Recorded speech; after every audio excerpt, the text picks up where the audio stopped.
Han Solo and the Lost Legacy. Part 3 of the Han Solo Adventures. By Brian Daley. Chapter 1. Han Solo nearly had the control stem leads hooked up, a sweaty job that had him stuck under the low-slung airspeeder for almost an hour, when there was a kick at his foot. What's holding things up? The leads, now gathered together in precise order, sprang free of his fingers, going every which way. With a scalding Corellian malediction, Han shoved against the machine's undercarriage, and his repulsor lift mechanic's creeper slid out from under the airspeeder. Han leaped up instantly to confront Grigmin, his temporary employer, the color on his face changing from the red of frustration to a darker and more dangerous hue. Han was lean, of medium height, and appeared younger than his actual age. His eyes were guarded, intense. Grigmin, tall, broad-shouldered, handsomely blonde, and some years younger than Han, either didn't notice his pit crewman's anger or chose not to acknowledge it. Well, what about it? That airspeed is an important part of my show. Han attempted not to lose his scant temper. Working as pit crewman to Grigmin's one-man airshow on a circuit of fifth-rate worlds had been the only job he and his partner, Chewbacca, had been able to get when they found they needed work, but Grigmin's unrelenting arrogance made the task of keeping his outmoded aircraft running nearly unbearable. Grigmin, Han said, I've warned you before. You put too much strain on your hardware.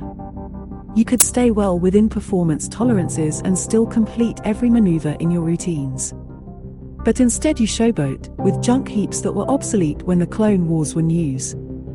Grigmin's grin grew even wider. Save the excuses, Solo. Will my airspeeder be ready for my afternoon show, or have you and your Wookiee sidekick decided you don't like working for me?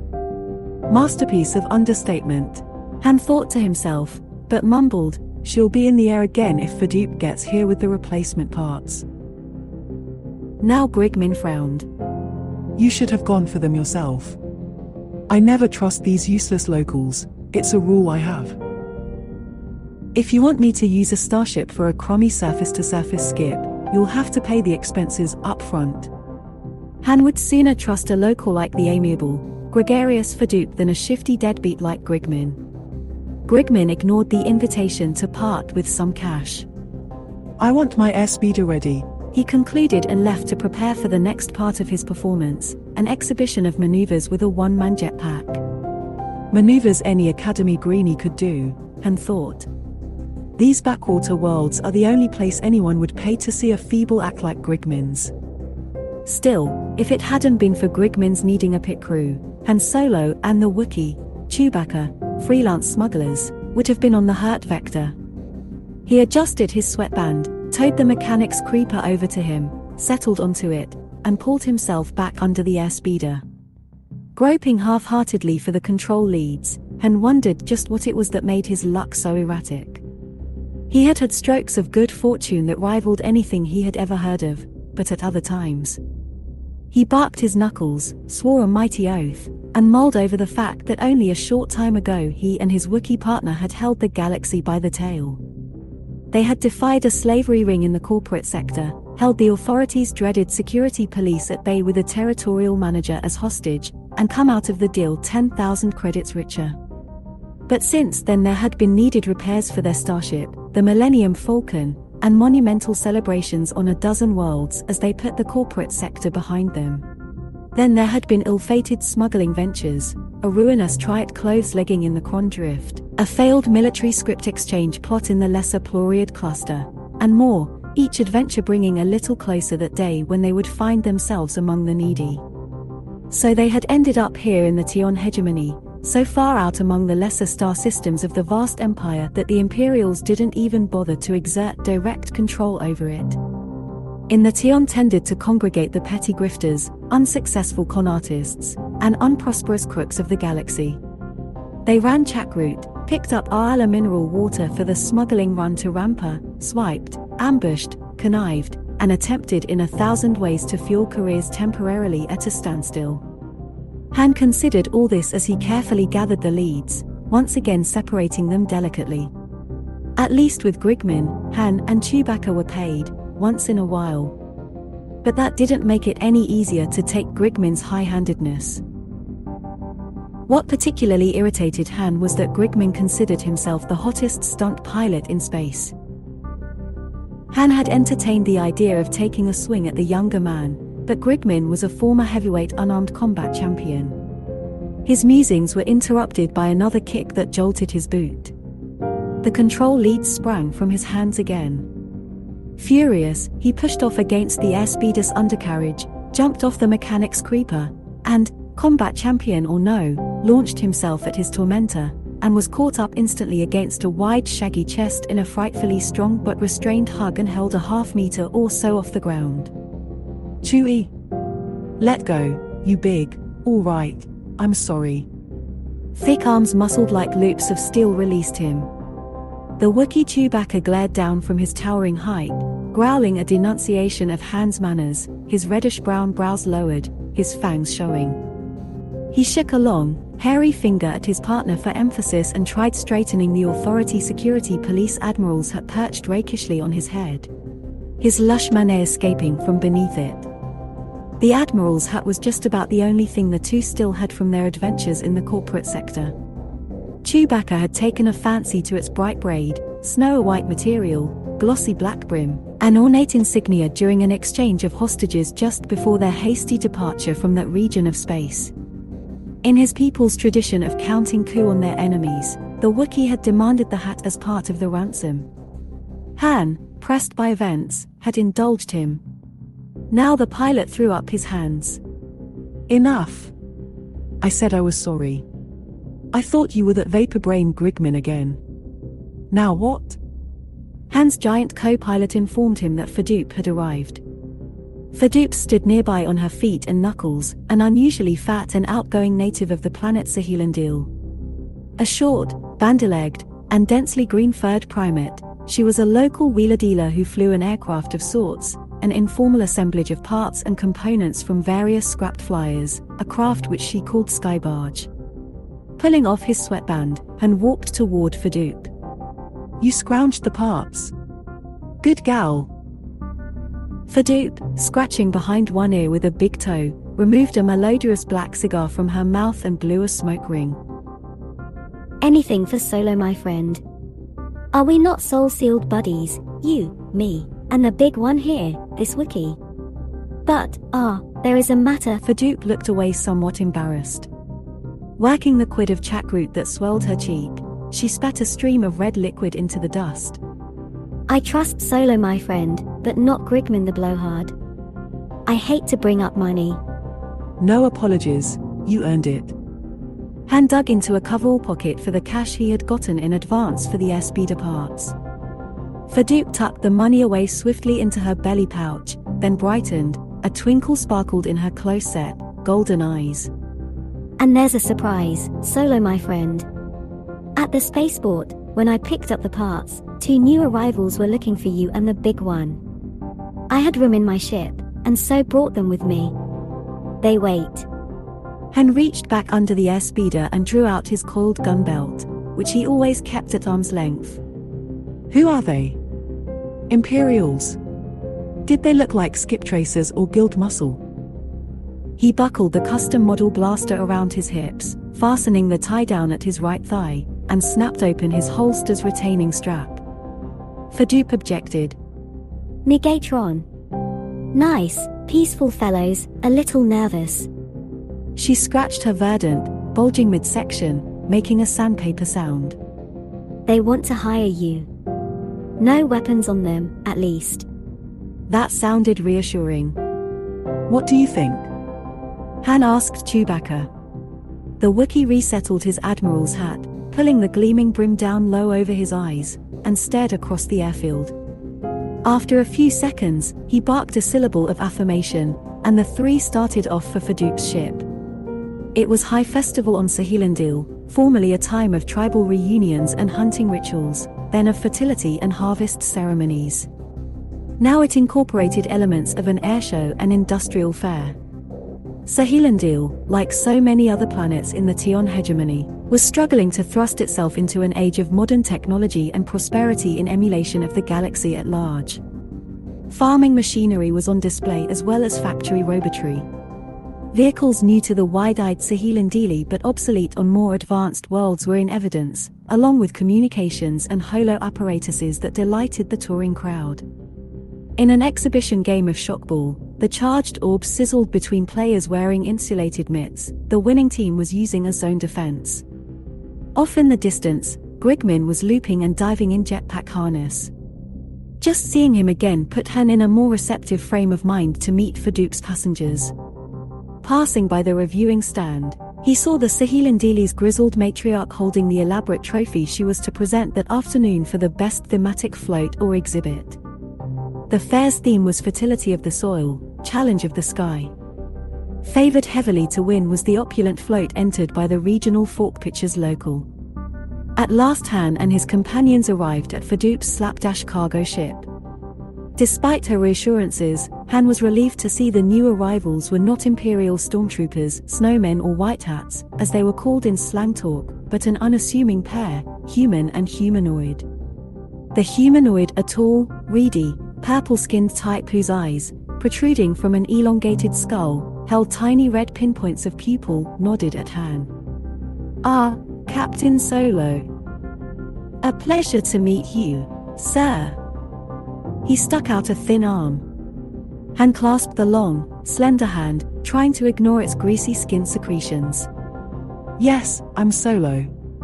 What can I do for you?" The human, an emaciated albino wearing a sun-proof robe, explained. "We represent the Committee for Interinstitutional Assistance of the University of Rudrig. You've heard of our school?" "I think so."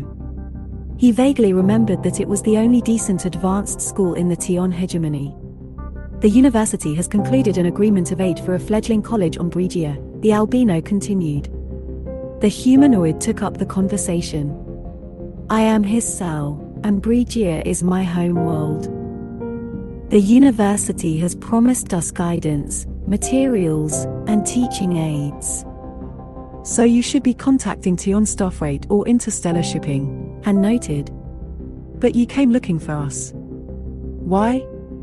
"The shipment is completely legal," the gaunt his cell hastened to add, "but there is opposition from my planetary government.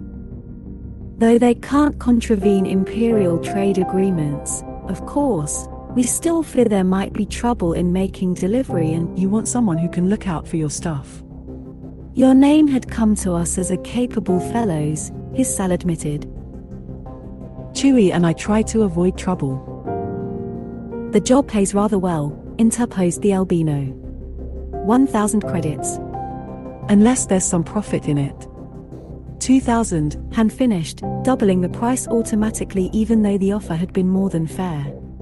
There ensued a few moments of haggling. But when Han pressed the university representatives too sharply and their enthusiasm began to waver, Chewbacca issued a howl that made them all jump. He didn't much like crewing for Grigman either. "Ah, my co-pilot's an idealist," Han improvised, scowling up at the Wookiee. "Luckily for you. 1,500. The albino and the Brejon agreed, adding that half would be paid on consignment, half on delivery. Chewbacca pushed his gaudy admiral's hat back on his head and beamed at his partner, overjoyed to be lifting off again. "So," said Fadoop, slapping her belly merrily with both hands and one foot, "that only leaves telling that fool Grigman good riddance." "It does, doesn't it?" Han agreed. "He'll be doing his big stunt display any time now." He rubbed his jaw and studied the ungainly, stubby-winged vessel that stood nearby. "Fadoop, can I borrow old Skybarge for a few minutes?" "No questions asked." "But she's got cargo on board, several cubic meters of enriched fertilizer for the agricultural pavilion." Fadoop relit her cigar. "No problem," Han told her. "Warm up your ship. I'll be right back."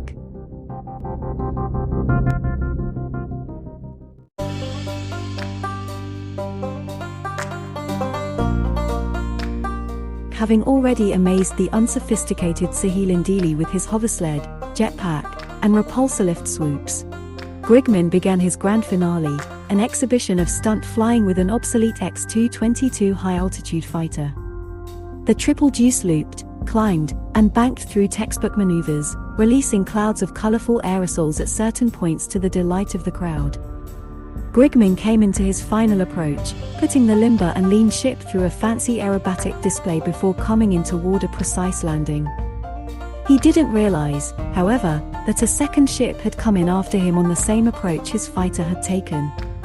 It was Fadoop's cumbersome skybarge with Han Solo at the controls.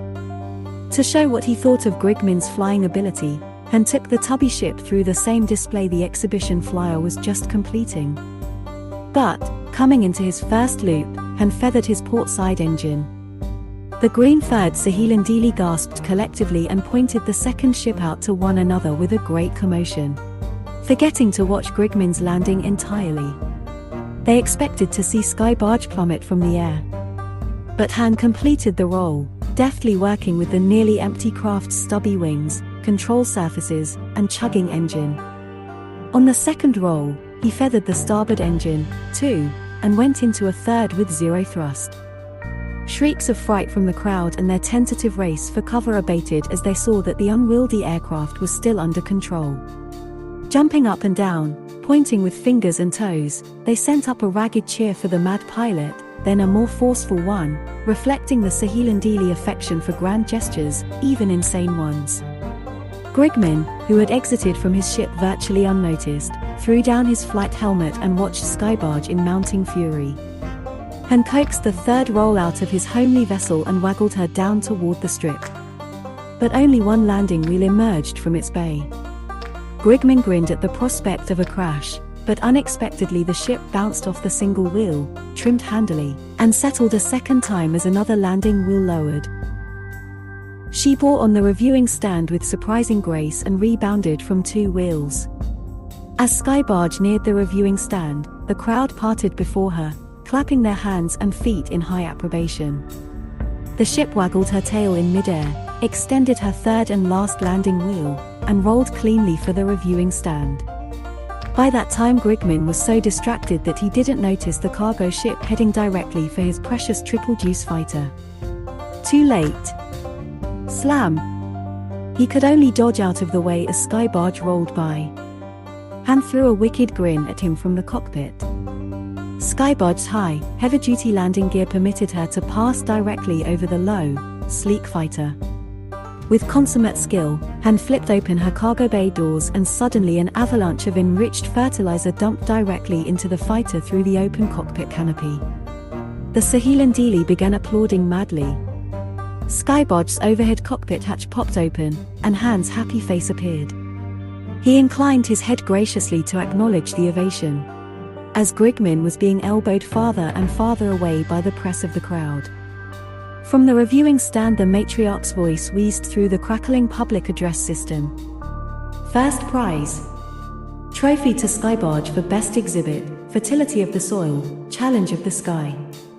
She waved the tall loving cup as her advisors whistled and stomped their feet in glee.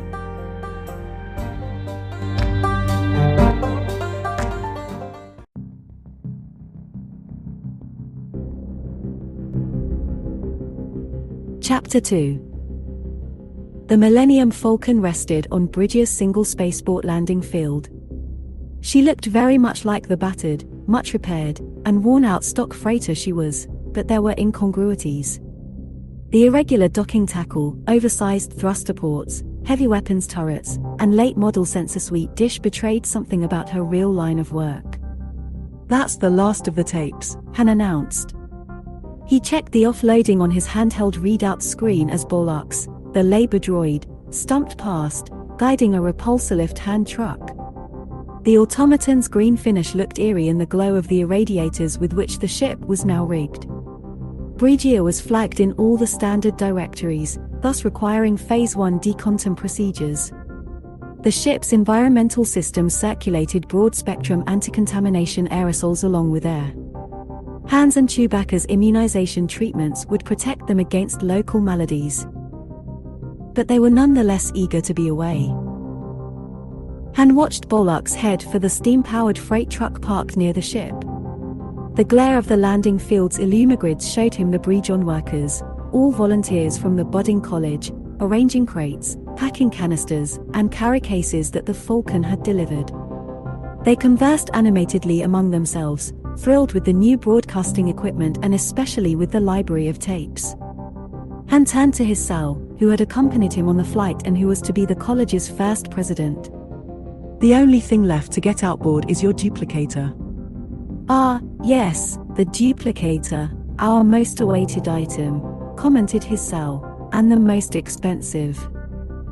It will print and collate material at speeds our own presses cannot match and synthesize any paper or other material from the raw constituents it contains. This, from a device that fits into a few crates. Amazing! Han made a non-committal sound. Bollocks was returning, and Han called down the curve of the passageway. Chewie, secure the main hold and crack open the number 2. I want to get that duplicator off and raise ship. From aft echoed the Wookiee's answering growl. Captain, there's one more thing, his Sal went on, drawing a pouch from beneath his lateral folds. Han's right hand dropped immediately to his blaster. His Sal, sensing his breach of decorum, held up a thin hand in denial. Be of tranquil mind. I know that among your kind it is customary to offer a gratuity for a task well done. His Sal plucked a curl of bills out of his pouch and extended it to the pilot. Han examined the bills. They had a strange texture, more like textile than like paper. What is this stuff? A new innovation, admitted his Sal. Several progressions ago the new regime replaced bartering and local coinages with a planet-wide monetary system. Han slapped the sheaf of minutely inscribed bills against the palm of his flying glove. Which gives them a hammerlark on trade, of course. Well, thanks anyway, but this stuff isn't worth much off-planet. Hissel's elongated face grew even longer. Unfortunately, only the new regime may hold off-world currency, thus, all equipment and materials for our school had to come by donation. The first thing the new regime did when it accumulated enough credits was bring in a developmental consulting firm. Aside from the currency system, the firm's main accomplishment was to profit from a major purchase of military equipment, which included that warship you saw. Han had noticed the ship, a pocket cruiser of the outmoded Marauder class surrounded by work lights and armed guards. Her main control stacks blew on her shakedown cruise, his Sal explained. Naturally, there are no bridge-on techs capable of repairing her, and so she remains inert until the regime can muster enough credits to import techs and parts. That money could have brought us commercial technology, or medical advancements. Han nodded. First thing most of these boondock worlds do, no offense, his Sal, is pick up some toys to build their image. Then their neighbors run out and do the same. We are a poor planet, the Brejon told him solemnly, and have more important priorities. Han declined further comment on that subject. Bollocks had returned and was waiting for Han's next order, when suddenly there was a distant screeching of steam sirens. Han walked down to the ramp's hinged foot. Closing in from all sides were rows of lumbering metal power wagons, petro engines chugging, sirens ripping the night, high wheels making the landing field tremble. Arc spotlights swung to converge on the Millennium Falcon and the freight truck. Han shouldered past his Sal and dashed to the ramp head. Chewie, we've got problems, get into the cockpit and charge up the main guns. He rejoined his Sal halfway down the ramp. The college volunteers stood surprised and unmoving on the bed of their truck, unsure of what to do. In moments the cordon of power wagons had been drawn tightly. Doors flew open and squads of figures came leaping from the vehicles. They were obviously government troops, carrying old-fashioned solid projectile firearms. But something about their uniforms seemed odd. The troops wore human-style military regalia ill-suited to the gawkish Brejon anatomy. Han surmised that remnants and leftovers had been foisted off on the unsuspecting new regime, as part of their overall military purchase. The soldiers marched in badly fitting battle harness, far too loose helmets perched precariously on their heads, filigreed epaulets sagging forlornly from their narrow shoulders, embroidered dispatch cases flopping against their skinny posteriors. Their legs and feet were too narrow for combat boots, so the warriors of Brigia wore natty pink spats with glittering buttons over bare feet. Among what Han assumed to be their officer corps were an abundance of medals and citations, 1 or 2 ceremonial swords, and several drooping cummerbunds. A number of troopers with no detectable talent were blowing bugles. In moments, the soldiers had taken the shocked college volunteers captive at bayonet point. Other units advanced on the starship. Han had already grasped Hissel's thin arm and was dragging him up the ramp. "But, this is an atrocity. We have done nothing wrong." Han released him and plunged through the main hatch. You want to debate that with a bullet? Make up your mind, I'm sealing up. Hissel hurried up the ramp. The main hatch rolled down just as the troops reached the ramp's foot, and heard a salvo of bullets ricocheting off it.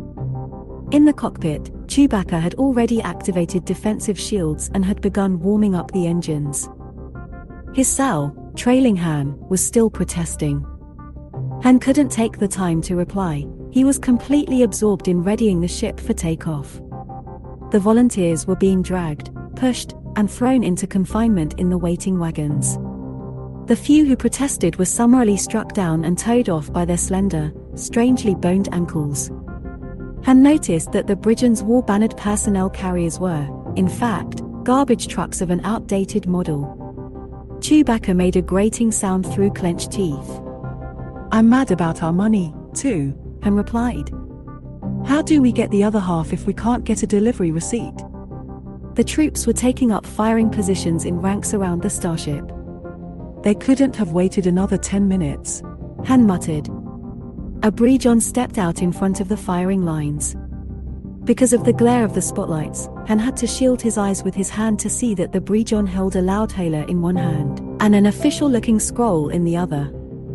Han donned his headset and flipped on an external audio pickup in time to hear, "No harm will come to you, good friends from space. The peace-loving new regime requires only that you surrender the fugitive now on board your vessel. The Bridgon government will trouble you no further." Han keyed his headset mic over to external speaker mode. What about our pay? He avoided looking at his cell, but kept one hand close to his sidearm. Agreements can be reached, honored Offworlder. The Bridgon below answered. Allow me to come on board and parley. Han keyed his mic again. Pull the soldiers back and turn those spotlights off. Meet me at the ramp, no weapons, no stunts. The Bridgon passed his loudhailer to a subordinate and motioned with the scroll. The ranks fell back and the spotlights flickered out. The martial garbage trucks withdrew. Keep an eye on things, Han instructed his first mate. If anyone moves wrong, let me know. His cell was outraged. Is it your plan to treat with these hoodlums? Legally speaking, they haven't got a receptacle to skloob in, I assure you. The courts don't concern us now, Han interrupted, motioning him aside. Go find a seat in the forward compartment and don't worry, we won't hand you over to them. With great dignity his cell corrected him. My concern is for my friends. Bollocks, the labor droid, was waiting in the passageway, the crated duplicator components loaded on his hand truck. In his measured drawl the automaton asked, What are your instructions, Captain? Han sighed. I don't know. Why is it I never get the easy jobs? Go up forward, Bollocks. If I need you, I'll holler. The machine's heavy feet clattered on the deck plates. Chewbacca yelled that the area was clear. Han pulled his blaster. The main hatch rolled up, and at the ramp's foot waited the Bridgon. He was taller than his cell, broadly built for his species, his color a little darker than average. He wore a chrome-studded battle harness, rhinestone shoulder boards with dangling brushes at the ends, several colorful aiguillettes, a salad of decorations, and impressive, red sequined spats. A plume bobbed from his tilting helmet. Han beckoned warily. The creature marched up the ramp, the scroll tucked under one arm. Han stopped him at the head of the ramp. Shuck the harness and the tin lid and toss them back down. The creature complied. Welcome to our fair planet, fellow biped, he said with an effort at heartiness. I am Inspector Keek, Chief of the Internal Security Police of the very progress-minded new regime of Brigia. He cast his harness and helmet away with a racket of clanking metal. I figured you weren't the Boosters Club, Han said wryly, making the inspector raise long, skinny arms high. He cautiously poked at the security chief's lateral folds to make sure he had no hidden weapons there. Keek wriggled. This close, Han could read Keek's medals. Either these, too, had been obtained second-hand, he thought, or the inspector was also spelling champ of the planet or 7. All right, into the forward compartment there. Best behavior now, I've had all the games I'm going to play today. Entering the forward compartment, Keek gazed without comment at his cell, who was seated in an acceleration chair near the hologame board. The inspector found his own seat by the tech station. Bollocks had seated himself on the curved acceleration couch behind the game board. Han rested one hip on the gleaming game board. Now, what's the hitch? I've got my clearances. The Imperials aren't going to be too happy about you local enforcers trying to hijack an authorized shipment. Keek spoke with forced jocularity. You scared Inorg human. Nothing's wrong. The benevolent Inner Council held an emergency session when word of this transaction reached them, and placed all teaching materials and off-world literature on the restricted list. He waved the beribboned scroll. I have here the edict, which I am to present to you. And just who's the flaming Inner Council? Listen, Slim, no little slowpoke world alters Imperial trade agreements. That he himself had often broken Imperial laws, shattered them to fragments would be more accurate, was something he chose not to mention. We are merely here, my troops and I, Keek replied evenly, to take temporary custody of the cargo in question, until a Tion representative and an Imperial adjudicator can be summoned. The arrests were strictly an internal matter. And the Tion representative and the Imperial adjudicator would undoubtedly come with price tags attached, Han reflected. So who pays me? Keek attempted to smile. He looked preposterous. Our supply of Imperial currency is depleted just now, due to repairs to our space fleet. But our treasury's note, or our planetary currency, no play money, Han exploded. I want my cargo back. And besides, one rundown gunboat is no space fleet. Impossible. The cargo is evidence for the trial of certain seditionists, one of whom you've been deceived into sheltering. Come, Captain, cooperate, and you'll be well received here. Keek winked, with effort. Come. We'll pass intoxicating liquids through our bodies and boast of our sporting abilities. Let us be jolly and clumsy, as humans love to be. Han, who hated being played for a sucker worse than anything, gritted his teeth. I told you already, I don't want any of your homemade cash. A sudden thought struck him, and he jumped up. You want part of my cargo? Keep it. But I'm going to come across to his cell with what's left. The security chief seemed amused. You seek to extort me with educational materials. Come, Captain, we're both worldly chaps. Han ignored Keek's attempt at flattery. Carrying a power pry bar, he began breaking packing straps from a crate on the hand truck. This is a duplicator, just the thing to set up a college press with. But it's a top-of-the-line model, and it's versatile. His cell, I'll take that tip after all. Confused, his cell handed over the Brijon currency. Han showed them one of the duplicator's components. This is the prototyper. You can program it for what you want or feed it as a sample. Like this. He inserted a Brijon bill and punched several buttons. The prototyper word, lights blinked, and the original bill reappeared together with an identical copy. and held it up to the light, eyeing the duplicate critically. Keek made choking sounds, comprehending now that the pilot was holding his planet's entire monetary system hostage. Not perfect, Han noted, but if you supplied the machine with local materials, it would work. And for different serial numbers on each bill, you just program that into the machine. That consulting firm must have been a cut-rate operation. They didn't even bother to set up a secure currency. The new regime had obviously been the victim of aggressive salesmanship. Well, Keek, what do you— Keek had snapped the end off his scroll's wooden core and pointed it directly at Han, who didn't doubt for a second that he was looking down the barrel of a gun. Lay your pistol on that table, alien primate, hissed Keek. You will now have your automaton take the hand truck and you, and the tray to his cell will precede me down the ramp. Han gave Bollocks the order as he carefully put his blaster on the game board, knowing Keek would shoot him if he tried to warn Chewbacca. But as Keek reached to take possession of the blaster, Han inconspicuously touched the game board's master control.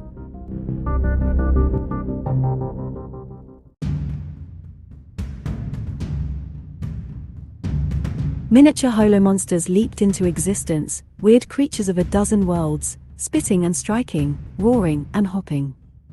Keek jumped back in surprise, firing his scroll weapon by reflex. A beam of orange energy crashed into the board, and the monsters evaporated into nothingness. At the same instant, Han, with a star pilot's reflexes, threw himself onto the security chief, catching hold of the hand holding the scroll gun. He groped for his blaster with his free hand, but Keek's shot had knocked it from the game board. The security chief possessed incredible strength. Not stopped by the pilot's desperate punches, Keek hurled him halfway across the compartment and brought his weapon around. Just then his cell landed on his shoulders, making Keek stagger against the edge of the acceleration couch. The two brigands struggled, their arms and legs intertwining like a confusion of snakes. But Keek was stronger than the smaller his cell. Bit by bit he brought his weapon around for a shot. Han got back into the fight with a side-on kick that knocked the scroll aside so that the charge meant for his cell burned a deep hole in one of the safety cushions. The scroll gun was apparently spent, and Keek began to club his cell with it. Han tried to clock him, but Keek knocked the pilot to the deck with stunning force, then turned to grapple with the other Brigon, their feet shuffling and kicking around the downed human. Unable to get around them and recover his blaster, Han tripped Keek. The inspector sank, taking his cell with him. Suddenly the scroll, which Keek had dropped, rolled into Han's palm. As Keek was kneeling over the fallen his cell, Han swung the scroll, connecting solidly with the security chief's skull. Keek's lank body shook with spasms and stiffened. His cell merely pushed him, and the security chief toppled to the deck. A roar came from behind them. Chewbacca, seeing his partner unharmed, was visibly relieved. Where were you? Han cried. He just about put out my running lights. Rubbing the bruises he had received, Han recovered his pistol. His cell, collapsed in an acceleration chair, tried to catch his breath. This isn't my usual line of endeavor, Captain. Thank you. We're sort of even, Han replied with a laugh. Keek began to stir, and Chewbacca the Wookiee snatched him to his feet with one hand. Keek, strong as he was, had better sense than to resist an enraged Wookiee. Han covered Keek's small bud of a nose with the muzzle of his blaster. The security chief's bulging eyes crossed, watching the weapon. That little trick of yours wasn't nice, Keek. I hate sneaks even more than hijackers. I want Hissel's people and my cargo back on board this ship in 5 minutes, or else you're going to have the wind whistling through your ears. When Hissel's freed colleagues and the controversial cargo were back on board, and brought Keek to the ramp's head. The Empire will hear of this, the Brigon vowed. It's the death sentence for you. I'll try not to lose sleep over it, Han replied dryly. With the ship's forged papers he had used this trip, he doubted any law agency would be able to trace him. Moreover, this would be, by the preoccupied Empire's lights, a very minor incident. And do yourself a favor, don't try anything funny when you get clear. There's nothing on this planet with enough firepower to take this ship, but you might make me mad. Keek looked at the other Bridgens. What of them? Han sounded casual. Oh, I'll drop them off somewhere away from the noise and the crowds. It's legal, a spacer can contract for a surface-to-surface hop if he wants. We're going to take a long orbit, so his soul can try out his broadcasting rig, hook it into ship's power systems. Keek was no fool. With that much altitude and power, he'll be reaching every receiver on the planet. And what do you think he'll say? Han asked innocently. Something about what the new regime's pulling. It's nothing to me, of course, but I told you pulling a gun on me would be a mistake. I'd be thinking about early retirement if I were you. Chewbacca gave the security chief a shove to start him on his way. Han closed the hatch. By the way, he called over to Bollocks, thanks for handing me that scroll during the fight. The droid replied with characteristic modesty. After all, sir, the inspector had said it was for you. I can only hope there will be no repercussions, Captain. What for? For destabilizing a planetary government to get even for having your ship shot up, sir. Serves them right for cheating, Han Solo declared.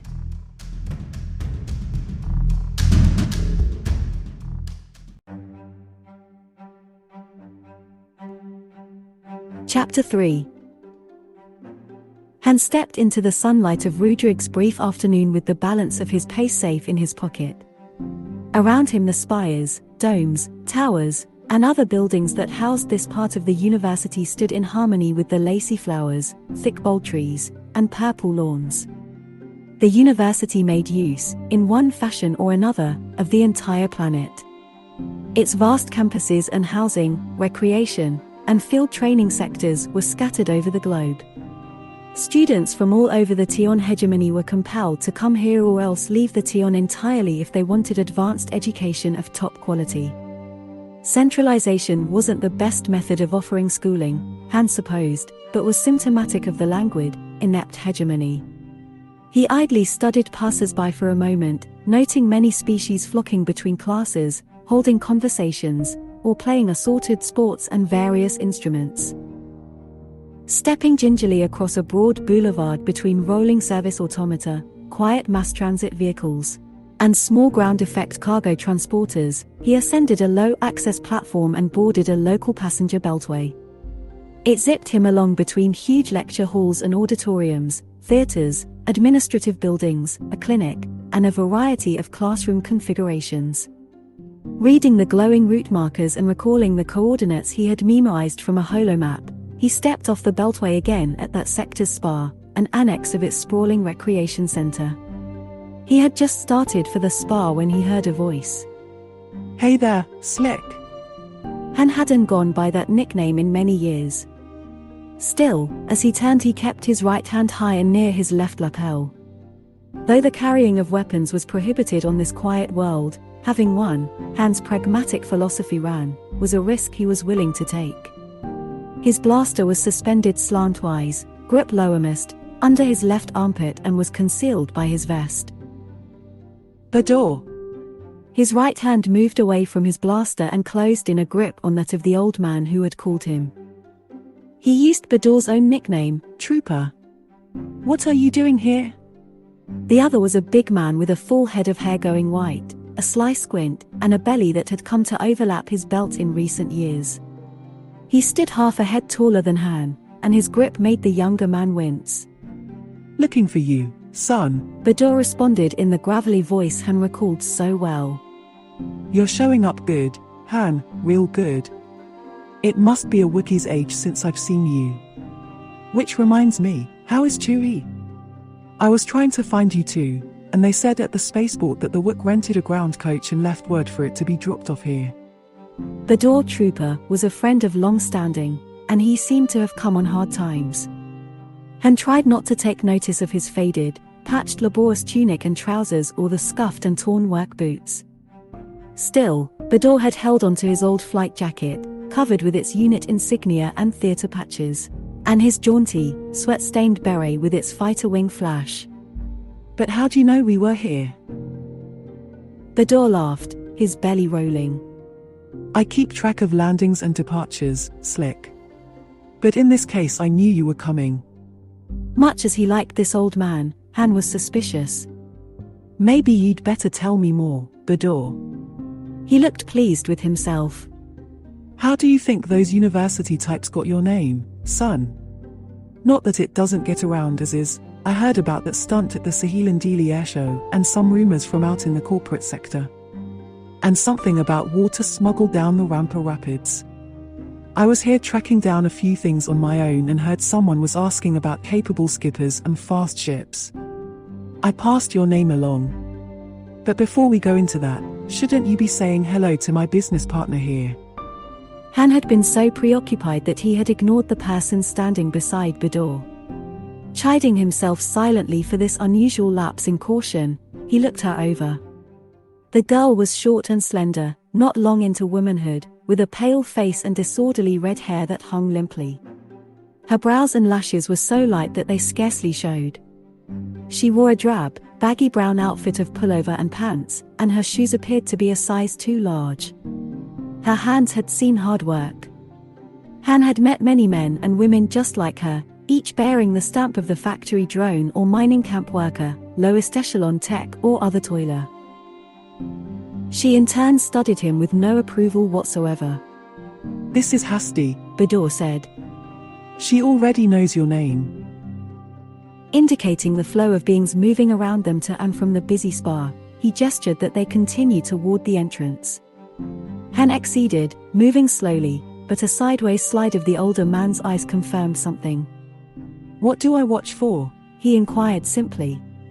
Bador laughed and said, more to himself than to Han or Hasti. Same old Han Solo, a one-man sensor suite. Han's thoughts were on Bador. The man had been his friend many years before and his partner on various enterprises a number of times since. Once, in an uncomfortable situation stemming from an abortive Kessel Spice run, Bador had saved both Han's and Chewbacca's lives. That he should have sought them out here could mean only one thing. I won't waste your time, kid, Bador said. There are some that would like to see my hide hung out to dry. I need a ship with punch, and gate to spare, and a skipper I can trust. Han realized that Bador wasn't going to be first to mention the life debt the two partners owed him. You want us to put our necks in the slot for you, is that it? Trooper, saving someone's life doesn't give you the right to risk it again. We're finally ahead of the game. Do we owe it all out again this soon? Bador countered in neutral tones. You're answering for the work, too, Han. Chewie'll see it my way. If I have to reason with him with a wrench. Hasti joined the conversation for the first time. Now are you satisfied, Bador? She asked bitterly. The old man hushed her gently. To Han he went on. I'm not asking you two to work for nothing. There'd be a cut, the thing is, we're flush. In fact, we can cut some loose to see you through for a while. He felt he had gone too far and thought for a moment that Bador was going to swing at him. The old man had made and spent a number of fortunes and had always been open-handed to his friends, but the offer of charity to himself had the ring of an insult. Favoring Han with a venomous look, Hasti put a hand on Bador's arm. We're wasting time, our luggage is still at the district hostelry. Clear skies, Han, Bador said in a quiet voice. And to the Wick as well. Han gazed after the two long after they had disappeared on a passenger beltway. Determined to put the incident out of his mind, he entered the spa. It offered specific creature comforts to a huge variety of human, humanoid, and non-humanoid species. There were zero-G massages, ozone chambers, effluvial rinses, and many other options for humans, mud tanks for visiting Draflago, dermal auto-strippers to service a Listen or Puuyui, gill flushes for any of a number of piscine or amphibian life forms, and as many other ablutive and restorative amenities as could be packed into the huge complex. Inquiring at the central information area, Han discovered that Chewbacca was still enjoying the pleasures of a full-service grooming. Han himself had meant to take a leisurely cycle of soaking, sauna, massage, and pore cleansing, followed by a visit to the tonsorial center. But his encounter with Bador and Hasty left him feeling in need of a more active and distracting program. He undressed in a private booth, storing gun and other valuables in a lockbox and feeding his pleated dress shirt, clothes, and boots to an auto valet. Then he dropped several coins into the slot of an Omniron and stepped inside, keying it for maximum treatment. In 15-second cycles, icy water sprayed at him, sonics vibrated his skin and flesh, waves of heat lashed and nearly seared him, needle streams of biodetergents lathered him, walls of swirling foam broke and surged through the cubicle, air nozzles hosed their blasts, and emollients were rubbed on him by vigorous auto-applicators. He withstood the brunt of these processes and took on more cycles, finding he couldn't shake the image of Bador. Telling himself he had done the shrewd thing did no more to improve his state of mind than did the elaborate bubble bath he was taking, he concluded. So he terminated the Omniron's program short of its allotted time, recovered his cleaned clothing and shined boots from the auto valet, donned his blaster, and resettled his vest. Then he set off to find his partner. Chewbacca was in the portion of the spa reserved for its more hirsute clientele. Following the light strip directory system helpfully placed along the floors, Han found his friend's treatment room. Checking the room's monitoring screen, he saw the Wookiee floating in a zero-G field, arms and legs splayed. He was near the end of his session. Every individual hair had been given a light mutual repulsion charge to separate it while dirt, particulate matter, and old oils were removed. Now new oils and conditioners were being gently applied. Chewbacca wore a toothy grin, luxuriating in the treatment as he floated like a tremendous stuffed toy, his billowing pelt making him seem twice his normal girth. Turning from the screen, Han noticed two very appealing young human females who were also waiting. One, a tall blonde in an expensive jumpsuit, spoke into the ear of her companion, a shorter girl with ringlets of brown hair. The second girl wore a sportier outfit of shorts and singlet. She eyed Han speculatively. Are you here to meet Captain Chewbacca, sir? Mystified, Han repeated, Captain. Chewbacca. We saw him walking across campus and we had to stop him and talk. We're both taking courses in non-human ethnology, and we couldn't pass up the chance. We've studied the Wookiee language tapes a little, so we understood a bit. Captain Chewbacca told us his co-pilot would be coming by to meet him. He invited us to go with you on a ground coach ride. Han smiled in spite of himself. Fine with me. I'm Captain Chewbacca's first mate, Han Solo. He had just established that the brunette's name was Via, and her blonde girlfriend's Keely when Chewbacca emerged from the treatment room. The Wookiee, settling his admiral's hat on his head at a rakish angle, wore a beatific grin. His shaggy coat, now glistening and lustrous, floated lightly on stray air currents. Han sketched a sarcastic salute. Captain Chewbacca, sir, I've got the whole crew standing by for orders. The Wookiee waffed in confusion, then, remembering his assumed role, rumbled a vague reply that none of them understood. The girls promptly forgot Han and closed in on the Wookiee, complimenting him on his appearance. I believe you ordered a ground coach, Skipper, hinted Han. His partner wooed confirmation, and they all set off. What have you found to be the essential differences in the life experience on Wookiee worlds? Via asked Han earnestly. The tables are higher off the floor, the pilot replied without expression.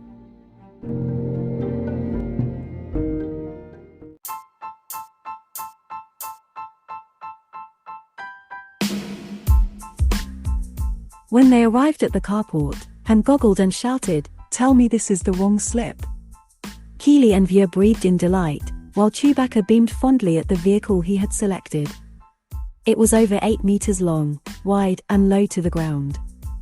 The ground coach's sides, rear deck, and hood were paneled in dazzling scarlet grille wood that had been lacquered and polished and lacquered over and over until its metallic gleam seemed to go on forever through the fine grain. The coach's trim, bumpers, door hinges, latches, and handles were of silver alloy. It boasted an outlandish crystal hood ornament frolicking nymphs in a swirl of gauzy, wind-blown veil dresses. The driver's seat was open to the weather, but just behind it in a luggage well was an enclosed passenger cab, also paneled in grille wood, complete with elaborate, hanging road lamps, tasseled bunting, and running boards and handrails on either side for footmen. Astern the cab was another luggage well between a pair of ludicrous meter-high tail fins bejeweled with all manner of signalling and warning lights. From the coach's primary and secondary antenna whips fluttered 2 pennants, several streamers, and the furry tail of some small, luckless animal. Too austere, Han muttered sarcastically, but he couldn't resist popping the coach's hood. A massive, fiendishly complicated engine squatted there. But Chewbacca quickly silenced Han's denunciations and amazed the 2 girls by throwing open the cover of the midship luggage well. It contained, due to his thoughtful arrangement, a heroic picnic lunch. Keely and Veer had piled into the driver's compartment, investigating controls, dials, the sound system, and stowage drawers. Chewbacca was running an adoring palm over a quarter panel when Han blurted out, "I bumped into Bador today, just as I was coming into the spa." Forgetting everything else, Chewbacca barked a question. Han glanced away. "He wanted to hire us, but I told him we didn't need the work." Then he felt compelled to add, "Well, we don't, do we?" Chewbacca howled furiously. The 2 girls studiously ignored the argument. "What do we owe Bador?" Han hollered back. "He made a business offer, Chewie." But he knew better. Wookiees will honor a life debt over anything else. "He'll never walk away from it," Han thought. Chewbacca growled another angry comment. "What if I don't want to? Are you going to go after him without me?" Han asked, knowing what the answer would be. The Wookiee regarded him for a long moment, then uttered a deep yaw. Han opened his mouth, closed it, then finally answered. "No, you won't have to. Get in the bus." Chewbacca yipped, knuckled Han's shoulder, ambled off around the coach's stern, and climbed in. Han slid into the driver's seat and swung his door shut. "Captain Chewbacca and I have to go track down a pal," he told Keely and Veer brusquely. Then to himself he added, "I knew this would happen. I never should have told Chewie. So why did I?" Keely, twirling blonde hair around one finger, smiled. First Mate Solo, what should we talk to the captain about? Anything. He just likes to listen to people talk. Han gunned the engine and expertly pulled the powerful coach out of its parking slip. Tell him how he's ruining a great afternoon, Han encouraged her, then smiled. Or sing some off-color ditties, if you know any. Keely eyed the contented Wookiee uncertainly. He likes those. Han smiled engagingly. No. I do.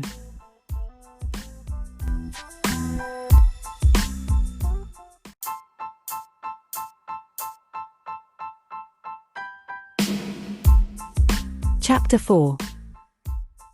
Remembering that Hasti, the young woman with Bador, had mentioned the district hostelry, Han zoomed off in that direction.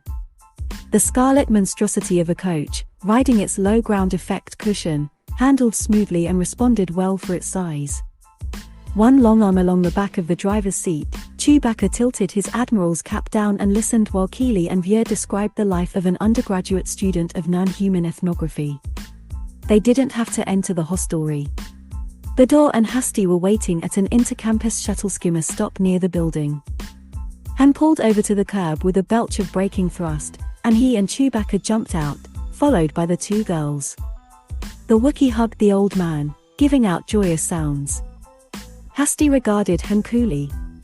Attack of conscience. Han angled a thumb at the Wookiee. My partner's a sentimental fellow. Do you feel like telling us what we're getting into? Indicating Veer and Keely with a slight nod, Bador cleared his throat meaningfully. Veer took the hint and, dragging the tall blonde with her, was suddenly inspired to inspect some nearby foliage. In confidential tones Bador asked Han, You must have heard of the ship called the Queen of Ranroon. Chewbacca quivered his nose in surprise, and Han's eyebrows shot up. The treasure ship? The story they used to put kids to bed. Not story, Bador corrected. History. The Queen of Ranroon was crammed full with spoils from whole solar systems, tribute to Zim the Despot. Listen, Bador, crazies have been hunting that ship for centuries. If she ever existed, she was either destroyed or someone plundered her long ago. You've been watching too many holo thrillers. When did I ever go chasing vacuum? The old man countered. A good point. You know where the Queen is? You've got proof? I know where her log recorder is, Bador announced so confidently that Han found himself believing it. The vision of a treasure arose, a treasure so stupendous that it had become a synonym for phenomenal wealth. More than a man might squander in many lifetimes. Let's get going, Han proposed. We're not getting any younger. Hasti's derisive look didn't faze him. Then he noticed that Bador's face was drawn with tension. Following his gaze, Han turned to see a black ground limo slowly cruising toward them. Han drew Bador over to the coach, encouraging Hasti to move as well with an inclination of the head. Chewbacca, who had already thrown Bador's and Hasti's light baggage into the passenger cab, was also on the alert. Someone in the limo had noticed their reaction. The black ground car accelerated sharply and veered straight at them.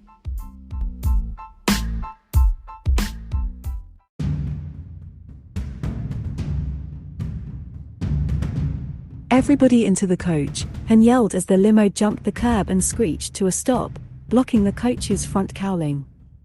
Bador began pushing Hasti into the coach's front seat as Chewbacca, unable to carry his bowcaster on this peaceful world, glanced around for a makeshift weapon.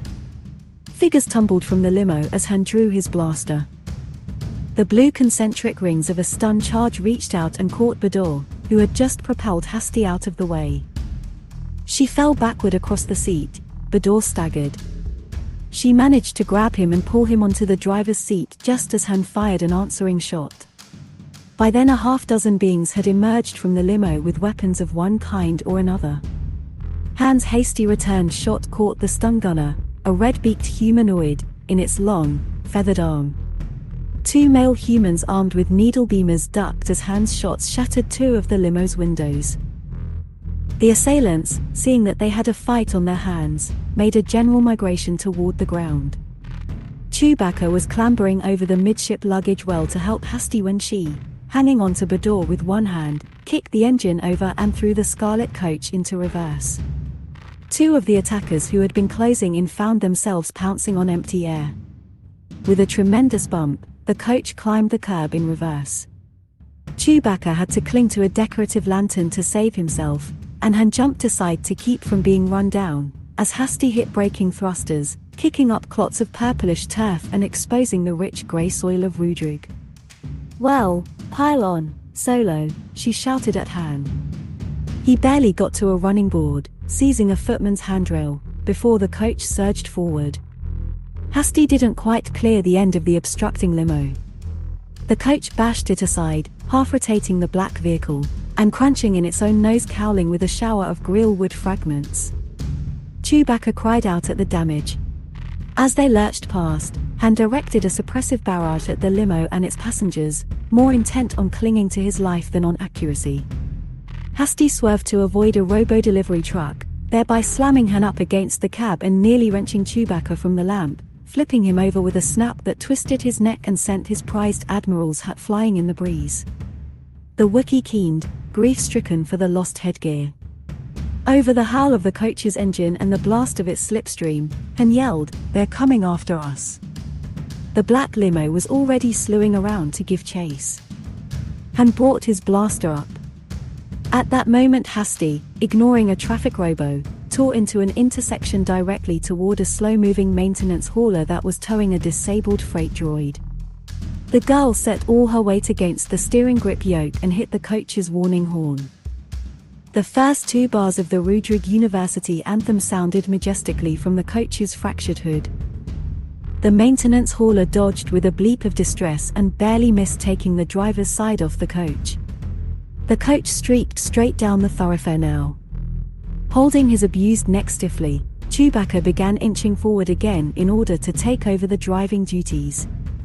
A double column of students and visitors on an orientation tour chose that moment to enter a crosswalk, and Hasti hit braking thrusters. Chewbacca flew headfirst into the driver's compartment and hit the floor, his feet sticking up into the air. But even under those conditions, he had the presence of mind to notice that Bador wasn't completely aboard, and he clutched the stunned man's clothing to tug him into the coach. Hasti noticed her companion's dilemma and gave the coach a snappy cut so that the passenger door swung shut. Though hampered by wires of pain lancing through his neck, the Wookiee began extricating himself. Just astern, Han had managed to pull himself inside the passenger cab and saw that the limo was closing in rapidly. He smashed the cab's crystalline rear window with a hard blow from his blaster. It cracked in webs, split, and fell away. Clearing away the shards, Han leaned his forearms across the empty sill. The coach's bouncing made the macro sights useless, so he waited for a clear shot. Chewbacca had hauled himself up and was yelping loudly at Hasti and gesturing madly.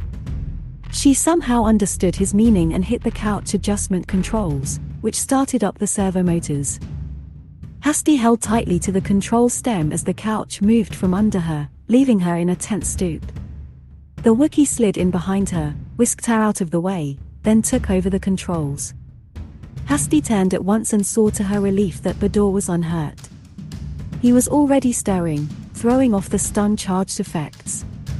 The Wookiee proceeded directly through an intersection without benefit of right-of-way, aware that the limo, still chasing the coach, was zooming along between towering buildings. Taking a fast curve, Chewbacca came abruptly up to a road repair site. Far back in the mirror's reflection he could see the limo closing in. He gunned the engine, bursting through Illuma panel markers, smashing warning light banks aside, and hurling two robo-flag wavers, still diligently waving their flags, several meters into the air. But his hopes for a safe route through the site were dashed when he rounded the turn. The roadbed had been excavated completely, side to side, the shoulders torn up right up to the building faces. Chewbacca slowed, calmly considered his options, and decided he would have to offer his pursuers a head-on challenge. He hit the accelerator and swung the steering grips over for a smuggler's turn. The long coach leaped forward into a precise end-fore-end spin, destroying several more danger indicators, its lift cushion kicking up dirt and debris. Then it sped off in the direction from which it had come. Han leaned out a side window. As the limo bore down on them, he propped his forearm through a handrail and opened fire, scoring hits on the limo's hood and one in the center of its windshield. Prepared for a terrible impact, Chewbacca uttered a piercing cry and Hasti began hugging Bador. Han could make out terrified expressions among the limo's occupants.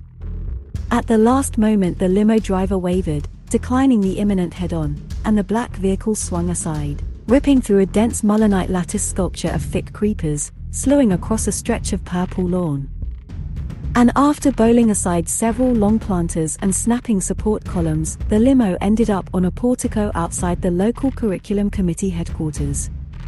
Chewbacca brayed his delight, but Han called a warning as the limo started up again.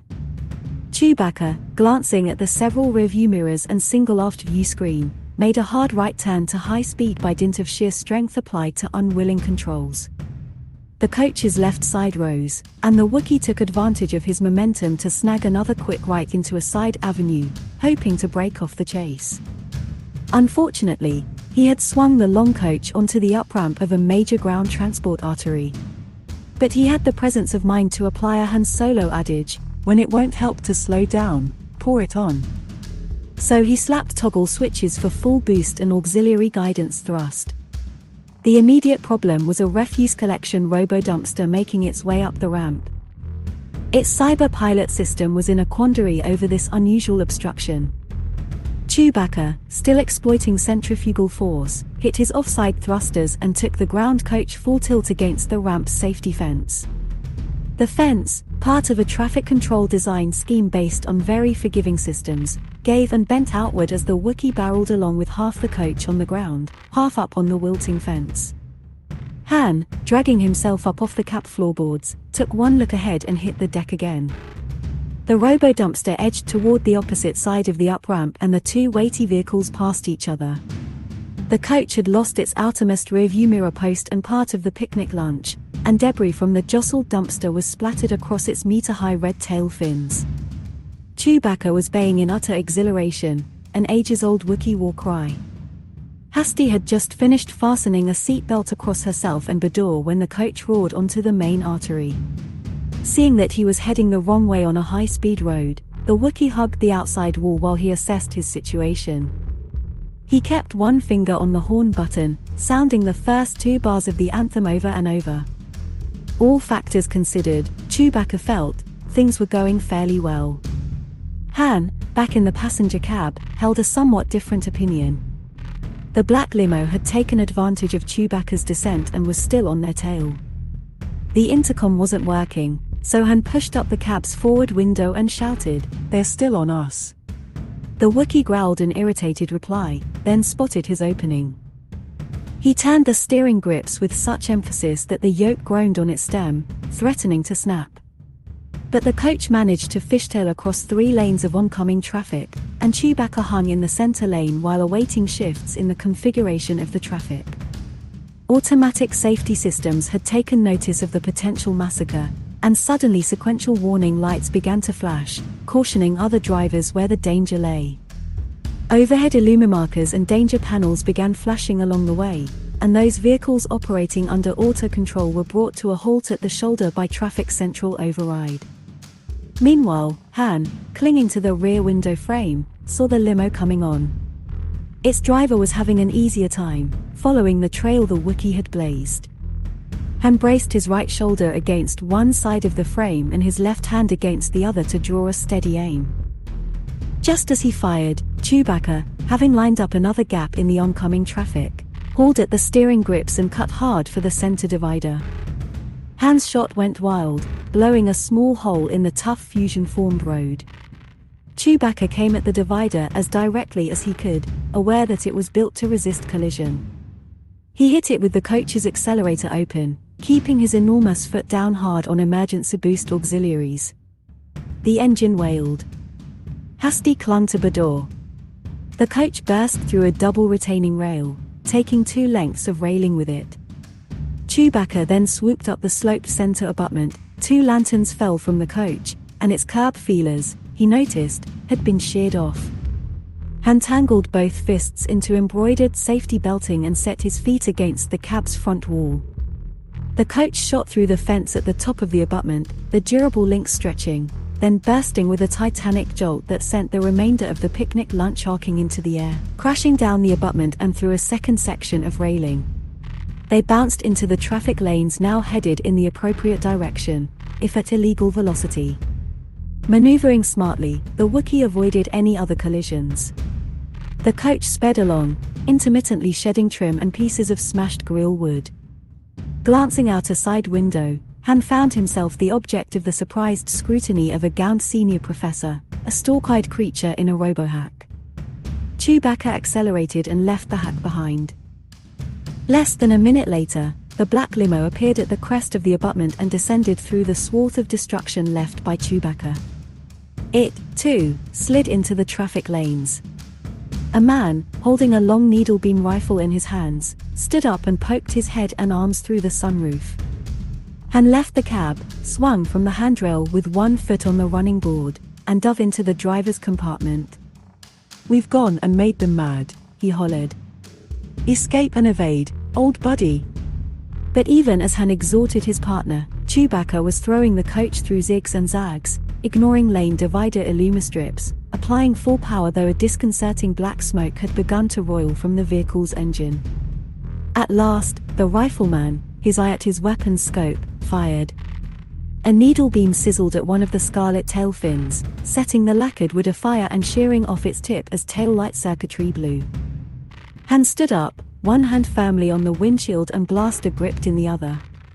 He replied with a hurried shot of his own. The bolt splashed harmlessly onto the pavement. A second rifle beam hissed through the cab. "Get us out of here before they cut us in half," Han yelled to his first mate. Smoke from the hood now roiled more thickly. The Wookiee spun the steering grip yoke, veering and putting an enormous robo-freight hauler between the coach and the limo. Another needle beam, missing them, burned across the freight hauler's rear end. The last view Han had of the limo was of its driver trying to maneuver for another clear shot. He shouted to Chewbacca, "Pump your braking thrusters." The Wookiee did so without question, accustomed to his friend's mad inspirations. When the freight hauler outstripped the coach, they found themselves even with the limo. The surprised rifleman started to bring his weapon up, but Han fired first.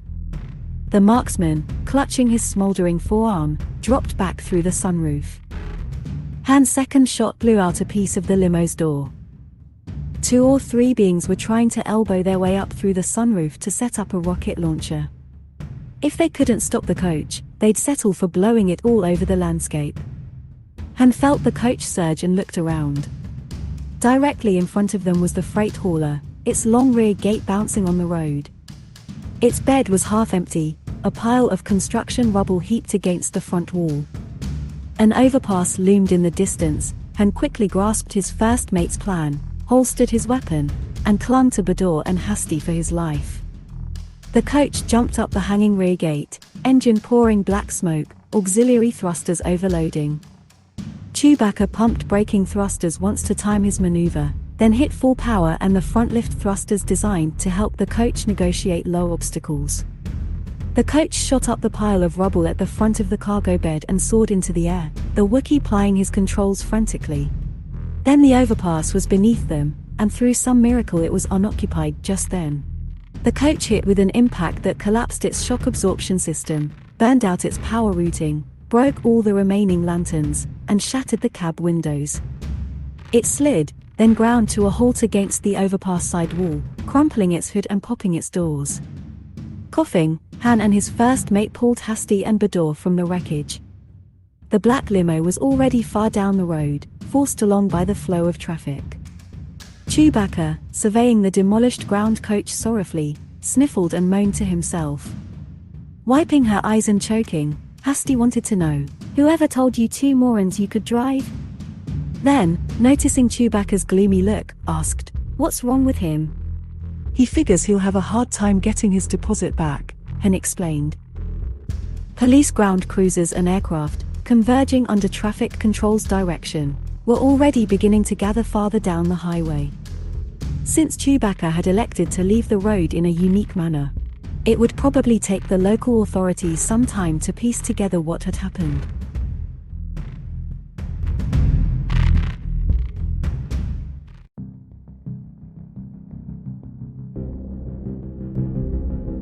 Chapter 5. Quiet down and sit still. Han took a firmer grip on his first mate's head. The Wookiee, seated in a rump-sprung, sweat-stained acceleration chair in the Millennium Falcon's forward compartment, stopped squirming but couldn't stifle his whimpers. He knew his neck injury had to be tended right away. Han, standing behind him, shuffling for a better stance, held his friend's chin clamped in one elbow. He pushed the palm of his hand against the Wookiee's skull. How many times have I done this now? Stop complaining. Han began to apply pressure again, twisting Chewbacca's head up and to the left. The Wookiee dutifully fought the urge to rise, crimping his long fingers on the arms of the acceleration chair. Meeting resistance, Han drew a deep breath and, without warning, yanked the thick-maned skull with all his might. There was a cracking and popping. Chewbacca yipped and snuffled pitifully. But when Han ruffled his friend's fur compassionately and stepped back, the Wookiee rubbed his neck and moved his head without pain. He immediately went off to prepare the starship for liftoff. "If you're through ministering to the afflicted, Doctor," Hasti said from her seat by the game board, "it's time we got a few things settled." Leaning against the tech station, Han agreed. Let's put them on the table and see what we've got. Bador, fully recovered from the stun charge, was sitting next to Hasti. To avoid conflict, he took over. I met Hasti and her sister, Lani, at a mining camp on a planet named Delalt, here in the Tion hegemony. It was a small plunder operation. I was contract labor there. He ignored Han's surprise. Things have been worse than I thought for him, the pilot realized. And things weren't too much better for them, Bador went on. You know how those camps can be, and this one was about the worst I've seen. We 3 sort of watched out for one another. Lani had a pilot's guild book and flew a lot of work runs, surface-to-surface stuff. Somewhere she had picked up a log recorder, one of the ancient disk types. No ship has used one in centuries. She couldn't read the characters, of course, but there was a figure most beings in this part of space know, the Queen of Ranrun. How'd a log recorder get to Delalt? That's where the vaults are, Bador said, and that brought some history back to Han. Zim the despot had left behind legends of whole planets despoiled, of mass spacings of prisoners and other atrocities. And Zim the despot had ordered that stupendous treasure vaults be built for the tribute to be sent him by his conquering armies. The treasure never arrived, and the vacant vaults, all that remained from Zim's reign, were a minor curiosity generally ignored by the big, busy galaxy. Are you telling me the Queen made it to Delalt after all? Bador shook his head. But somebody made it there with the log recorder disk. The disk is in a lockbox in the public storage facility that set up operations in the old vaults, Hasti told him. My sister was afraid it would be taken from her. For the mining company runs surprise inspections, barrack searches, and sensor frisks.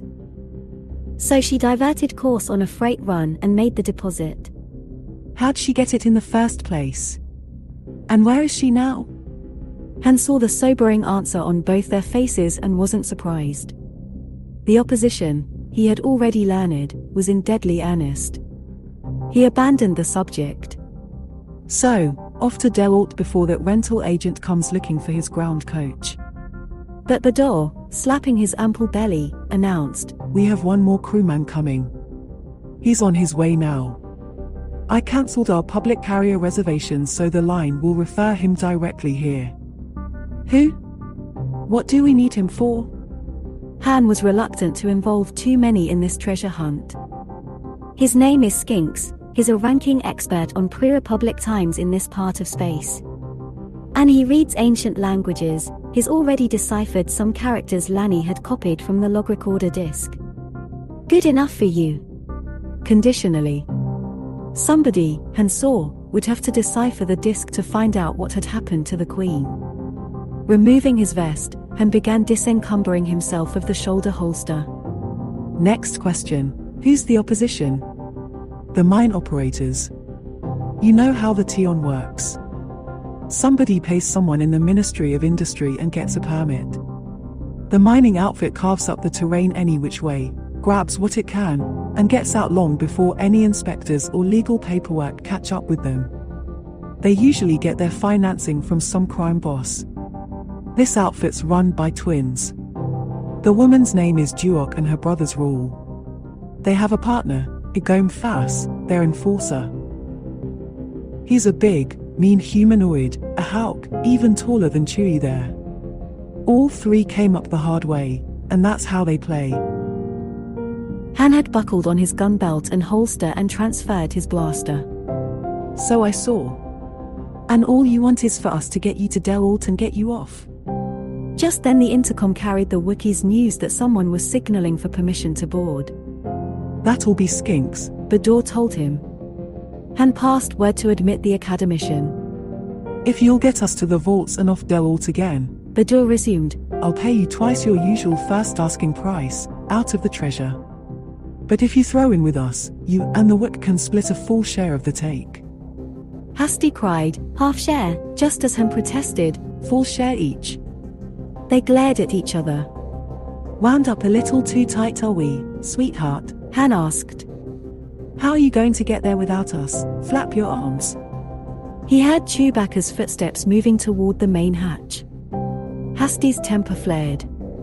For one hop, you and that furball want a full cup.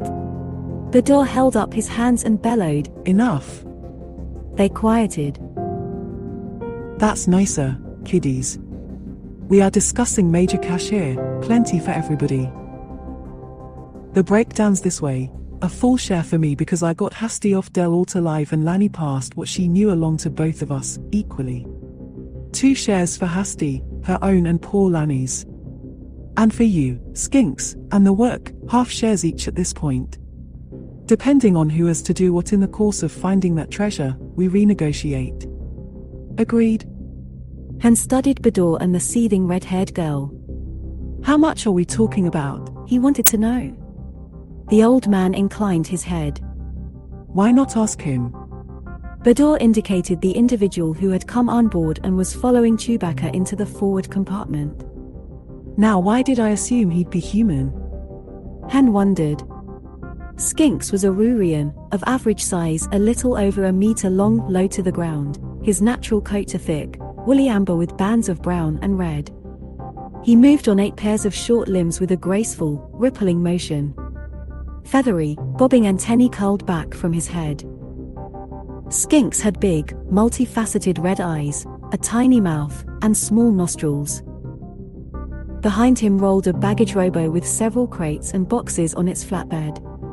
Skinks paused and reared up on his last 4 pairs of extremities. The digits on his limbs, for a piece, were mutually opposable, deft, and very versatile. He waved to the humans. Ah, Bador, He called in a rapid, high-pitched voice. and the lovely Hasti, how are you, young lady? This fine Wookiee I've already met. So you would be our captain, sir? Would be? I am Han Solo. Delighted. I am Skinks of Ruria, Human History Subdepartment, Pre-Republic Subdivision, whose chair I currently hold. What do you use it for? Han asked, eyeing Skinks's strange anatomy. Seeing no reason to delay where cash was concerned, he inquired, How much money are we after? Skinks poised his head in thought. There's so much conflicting information about the Queen of Ranroon, it's best to say this. Zim the Despot's treasure vessel was the largest ship ever built in her day. Your guess, sir, is no less plausible than my own. Han leaned back and thought about pleasure palaces, gambling planets, star yachts, and all the women of the galaxy who hadn't been fortunate enough to make his acquaintance. Yet. Chewbacca snorted and returned to the cockpit. Count us in, Han announced. Tell the baggage clunker to leave your stuff right there, Skinks. Bador, Hasti, make yourselves at home. Hasti and Skinks both wanted to watch the liftoff from the cockpit. When they were alone, Bador spoke more confidentially. There's one thing I didn't want the others to hear, Han. I had my ear to the ground, heard about some of the crazy jobs you've pulled. Word's out that somebody's looking for you. Money's being spread around, but I haven't heard any names. Any idea who it might be? Half the galaxy, it feels like sometimes. There had been many runs, many deals, jobs, and foul-ups. How should I know? But his expression hardened, and Bador thought Han had a very good idea who might be seeking him.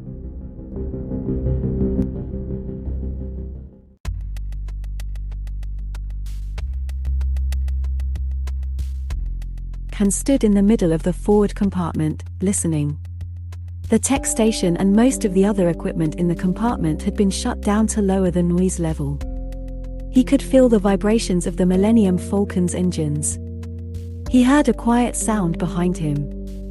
Han spun, crouching, in execution of the speed roar, firing from the hip. The target remote, a small globe that moved on squirts of repulsor power and puffs of forced air, didn't quite dodge his beam.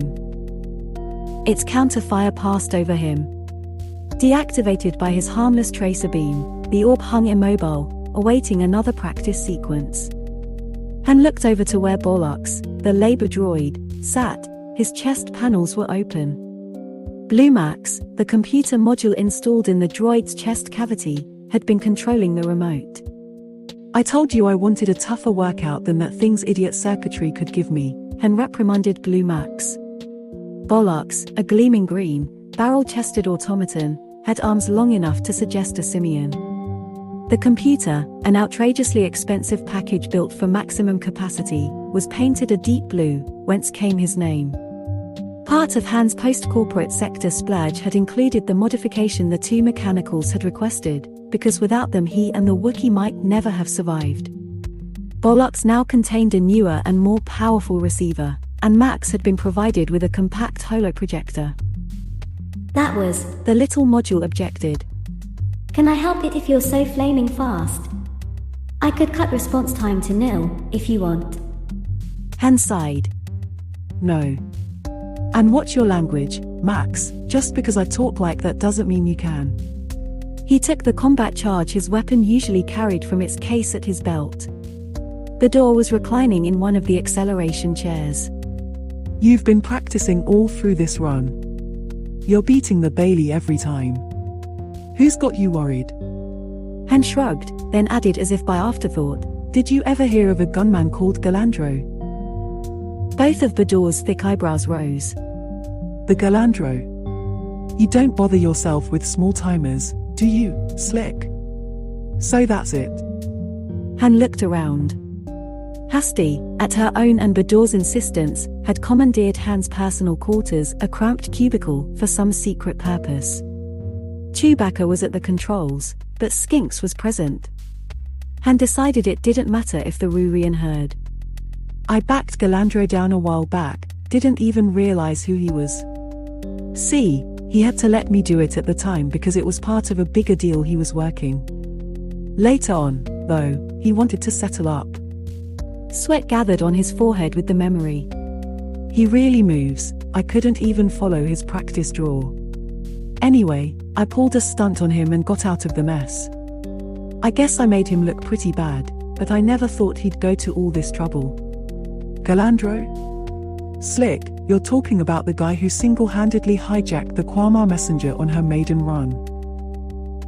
And took over that pirate's nest, Gedon 5, all by himself. And he went to the gun against the Malorm family, drawing head bounty on all 5 of them. And no one has ever beaten the score he rolled up when he was flying a fighter with Marso's demons. Besides which, he's the only man who ever forced the Assassin's Guild to default on a contract. He personally cancelled half of their elite circle, one at a time, plus assorted journeymen and apprentices. I know, Han said wearily, sitting down. Now. If I'd known who he was then, I'd have put a few parsecs between us, at least. But what does a character like that want with me? Bador spoke as to a slow-witted child. Han, don't make someone like Galandro back down, then walk away making a fool of him. His kind live on their reputations. You know that as well as I do. They accept no insult and never back down. He'll make you his career until he settles with you. Han sighed. It's a big galaxy. He can't spend the rest of his life looking for me. He wished he could believe that. There was a sound behind him, and he threw himself sideways out of his chair, firing in midair, rolling to avoid the remote sting shot. His tracer beam hit the dodging globe dead center. Good try, Max, he commented. You strike me as being very adept, Captain, Skinks said from the padded nook over the acceleration couch. Han climbed to his feet. You know all about Master Blaster men, don't you? He appraised the academician. Why'd you come on this run anyway? We could have brought the disc to you. The little Rurian seemed embarrassed. That is, as you probably know, my species' life cycle is— Never saw a Rurian until I met you, Han interjected. Skinks, there are more life forms in this galaxy than anyone's bothered to count, you know that. Just listing the sentient ones is a life's work. Of course. To explain, we Rurians go through 3 separate forms after leaving the egg. There is the larva, that which you see before you, the cycle of the chrysalis, in which we undergo changes while in pupa form. And the end life stage, in which we become chroma wing flyers and ensure the survival of our species. The pupae are rather helpless, you'll understand, and the chroma wings are, preoccupied, caring only for flight, mating, and egg laying. There better be no cocoons or eggs on this ship, Han warned darkly. He promises, Bador said impatiently. Now will you listen? Skinks resumed. All that leaves for us larval stage Rurians is to protect the pupae and ensure that the simple-minded chroma wings don't get into trouble and to run our planet. We are very busy, right from birth. What's that got to do with a nice larva like you raising ship for lost treasure? Han asked. I studied the histories of your own scattered species, and I came to be fascinated with this concept, adventure, Skinks confessed as if unburdening himself of some dark perversity. Of all the races who gamble their well-being on uncertain returns, and there aren't that many, statistically, the traits most noticeable in humans, one of the most successful life forms. Skinks tried to frame his next words carefully. The stories, the legends, the songs, and holo-thrillers held such appeal. Once, before I spin my chrysalis, to sleep deeply and emerge a chroma wing who will no longer be Skinks, I wish to cast aside good sense and try a human-style adventure. Saying the last, he sounded happy. There was a silence. Play him the song you played for me, Skinks, Bador finally invited. In the upholstered nook he had occupied for most of the trip, Skinks had set up his species' version of a storage apparatus. A tree-like framework used in lieu of boxes or bags. From its various branches hung Skinks's personal possessions and items he wished to have close to him. Each artifact was an enigma, but among them was apparently at least one musical instrument. Han had heard enough non-human music to want to forego listening. Though he might be passing up decent entertainment, he might also be avoiding sounds resembling somebody's unoiled ground coach. He changed the subject hurriedly. Why don't you show us what's in the crates instead? Han looked around. Where's Hasty? She should be in on this. We'll be making planetfall soon, and she has preparations to make, Bador said. Skinks, show him those remains, they should interest him. Skinks rose, shook out his amber coat to fluff it, and flowed smoothly out of his nook. Hoping that remains didn't refer to the sort of unappetizing objects he had seen in museums, Han stepped up to the crates with a power pry bar. At Skinks's direction, he opened a container and whistled softly in astonishment. Bador, give me a hand getting this thing out of the crate, will you? Between them they strained and lifted out the object, setting it on the game board. It was an automaton's head. More correctly, it was the cranial turret of some robot out of ancient history. Its optical lenses were darkened by long radiation exposure.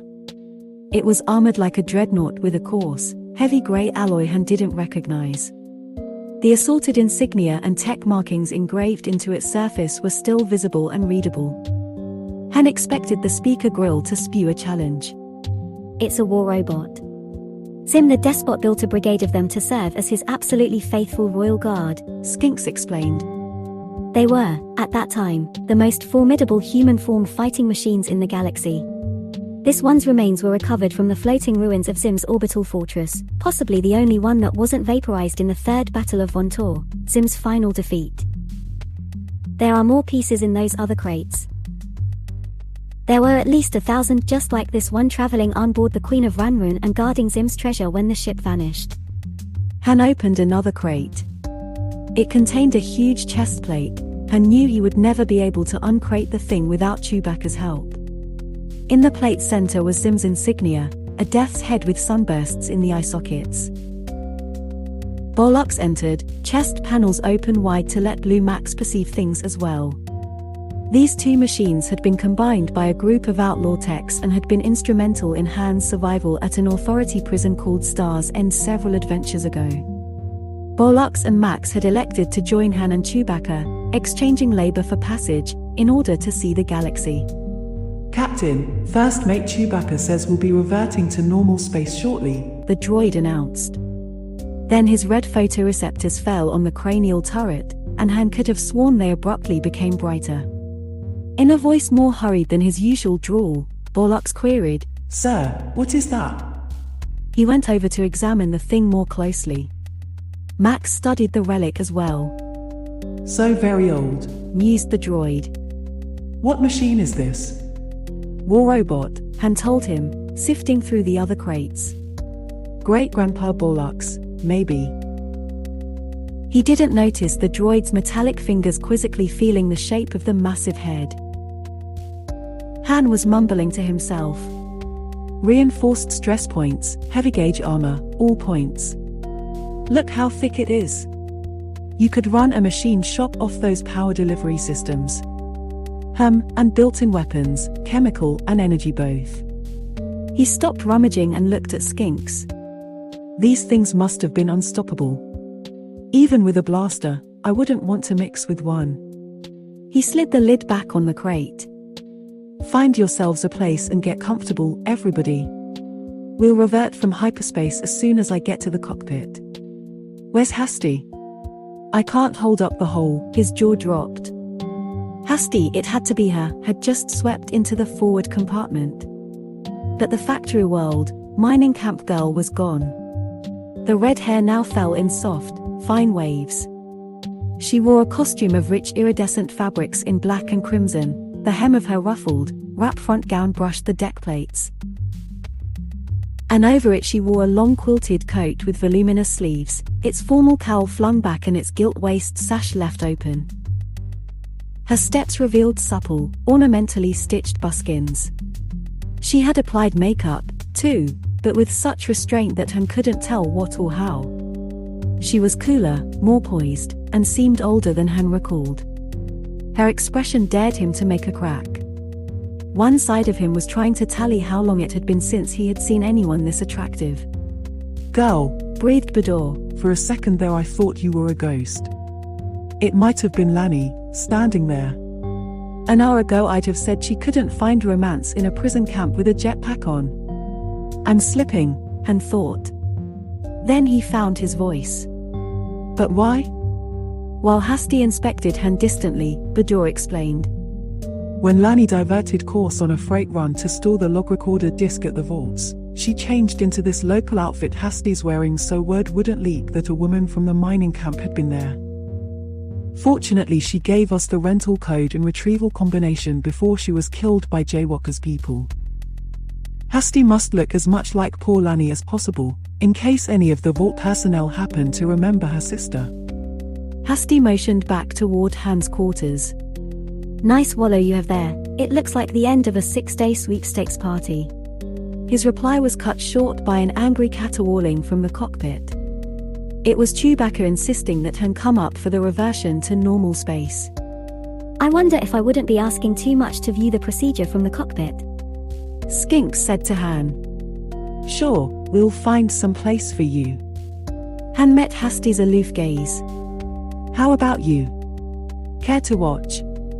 She pursed her mouth indifferently.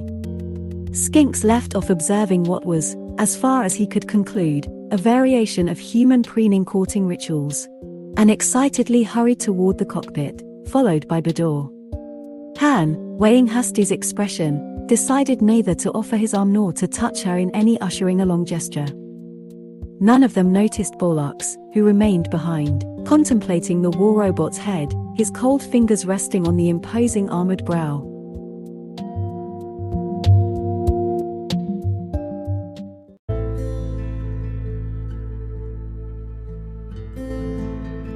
Chapter 6. Del Alt had, in its heyday, been a prominent member of a strategic cluster during the pre-Republic phase known locally as the Expansionist period. That importance had run its course. Altering trade routes, increased ships' cruising ranges, intense commercial competition, social dislocation, and the realigning power centers of the emergent Republican had long since converted the planet to a seldom taken side trip, isolated even from the rest of the Tion hegemony. Del Alt's surface boasted far more water than soil. The treasure vaults of Zim were located near a lake on the southernmost of the planet's 3 continents, a hook-shaped piece of land that crossed Del Alt's equator and extended almost to its southern pole. Around the vault stood Del Alt's single large population concentration, a small city built by Zim's engineers. The travelers studied it during their approach. Heavy weapons emplacements and defensive structures around the city were now gutted ruins filled with crumbling machinery. Broken monorail pylons and once grand buildings, falling back to dusk, were overgrown with thick dendroid vines. Recent construction was sparse, poorly planned, and done with crude materials. There was the wreckage of a sewage and water treatment plant, indicating just how far back Del Alt had slipped. Bador mentioned that the planet harbored a race of sauropteroids, large aquatic reptiles that lived in a rigidly codified truce with the human inhabitants. Port officialdom was non-existent, a bureaucracy would have been an unprofitable expense, something the Tion hegemony avoided. Han and Bador, intending to attract attention, made a show of stretching and pacing as they came down the ramp to a landing area that was no more than a flat hilltop showing the scorches of former landings and liftoffs. Their breath crystallized in the cold air. Han had donned his own flight jacket. Glossy, cracked, and worn with age, it showed darker, unweathered spots where patches and insignia had been removed. He pulled his collar up against the wind. Below them the decaying city spread out along slopes leading down to the long, narrow lake, part of Delolt's intricate aquatic system. Hen estimated from the condition of the landing area that it saw no more than 3 or 4 landings per Deloltian year, probably just Tion patrol ships and the occasional marginal tramp trader. The planet's year was half again as long as a standard one, with a shorter than standard moon day. Gravity was slightly more than standard, but since Han had adjusted the Millennium Falcon's gravity during the flight, they scarcely noticed it now. People came running up from the little city, laughing and making sounds of greeting. The women's attire was like Hasti's, with variations of color, layering, and cut. Male dress tended toward loose pantaloons, padded jackets, all manner of hats and turbans, and pleated, flowing cloaks and robes. Children copied their parents' appearance in miniature. All around these humans were packs of yipping, loping domestic animals, grainer-skinned quadrupeds with needle-like teeth and prehensile tails. Han asked who owned the single building on the field, a decaying edifice of lock slab that might be used as warehouse or docking hangar. The owner appeared quickly, making his way through the mob with curses and insults that no one seemed to take personally. He was small but heavily built, and his scraggly whiskers failed to hide pockmarked cheeks and throat that had been ravaged by some local disease. His teeth were yellow-brown stumps. Crude or non-existent medical care was too common on fringe worlds for Han to feel disgust anymore. He inquired about the building. The language of Delolt was standard, distorted with a thick accent. The man insisted that rental terms were so minor a problem that there was no reason to waste Han's time, that the outloading of cargo could begin at once. The pilot knew that to be a lie, but confrontation was a part of Bador's plan. Bollux appeared and began making trips between the starship and the building. At first the perplexed droid found himself surrounded by screaming, laughing children and snarling, snapping domestic quadrupeds. But the cousins of the building's landlord threatened, cursed, and slapped them away, then formed an escort to see to it that the labor droid could work in relative peace. Still, many eyes followed the gleaming Bollux. Such automata were unknown here. The landlord's cousins opened one of the building's doors just wide enough for the droid to enter and leave. He began stacking crates, canisters, pressure kegs, and boxes inside. The crowd milled around and under the Millennium Falcon, timidly touching her landing gear and gawking up at her in amazement, yammering among themselves. Then someone noticed the Wookiee, who sat looking down from the cockpit. Shouts and shrieks went up, hands were thrust at the Wookiee in gestures meant to repel evil. Chewbacca gazed down on all the activity impassively, and Han wondered if it had occurred to any in the crowd that his first mate was manning the freighter's weaponry. A considerable pile of cargo containers had already accumulated in the building when, with his cousins stationed around its main doors, the landlord abandoned his effusive welcomes and named an enormous rental fee. Bador shook his scarred fist under the landlord's nose, and Han shouted a threat. The landlord threw up his hands and besought his ancestors for justice, then insulted the Offworlders' appearance and the circumstances of their birth. His cousins let the droid continue stacking cargo in his building, though.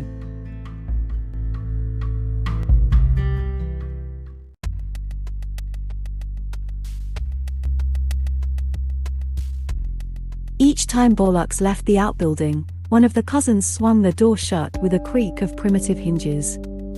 Waiting until she had heard that sound for the third time to be certain of the routine, and having timed the droid's purposely slow trips, Hasti pushed the lid off her shipping canister and stepped out, lifting her hem carefully and rubbing her cramped neck.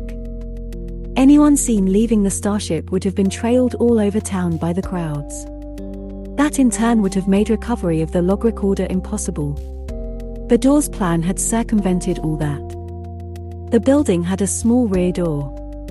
Everything was as Bador had predicted. On a backward world like Delolt, the landlord could ill afford expensive locking systems on each door. Therefore, this rear door and the larger hanging door were secured from the inside, with only a smaller door set in the larger one equipped with a lock plate. Not that that mattered. Han Solo had given Hasti a vibrocutter in case she had needed to force her way out.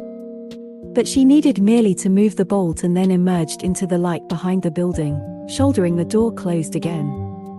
Peering around the corner, she could isolate at least 3 different centers of furor. In one, Han Solo and Bador were squared off with the landlord, insulting one another's antecedents and personal hygiene in best Dalalshan haggling style. In another, people were pointing at and debating hotly over Chewbacca's origin. And finally, the landlord's cousins were battling the crowd so Borlocks could keep filling the building with the containers they would later confiscate if the Offworlders didn't meet the exorbitant rental fee. All the Dalalshans seemed quite happy with their unscheduled holiday. At that juncture another distraction, also planned by Bador, occurred. Skinks ambled down the ramp, ostensibly to confer with Han and the old man. An astonished shout went up from the crowd, and most of the people tagging along after Borlocks went at a run to see this new wonder. Making sure her compact pistol was safe in an inner pocket, Hasti set off, keeping the building between herself and the field. She had draped the cowl over her head and went unnoticed. She had been in the city before, sent from the mining camp with Lanny to make minor purchases. Recalling the layout of the place, she set out for Zim's treasure vaults. Pavement laid when the vaults were new had been chewed and disintegrated by use and time. The streets were rutted and hard-packed in the middle and muddy along the sides where slops had been dumped from overhanging windows. Hasti prudently kept along the middle way. Around her people ran, limped, or were carried toward the landing area. 2 cadaverous oldsters, members of the local aristocracy, were carried past in an opulent sedan chair borne by 6 stooped bearers. A buckboard drawn by 2 skeletal, 8-legged dray beasts followed. 3 drunks lurched out of a drinking stall, arms around one another. They were waving ceramic tippling bowls in the air, sloshing liquor. They regarded her for a moment, then elbowed one another. Under the native code of ethics a woman was fairly safe, at least in town, but Hasti kept her eyes to the ground and her hand near her pistol. But the celebrants decided that the starship merited their attention first, or they would be excluded from an event the rest of the city would talk about all year. Picking her way through a city that seemed to be falling apart before her eyes, to the vaults of Zim the Despot. The vaults were contained within a sprawling, cameral complex of interlocking structures, immensely thick-walled and, in its day, impervious to forced entry. Still, thieves had gotten in over the years and, finding only empty vaults, yawning treasure chambers, and waiting bins and unoccupied shelves, had soon departed. Only the occasional wanderer or scholar of the obscure came here to tour Zim's barren edifice now. The galaxy was rich in sights and marvels worth the seeing and easier to reach. There was little of allure in the haunted emptiness here. In the vault's worn and pitted facade were engraved Zim's insignia of the starburst-eyed death's head and characters from an ancient language. In eternal homage to Zim, whose fist shall enclose the stars and whose name shall outlive time. Hasti paused for a glimpse of herself in the gleaming stump of a fallen column, hoping she resembled her sister sufficiently. She fumed at the memory of Han Solo's sudden change of attitude toward her, first fussing over the buckling of her seatbelt and then his reckless, but expert, planetfall, done to impress her. Either the oaf couldn't see how much she disliked him or, more likely, refused to accept it. At the top of the steps she crossed the wide, roofless portico and passed through the vault's single, gigantic entranceway. The interior was cool and dark. There was a vast circular chamber under a dome half a kilometer in diameter, a mere vestibule to the huge vault complex. But this outermost chamber was the only part of the vaults in use anymore. Hasti's eyes adjusted to the light of weak glow rods and tallow lanterns guttering smoke into the cavernous room designed to be lit by monumental illumipanels. Farther in toward the center of the place was a small cluster of work tables, partitions, and cabinets, the administrative annex for the minor activity the vaults still housed. A few Dalalshans, carrying data plaques, old-fashioned memo wire spools, and even a few sheafs of paper computer printout, passed by her. Hasti shook her head at the primitive operation. But, she remembered, the vaults had very few tenants. The Delautian Bank and Currency Exchange, a minor concern, was one, while the Landmark Preservation Office, charged with looking after the abandoned labyrinth with almost no resources, was that grouping of desks and partitions.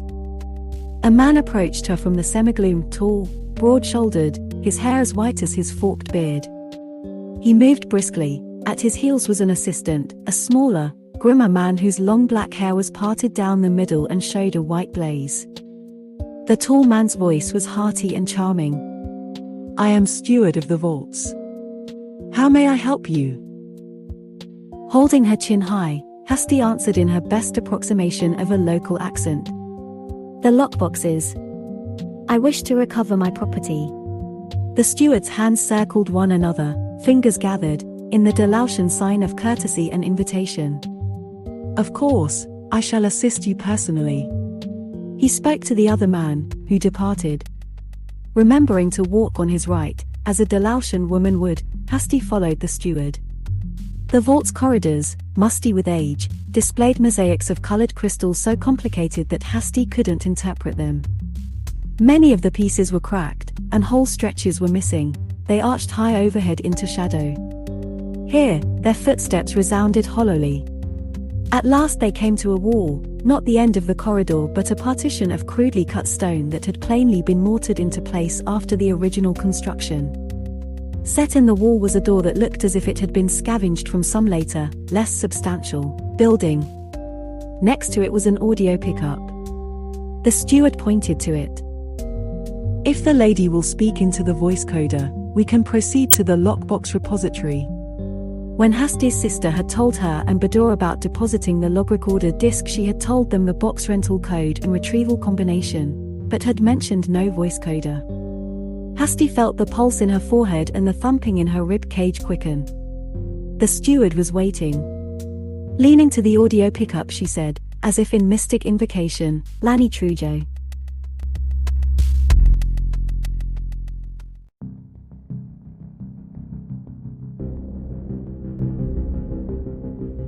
"My last offer," Bador threatened for the fourth time, resorting to hyperbole common on Delalt, "is 10 credits a day, guaranteed 3-day minimum." The landlord shrieked and tore hairs out of his beard, beat his chest with his free hand, and vowed to his ancestors that he would join them before letting plundering Offwilders steal the food from his children's mouths. Skinks took it all in, amazed by the carefully measured effrontery of the hagglers. Han listened with one ear, worried that Hasty might not have been able to get away from the landing area undetected. There was a tug at his shoulder. It was Bollock's. "I noticed this altercation, sir. Shall I continue to outload our cargo?" That meant Hasty was away. Bador heard and understood. "Get everything back on board until this son of contaminated genes, this landlord, bargains reasonably." "Unthinkable," screamed the landlord. "You have already made use of my precious building and diverted me from my other pursuits. A settlement must be made. I hereby hold your cargo against the arrival of the fact-finders." He and Bador swapped deadly oaths. The landlord called the old man a horrible name. Skinks, quivering in excitement, immersed himself in the spirit of the thing, and Tenny trembling. "Devourer of eggs." Everyone stopped, glancing at the diminutive Rurian, who swallowed, appalled at his rash outburst. The landlord departed, along with much of the crowd, hurling back epithets and leaving his cousins to guard the outbuilding. From somewhere, the cousins had produced bolt-operated slug rifles with hexagonal barrels and long, lens-type scopes. Back on board the Falcon, Bador threw himself into a chair. "That landlord! What a freighter bum he'd have made!" Hen grabbed Bollock's. "What happened?" "The men guarding the building entrance kept looking through the door after me as I deposited the cargo. It was some time before they became bored and gave all their attention over to Bador's performance and Skinks's appearance. Hasty was no longer in her crate, and the inner door was unbarred. At Blue Max's suggestion, I resecured the door." "Tell Maxie he's a good boy," Bador said. "I like you too. You've got a touch of larceny in you." Bollock's chest plastrons swung open, the halves coming apart like cabinet doors. Blue Max's photoreceptor lit up. Thanks, Bador, he said, sounding smug. Han told himself, I should keep an eye on that computer or he'll end up wearing Juvigan colors and packing a vibra-shiv. Just at that moment, Skinks appeared with Chewbacca, who had just left the cockpit. The Wookiee was holding the metallic flask of vacuum-distilled jet juice the partners kept under the control console for special occasions. Skinks, Bador said, I think it's time to strike up the band. Skinks flowed to the acceleration couch and on up into his nook. He began taking objects from his tree-like storage rack. If you have no further tasks for us, sir, Bollocks told Han, Max, and I would like to continue our study of Skinks's tapes. Whatever you want, old-timer. Bollocks crossed to the tech station, where he and the computer resumed their perusal of the ancient records Skinks had brought along. The labor droid, who had worked his way across the galaxy and had already outlived one body, possessed an almost sentient streak of curiosity, and Blue Max was always ready to absorb new information.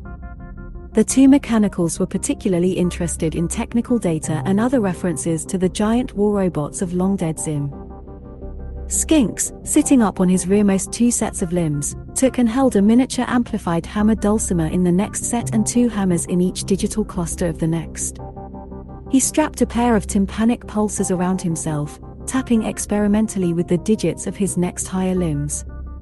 Above those he fastened a pair of small bellows to pump air to a horn held in his uppermost but one set of extremities. In the uppermost he took up a flute of sorts and tried a few runs. The sound was like the wind cones Han remembered from his own homeworld. He wondered what kind of brain could coordinate all that activity. Skinks launched into a merry air, full of sudden runs, bright interplay, and humorous progressions, and impudent catches made to sound as if the instruments or Skinks's limbs were getting out of hand and taking their own course. The Rurian made a great pretense of distress and bewilderment and a desperate effort to bring his extremities under control again. The others laughed, particularly Chewbacca, whose Wookiee chortles made the bulkheads ring. Bador rapped time on the game board and even Han was tapping a toe or two. He opened the flask, took a swig, and passed it to the Wookiee. Here, this'll put some curl in your pelt. Chewbacca drank, then sent the flask along. Even Skinks accepted a drink. They demanded another number after that, and a third. Bador eventually jumped up, both hands over his head, to demonstrate the binarian jig. He capered around the compartment as if he were 20 kilos lighter and as many years younger. At the height of the binarian jig the ship's hatch signaled. Bador and Chewbacca rushed off, eager to see what Hasty had brought back. Bollocks and Blue Max looked up from the strobing rapid readout screen, and Skinks began extricating himself from his instruments. Step 1 completed, he said in his quick fashion. Skinks, of the Kazak colony, off on a treasure hunt. If my clutch siblings could see me now. But when the Wookiee re-entered the compartment, he slumped dejectedly over to his partner and sank into the couch, head in hairy hands. Bad as that? Thought Han. Bador followed, one arm clasped around a despairing Hasty. She took a sip from the flask, coughed, told her story quickly, then took another. Voice coder, Han exclaimed. Nobody said anything about a voice coder. Maybe Lanny never realized her voice was being printed, Bador replied. That steward, Hasty muttered.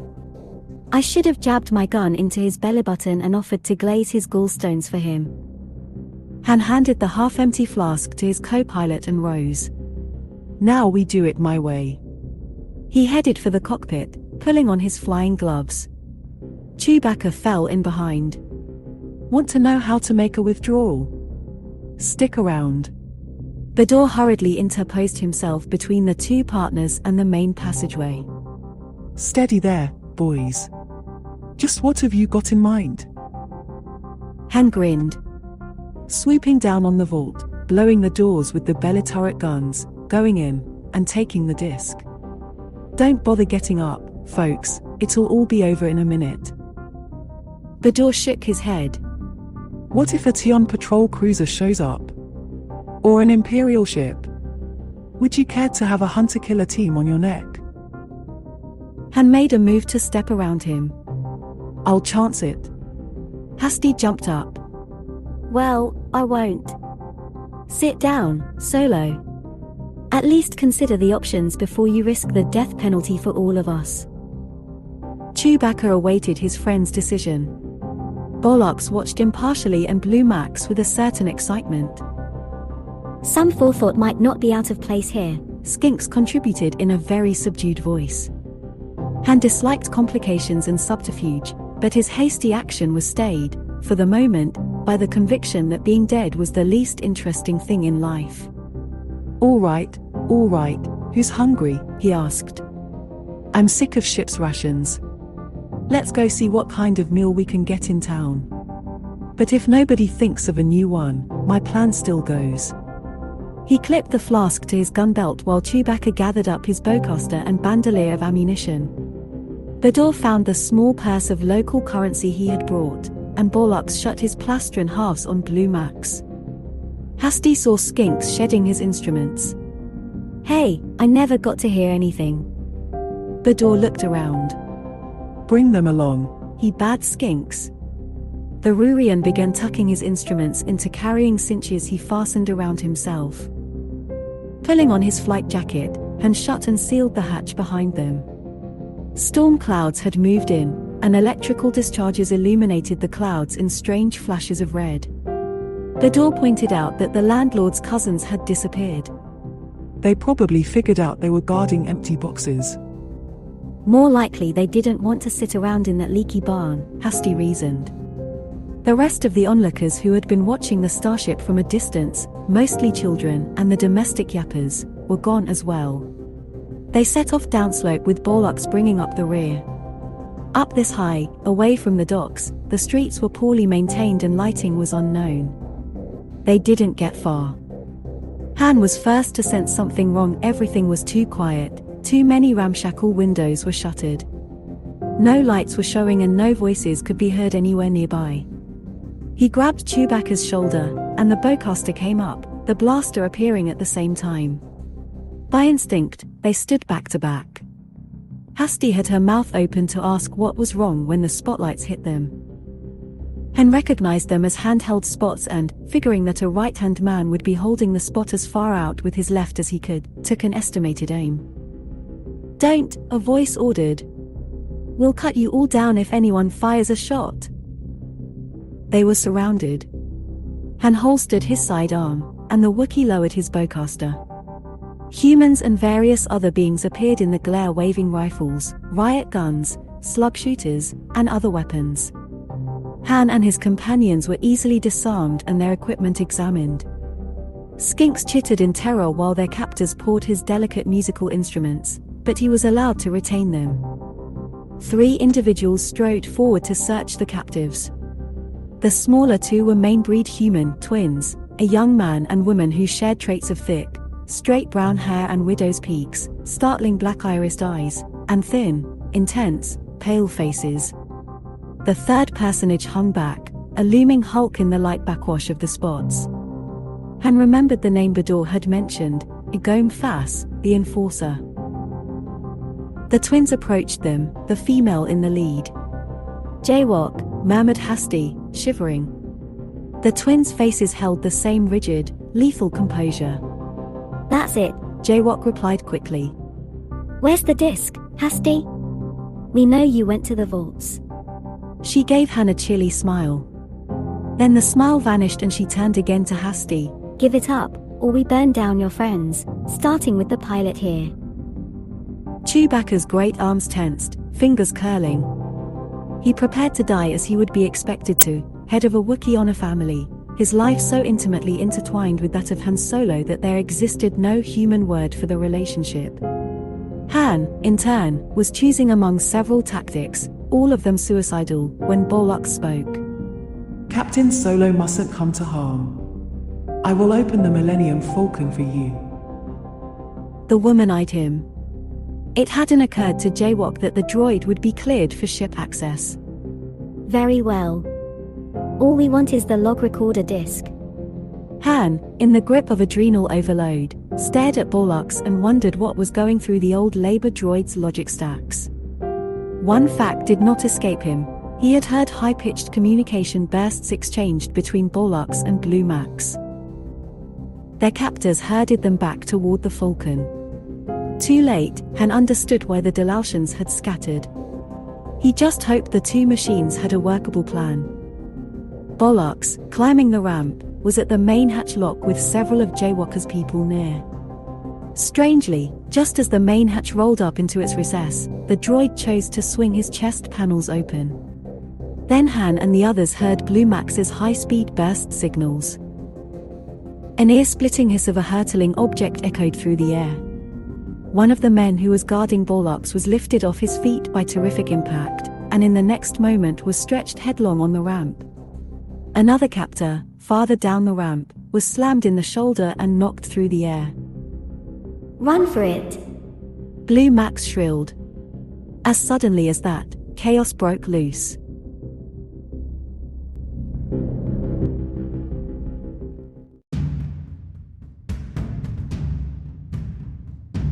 Chapter 7. The two strong-arm specimens still standing at the top of the ramp ducked instinctively. Something small and fast swished past Han, knocking the humanoid who had been guarding him off his feet. Bollocks pivoted to follow the action. From the now exposed Blue Max, more high-pitched beeps issued forth. Han realized with some amazement that the computer module had managed to summon the remote target globe from the Falcon's interior and was using it as a weapon. Before Jaywalker's people could react, Han yelled, "Hit them!" He grabbed the nearest opponent's weapon, a slug-shooter carbine with a drum magazine, and, twisting his leg behind the others, toppled him over. Bador rammed his elbows back into the face of his guard and turned to grapple with him. Chewbacca was less fortunate. Preparing to enter the fray, he was unaware that the massive Igome Fass had stolen up behind him. The Enforcer's hard fist crashed into the base of the Wookiee's skull. Chewbacca staggered, nearly falling to his knees, but his tremendous strength bore him up again. He turned groggily to give battle, but Igome Fass's first blow had given the Enforcer a formidable edge. He avoided Chewbacca's slowed counterpunch and landed another blow, bringing his fist down on the Wookiee's shoulder. And this time the Falcon's first mate went down. Bador was having a difficult time with his second guard, who was young and fast. They struggled, feet shuffling in the dry dust, but just as the older man was gaining the upper hand by dint of weight and reach, he was tackled low around the knees and went down. The Takia was hasty. She had seen that Jaywalker's men on the ramp were about to open fire on Bador. Propelled by its repulsor power and forced air, the remote globe had taken two antagonists out of the fight. Jaywalk was shooting at it with Hasty's confiscated pistol, missing, and screaming orders that her troops ignored. Han had retrieved the carbine, knocking his opponent away with a stroke of the weapon's butt. He spotted his partner struggling to rise as Igome Fass hovered over him. The Enforcer's hood was thrown back, and in the light spilling down through the hatch, Han saw the humanoid's huge, square jaw and tiny, gleaming eyes set far back under thick, bony ridges of brow. Han clamped the carbine stock to his hips and squeezed off a burst. The weapon stuttered with a deafening staccato and reeked of burned propellant. A stream of slugs plucked at the Enforcer's chest but only ripped away fragments of cloth. Igome Fass was wearing body armor under his outsized coveralls. Before Han could adjust for effect, the humanoid lunged for cover. A wash of white fire flared on Han's right. Turning, he saw that it was a power pistol shot aimed at Bador by a man on the ramp who missed because Hasty had just tackled the old man. But it hit the man with whom Bador had been struggling. He shrieked once and died as he fell. Han grabbed Chewbacca's elbow as the Wookiee struggled to his feet, shaking his head to clear it. Retaking the Falcon was impossible. The two remaining guards at the ramp head were kneeling in the shelter of the hatchway and firing into the night. "Get back!" Han hollered to his companions. He moved back, firing in brief bursts, followed by Hasty and Bador with skinks scuttling rapidly behind. The spotty return fire, hasty and poorly aimed, never came close. But one guard, a leather-skinned creature with a horny carapace, blocked Bollocks' retreat. Blue Max beeped, and immediately the remote flashed out of the darkness, striking the creature from behind and knocking it over. Since the remote couldn't operate at any great distance from the starship, Max gave the signal that sent it jetting back on board. The labor droid hurried after the others, bounding in long strides made possible by heavy-duty suspension. The group ran, bounded, and scuttled to the edge of the landing area.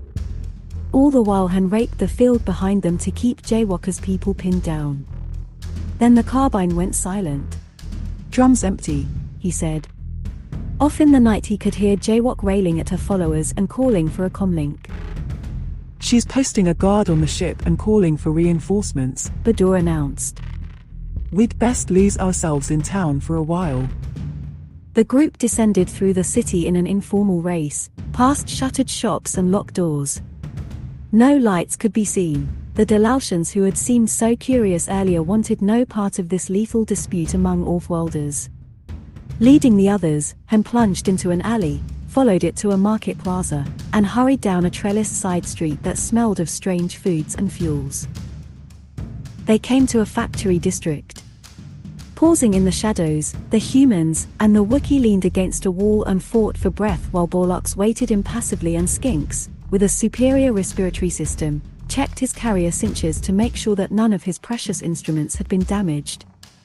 "You should have snagged a gun," Han puffed, "instead of worrying about that one-man band of yours." These have been making music in my family for a dozen generations, Skinks replied indignantly. and I'm sure I don't know how I could have wrested a weapon away from some malodorous ruffian 4 times my size. Han gave up the argument and checked the nearby rooftops. "Can anybody spot a ladder or staircase? We have to see if they're trailing us." Now I can be of help there, I believe, Skinks announced. A nearby pole supported fiber optic cables for in-tone communications. Wrapping himself around it, Skinks spiraled up the pole, protecting his instruments carefully. Since all the buildings were one-story affairs, he had a good view of the surrounding area. Having reconnoitred, Skinks corkscrewed his way down the pole again. There are search parties working their way down through town, he told them. They have handheld spotlights, I assume them to be using comlinks. He tried to hide his fearful quaking. "Did you see their ship?" Han asked eagerly. "It must be around here somewhere. Perhaps we could pick up some firepower there." But Skinks hadn't spotted it. They decided to try to skirt the search party's pattern and see if they couldn't get back to the Millennium Falcon. Skinks's feathery antennae wavered in the air, attentive to vibrations. "Captain, I hear something." They all held their breath and listened. A rumbling swelled until it shook the ground. "Looks like Jaywalk got through on the comlink," observed Bador over the tumult. An enormous vessel mounted with heavy guns was hovering above the landing area, its floodlights playing over the city. The fugitives pressed backs into the shadows. The ponderous lighter couldn't hover and search for long. Instead she descended. "There'll be more manpower on board her," Bador warned. "Skinks, shinny up and take a look. Be careful." The Rurian went up a nearby line pole and was down again almost at once. The big ship must have dropped off parties down in the lakeside area, he told them urgently. I saw them spreading out, coming up the hill. And there's a group of 3 coming down this way from above. One of them is carrying Chewbacca's bowcaster. The Wookiee growled ominously. Han agreed, "Let's take care of them, but good." No one mentioned surrender. It was plain Jaywalk would do anything to get what she wanted. The search party flashed handheld spots into alleys and doorways. Teams were being organized to scour the rooftops. Virtually every trustworthy being who could be spared from the mining camp had been armed and brought to the scene. The man leading this particular party, the man whose carbine Han had appropriated, carried Chewbacca's bowcaster and had tucked Han's blaster into his belt. He had seen a Wookiee bowcaster used in the Holo thrillers and was determined to get even with the two by downing them with their own weapons. He was delighted, therefore, to see a looming, shaggy shape step out of the darkness before him. Blocking his companions in the process, the man with the bowcaster took a stance and fired. But Chewbacca ducked at the last instant, knowing that the man's unfamiliarity with the feel and aiming characteristics of the bowcaster would cause a first-round miss. In a flash, the Wookiee hurled himself forward. The man gave the bowcaster's foregrip a yank to recock it and strip another round off the magazine for a second shot. But he got nowhere. The weapon's mechanism was set for a Wookiee's brawn and length of arm. Before he could cast it aside and pull out Han's blaster, a mountain of angry brown fur descended upon him. The other two searchers fanned out to either side. One was felled immediately as Han Solo stepped out of the shadows and knocked him out with a swipe of the carbine's butt. The other was stunned by masonry brickbats flung by Hasti and Bador. Han adroitly snatched his victim's pistol and fired at the brickbat-stunned searcher. Yelling, the man clenched his calf and fell. Meanwhile, Chewbacca had separated his man from the bowcaster and thrown him against a wall. The man crashed with an impressive thud and slid to the ground. "You'll live," Han decided, towing over the man he had shot and waving his recaptured blaster, "if you make some worthwhile conversation. How many guards on my ship?" The man licked his fear-parched lips. 10, maybe 12. A few actually on board, the rest around her. What about the ship you came in? Hasti asked their captive. The first one, not that big lighter. Han slightly depressed the blaster trigger. The man gasped. Backslope of town, below the landing area, in the rocks. Bador came up, having collected the comlink dropped by the bowcaster thief. "Sonny boy, you just bought yourself a future." Then he told them that Jaywalker's spaceboat was grounded on an expanse of flat stone, with only 2 men guarding her. "I've grown to dislike unnecessary killing," Bador explained, setting an appropriated stun gun for maximum dispersal. He squeezed the trigger, and blue rings of energy leaped outward. Immediately the 2 guards collapsed. Bador and Hasti patted them down for whatever weapons or equipment they might have, then Han climbed into the boat and moved to the pilot's seat. "Fueled and ready." Chewbacca, examining the co-pilot's side of the board, woofed a question. "No. We won't leave Delalt without the Falcon. We couldn't get out of the system with this baby carriage anyway," Han replied. "We'll jump out of their search lockers, then work out our next move." He began throwing switches and punching instructions into the flight computer. A warning sounded and the board lit up. Chewbacca threw his head back and yowled his frustration. From the console rang Jaywalker's voice. "Attention, landing boat, attention. Why are you attempting to violate instrument lock? Guard detail, answer." "I need tools. They've got the board locked down," Han said urgently. Chewbacca dug long fingers around the edges of the utility locker's door and ripped it away. Han was busy unfastening the console's housing latches. The Wookiee grabbed some implements from the locker and handed them to Han, and soon the partners were attacking the lockdown mechanism, ignoring Jaywalker's vehement transmissions that crackled in the background. Chewbacca howled in triumph, neutralizing one security circuit. "Got the other," Han crowed. But their elation disappeared as they heard the thunder of mass lift thrusters. "She's coming after us in the lighter," Hasti yelled from the hatchway. "How soon can we lift off?" "She's too close with those heavy cannons," Han rasped. "But at least we'll have a diversion. Get clear." The others ran for it. There was a chart readout on the console. Han slipped it into his vest and, with one foot out the hatch, inserted a series of instructions into the console. Automatic sequence cycled the hatch shut, and the boat lifted off. Han hurdled a rock and crouched in its shelter with the others, and they watched the spaceboat rise into the night sky. The lighter was already on a close interception course. It seemed to Han a good time to get as far as possible from the liftoff site. Having distracted those on the lighter, the fugitives moved off in a ragged line. Chewbacca kept rearguard and, wielding a clump of dry red shrubbery, eradicated the few prints they'd left on the rocky terrain. The spaceboat picked up speed, following Han's programming. The lighter's heavy artillery spoke, and tremendous spears of green-white energy made a brief noon in the Dalaltian night. The first salvo missed but gave the gunners their registration. The second hit dead center, several beams converging on the small boat at once. It exploded in a fireball, leaving a few scraps of burning wreckage to flutter from the sky. Capturing us wasn't such a big priority after all, Bador observed. They had barely reached the temporary shelter of a rocky outcropping and hidden themselves among the boulders when the lighter returned with a rumble of brute thrusters and settled in where the boat had lifted. In moments the area was swarming with armed searchers sweeping handheld spots. The stunned guards were quickly discovered, the ground examined.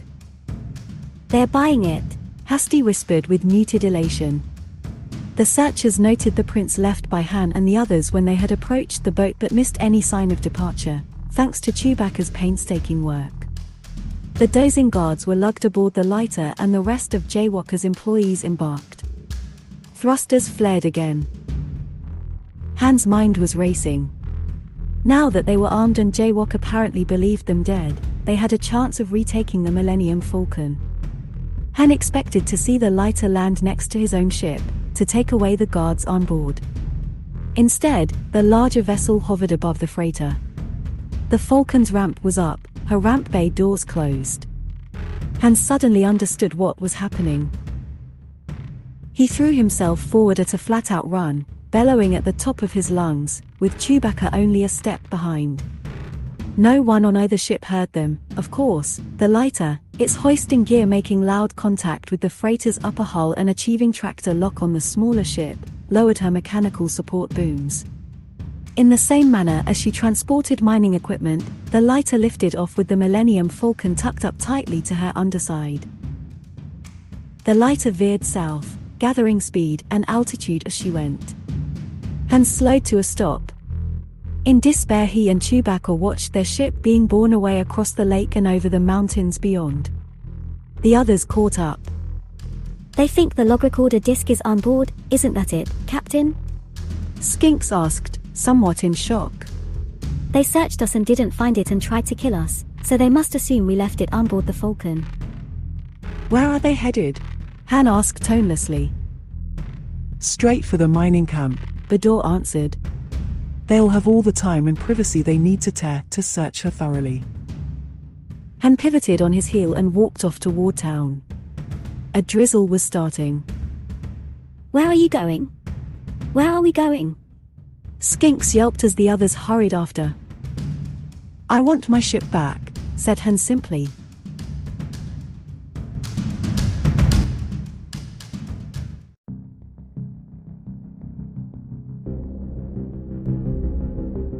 Chapter 8. "It's a lame-brained scheme, even for you," Hasty was saying. Han peered into the greyness and wished Bador would return.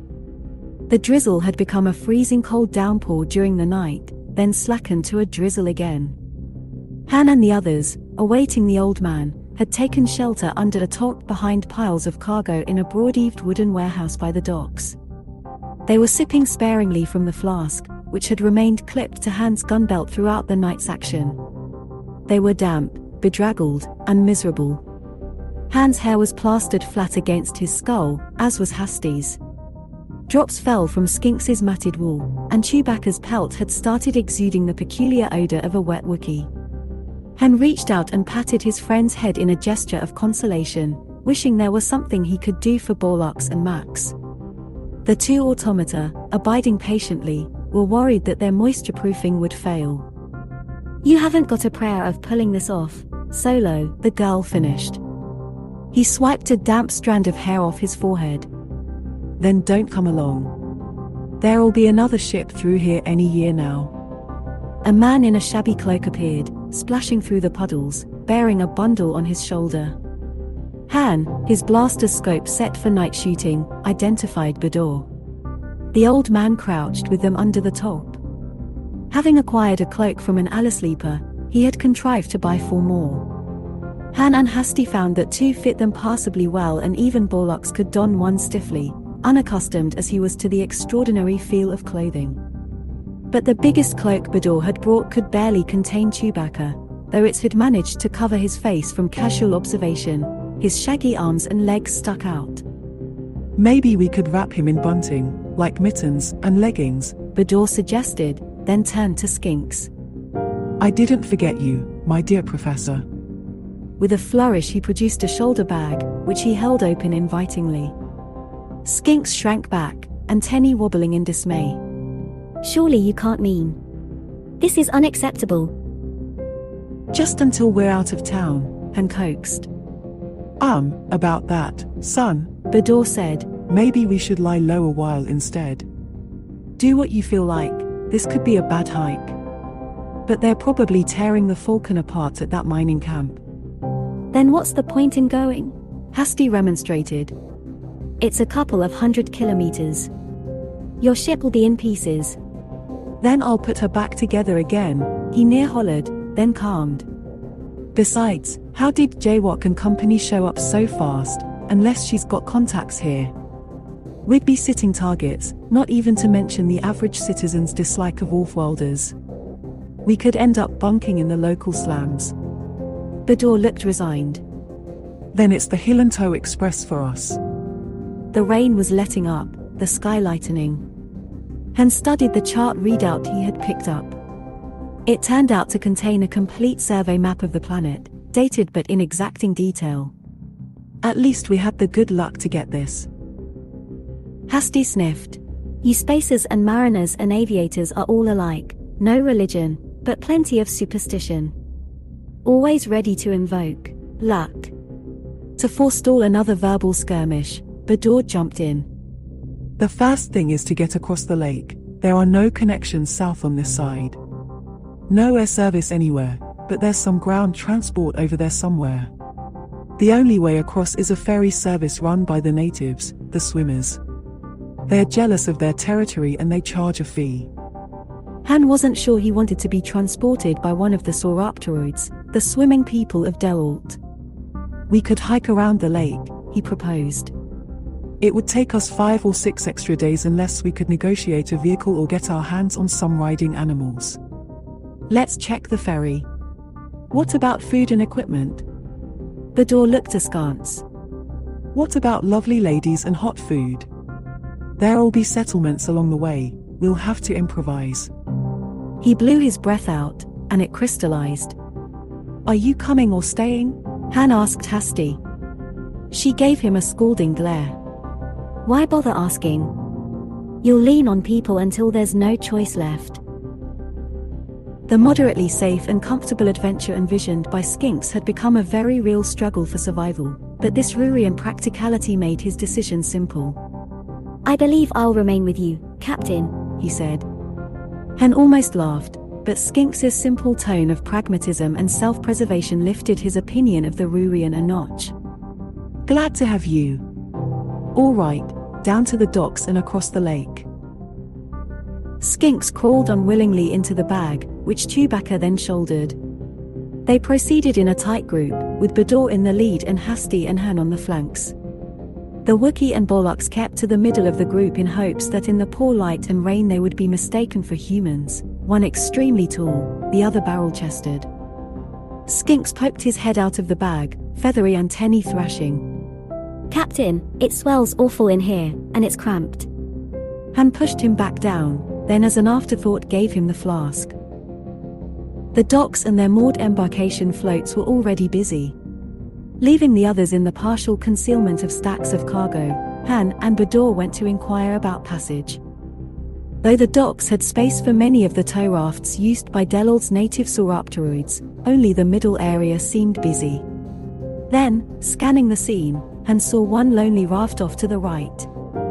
Though Bador had briefly described the swimmers, Han still found them a startling sight.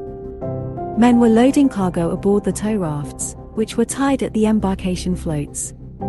Tow lines and harnesses bobbed as the rafts waited in the water. Beyond them lazed 20 or so Sauropteroids, circling or treading water with flipper strokes of immense power. They ranged from 10 to 15 meters in length, their heads held high from the water on long muscular necks as they moved in the lake. Their hides varied from a light grey to a deep green-black, lacking nostrils. They had blowholes at the tops of their long skulls. They idled, waiting for the men ashore to complete the manual labor.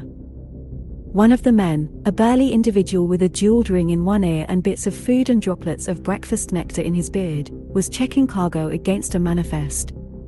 As Bador explained their needs, he listened, playing with his stylus. "You will have to talk money with the top bull," he informed them with a smirk and didn't like, then called out, "Ho, Casarax. Two seeking passage here." He returned to his work as if the two men no longer existed. Han and Bador went to the dock's edge and stepped onto an embarkation float. A sauropteroid approached with a few beats of his flippers. Han surreptitiously moved his hand closer to his concealed blaster. He was ill at ease at seeing Casarax's size and his hard, narrow head with its fangs longer than a man's forearm. Casarax trod water next to the float. When he spoke, the blast of sound and fishy breath made both men fall back a bit. His pronunciation was distorted but intelligible. Passage is 40 drit, The creature announced, a hefty sum in Delautian currency each. And don't bother haggling, we don't fancy that down here at the docks. Casarax blew a spout of condensing moisture out the blowhole in his head to punctuate the statement. What about the others? Han murmured to Bador, indicating the rest of the sauropteroid pack. But Casarax caught Han's query and hissed like a pressure valve. They do as I say. And I say you cross for 40 dryet. He feinted, as if he were going to strike, a snakish movement that rocked the float with turbulence. Han and Bador scrambled onto the dock as the men there guffawed. The man with the manifest approached. "I'm chief of Casarax's shore gang, you may pay me." Han, red in the face, was growing more furious by the moment at this high-handed treatment. But Bador, glancing toward the lone raft they had noticed earlier, asked, What about him? A lone swimmer was down there, a big, battle-torn old bull, watching events silently. The shore gang chief forgot his laughter. "If you enjoy living, ignore him. Only Casarax's pack plies this part of the lake." Still fuming, Han strode down the dock. Bador followed after a moment's indecision. The shore gang chief called, "I give you fair warning, strangers." The old bull reared up a bit as they approached. He was the size of Casarax, his hide a near black, networked with scars. His left eye was gone, lost in a long-ago battle, and his flippers were notched and bitten. But when he opened his mouth, his tremendous fangs gleamed like honed weapons. Your new faces to the docks, He said in a whistling voice. "We want to get across the lake," Han began. "But we can't meet Casarax's price." Once, human, I'd have towed you across as quickly as you please and carefully, too, for 8 dryet each. Han was about to accept when the creature cut him off. But today I tow for free. Why? Ham and Bador asked together. The bull made a burbling sound that they took to be a laugh, and shot a blast from his blowhole. I, Shazin, have vowed to show Casarax that any of the swimming people are free to work this dock, like any other.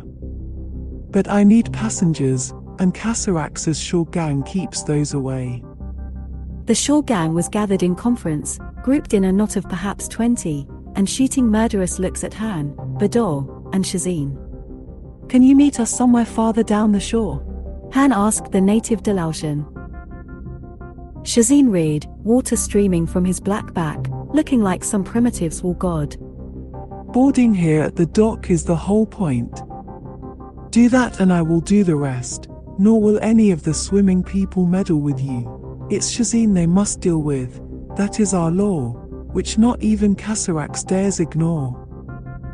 Bador pulled thoughtfully at his lower lip. We might go around the lake. Han shook his head. In how many days? He turned to Shazin. There are a couple more passengers. We'll be right back. If they menace you on the docks, I cannot interfere, Shazin warned. That is the law. But they won't dare use weapons unless you do for fear the other humans, the ones who've been driven from their jobs, will have cause to intercede. Bador clapped Han's shoulder. I could stand a little cruise right now, slick. and gave him a wicked grin. They started back. The others were standing where they had been left. Hasty held a large cone of plasform that contained a massive lumpy, pasty dough, which she and Chewbacca were eating with their fingers. She offered some to Bador and Han. We were starving. I picked this up from a vendor. What's the plan? Bador explained as they shared the doughy stuff. It was thick and gluey but had a pleasing flavor, like nut meat. So, finished Han, no shooting unless we have to. How's Skinks? The Wookiee chortled and held open the shoulder bag. The Rurian lay in a near circle, clutching the flask. When he saw Han, his facete red eyes, which were somewhat glazed, grew wider. Skinks hiccuped, then chirped. You old pirate. Where have you been? He flicked an antenna across Han's nose, then collapsed in chittering laughter. Oh, great, said Han, his tight as a scalp tick.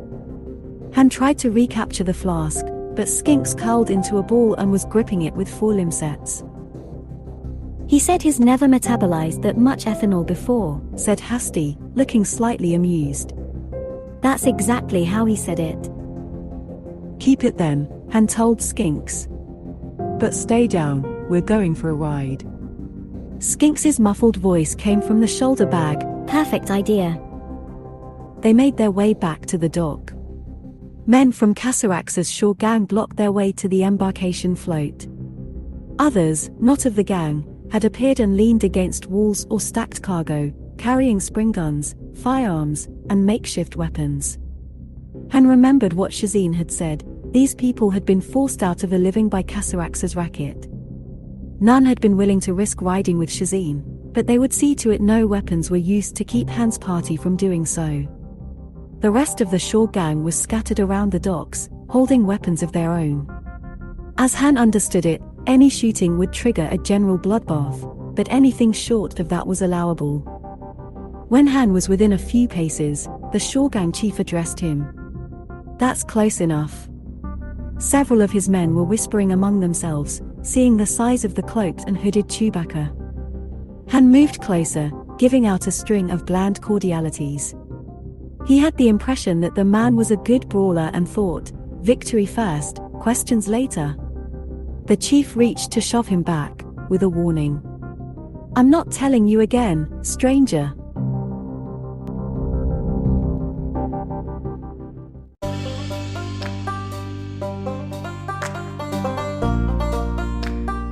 How right, agreed Han silently.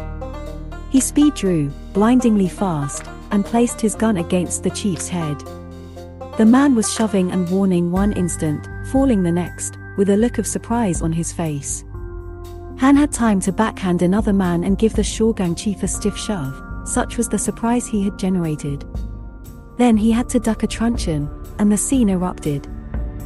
One young shore gang member swung an eager 1-2 combination at Bollox, a short setup jab and a long uppercut that would have done considerable damage to a human. But the youth's fist gonged off the droid's hard midsection and rebounded from his reinforced faceplate. As the boy cried out in agony, Hasty stepped around Bollox and brought the barrel of her gun down on his head. Another shore gangster reached for Han, who was otherwise occupied. So Bador stopped him with a forearm block and lashed out with his foot, kicking high and hard. His antagonist dropped.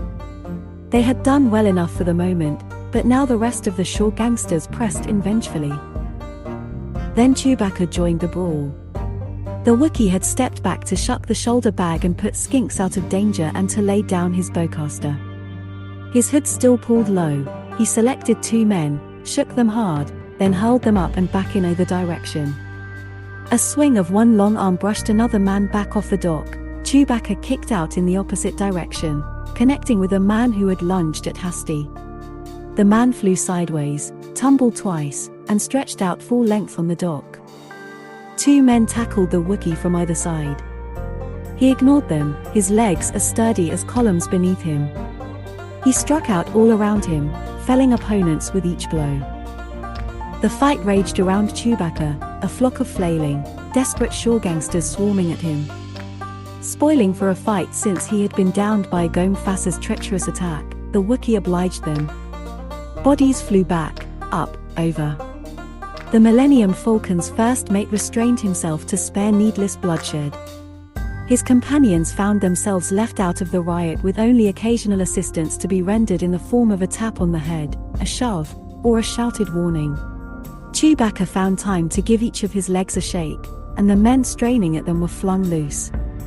Those who remained standing made a concerted charge.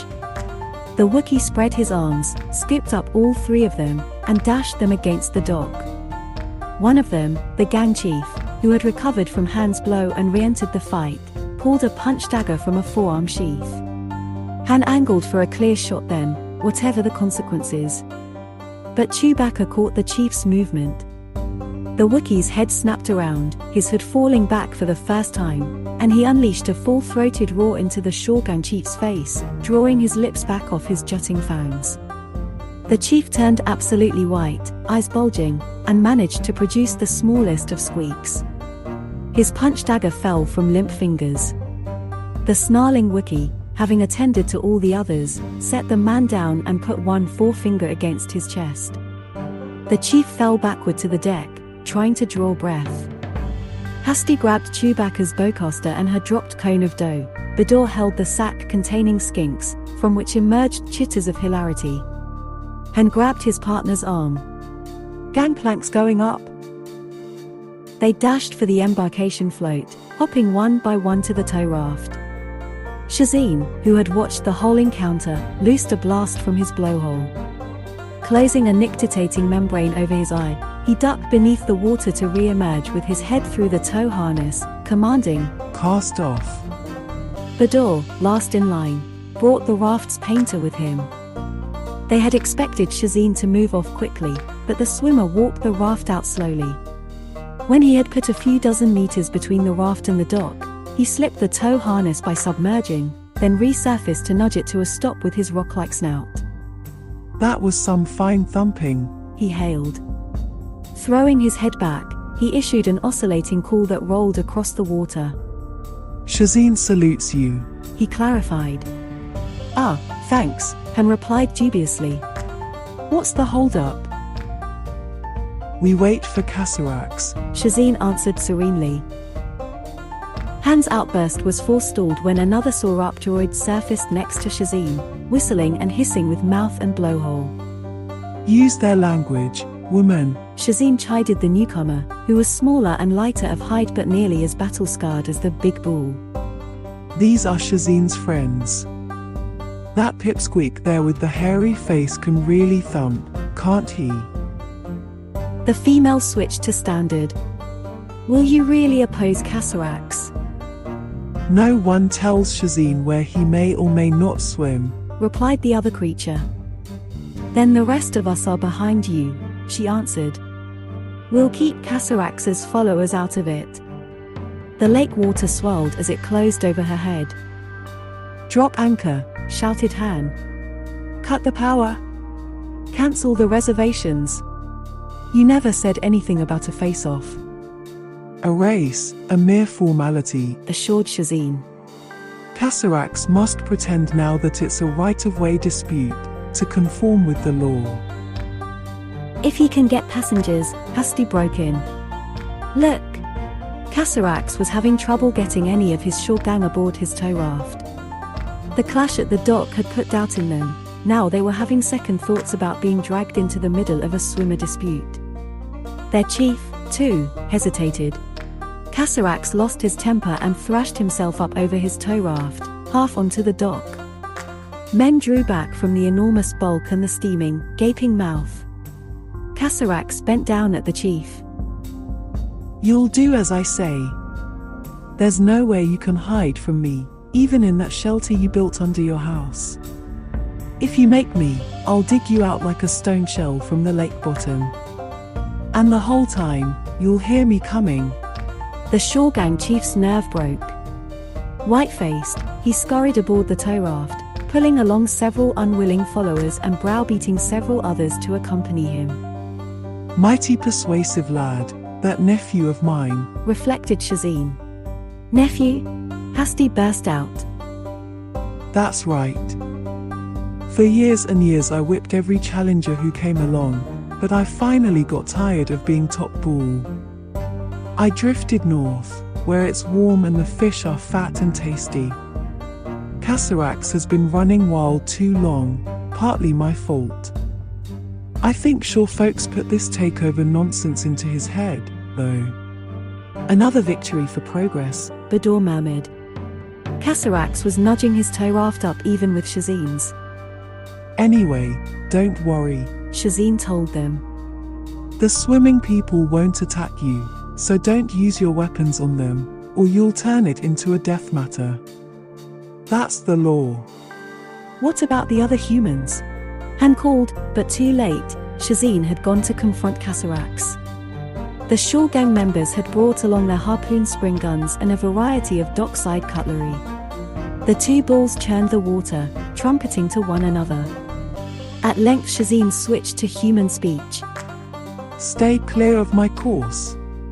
And you from mine, Casarax retorted. They both plunged for their tow rafts, flippers beating with full force, diving for their harnesses and creating rolling swells. They re-emerged with heads through harnesses and snapped the towing hawsers taut. The hawsers creaked with the strain, wringing the water from them. Water gushed up from the raft's blunt bows, breaking in spray and foam. Everyone on both rafts fell to the deck, snatching frantically for a handhold. Casarax and Shazin breasted the water neck and neck, shrilling challenges to one another. Han began to wonder whether a hike around the lake wouldn't have been a better idea after all. Why do I always think of these things too late?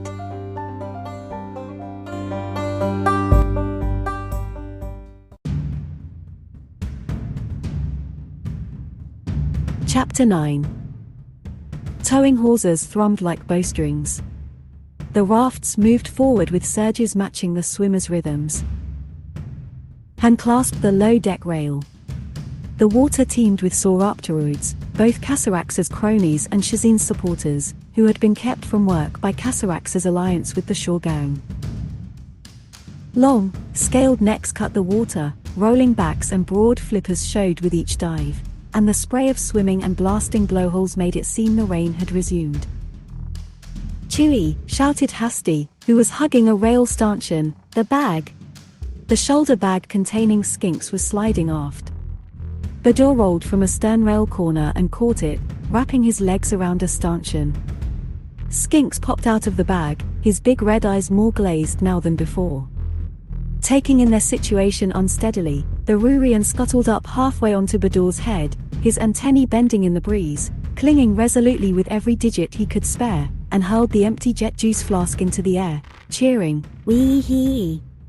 I bet 5 dry it on us. Spying Casarax's raft, he added shrewdly, And 5 more on them. He sank back down into the bag, which Bador closed over him. The rough ride didn't trouble Han nearly as much as the fact that this was no ordinary race. The two bulls were straining, neither able to gain headway against the other. Casarax made a bid for the lead, then another, but Shazin matched his spurts and held the pace. Han could hear their booming grunts of effort over the rush of the wind and the slapping of water against the rafts. Casarax changed tactics, slackening his line.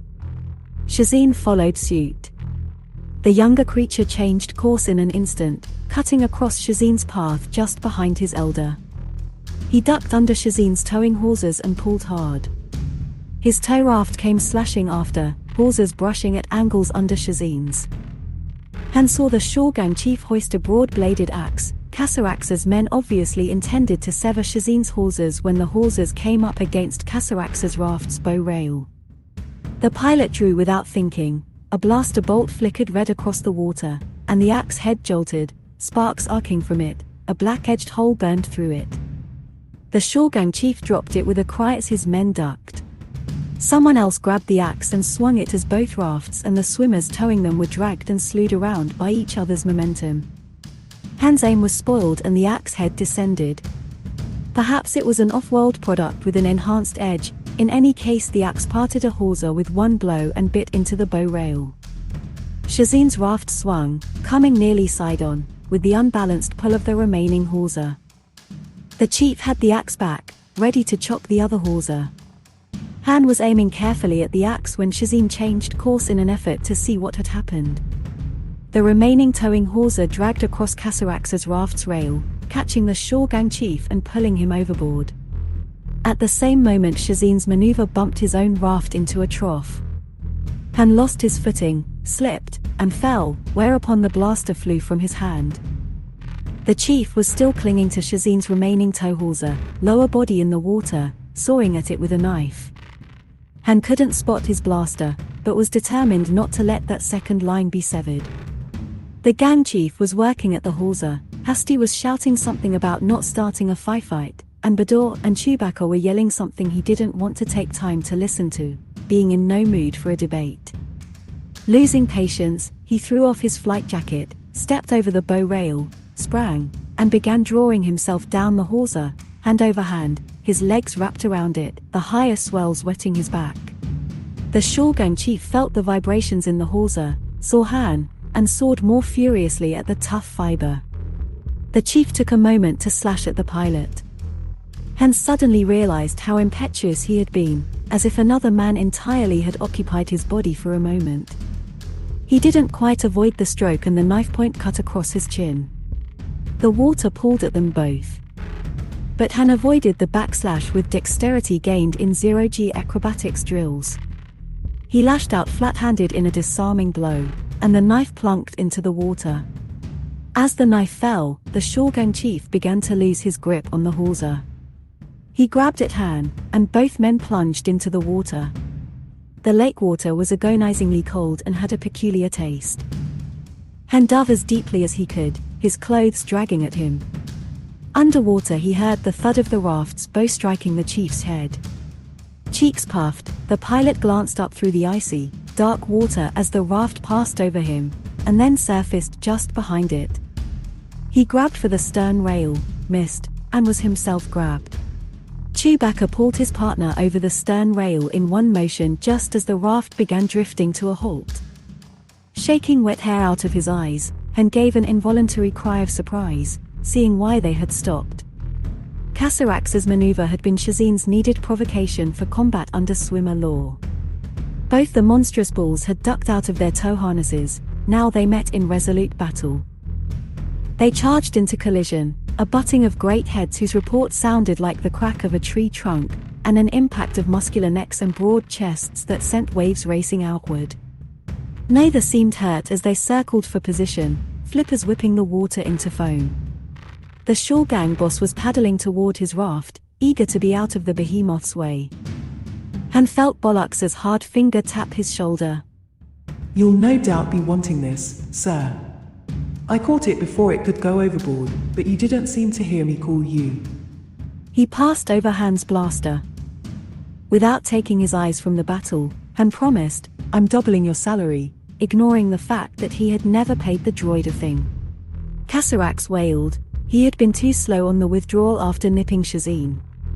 The older bull hadn't gotten a full grip with his fangs, and Casarax had gotten away, but now blood flowed down his neck scales. Casarax, wild with rage, charged again. Shazin met him head-on, each of them trying to butt and bite, to press the other under the surface, shrieking and trumpeting. Shazin failed to repel a determined assault by Casarax and slid back as the younger creature surged up over him seeking a death grip on his uncle's throat. But he had been too eager. Shazin had drawn him out and now the older bull dropped his pretext and dove, rolling. His blunt tail slammed Casarax's skull, and the younger combatant fell back in pain. They resumed butting heads, biting, thrashing flippers, and colliding with one another. "Hang on," warned Hasty, the only one who had thought to watch for other danger. The raft shuddered and timbers splintered as the bow was tipped into the air. It was one of Casarax's followers, a very young bull from the looks of him. He had closed crushing jaws on the raft's stern, shaking it, spouting wrathful blasts from his blowhole. He tore a meter-wide bite out of the raft, spat the wood aside, then came at them again. Han set his blaster to maximum power. "Don't kill him," Hasty shouted. "You'll have them all down on us." As the Sauraptoroid butted the raft, nearly capsizing it, and bellowed. "What do you want me to do, sweetheart? Bite him back?" "Leave it to them," she answered, pointing.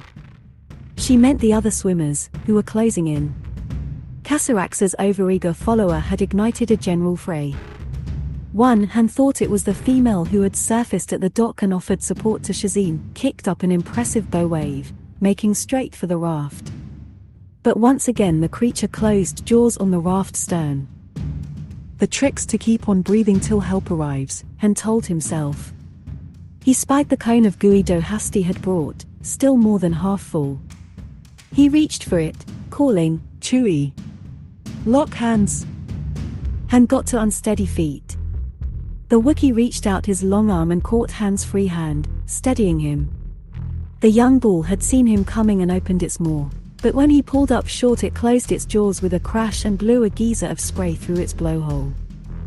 When he saw the edges of the blowhole vibrate with the indrawing of breath, Han jammed the cone of dough down on it as hard as he could.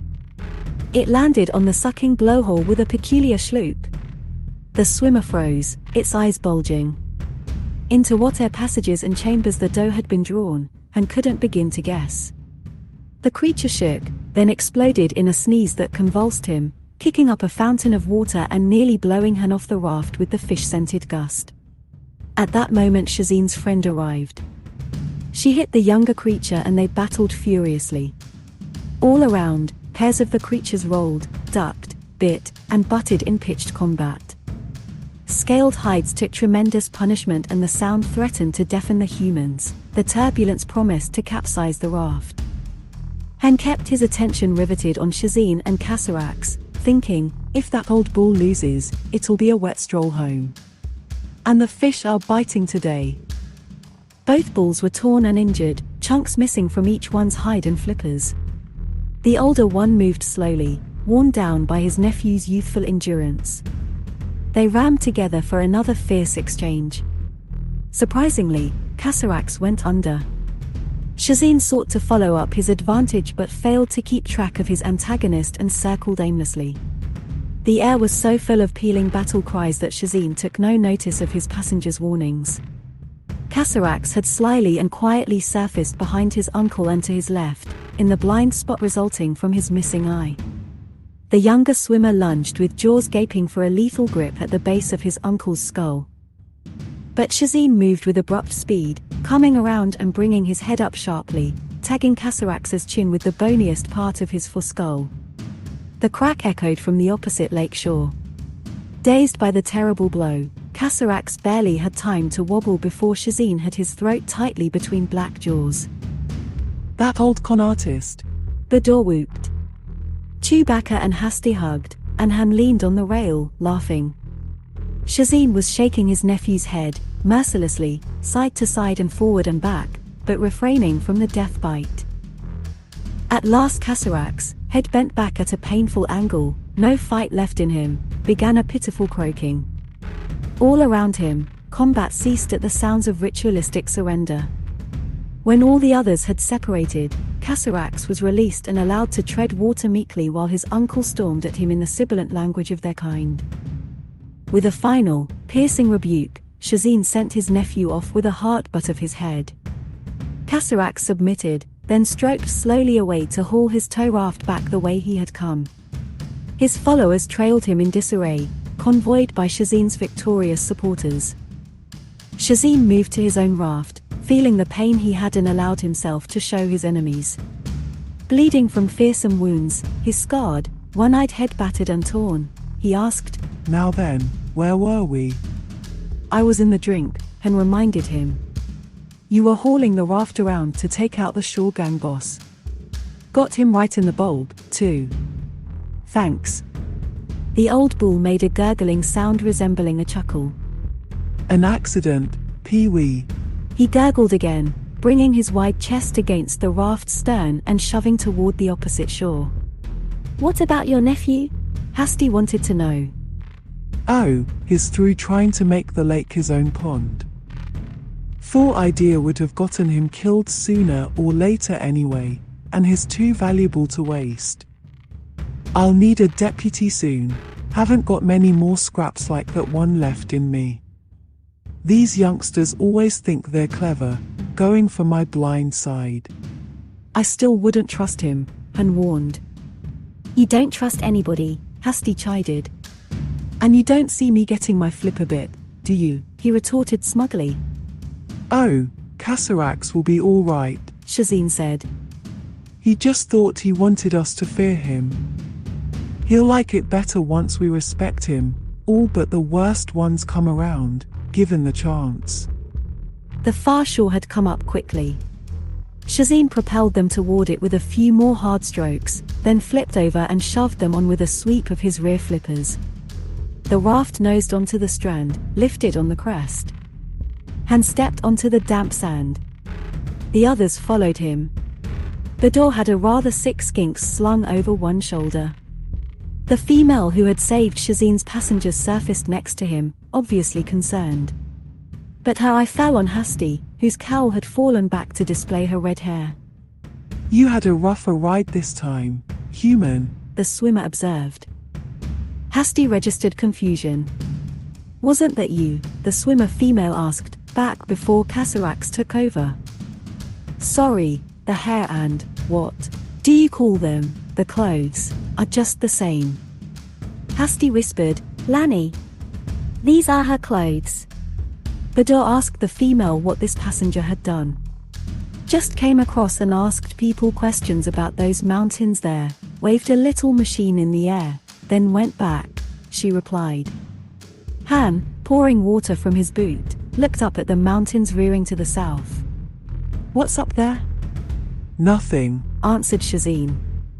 Humans don't usually go up there. Fewer come back.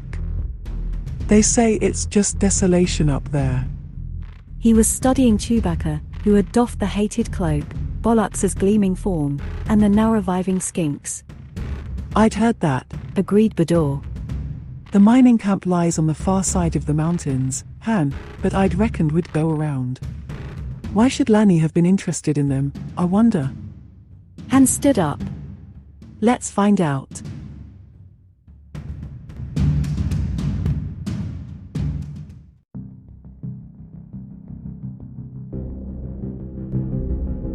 Chapter 10.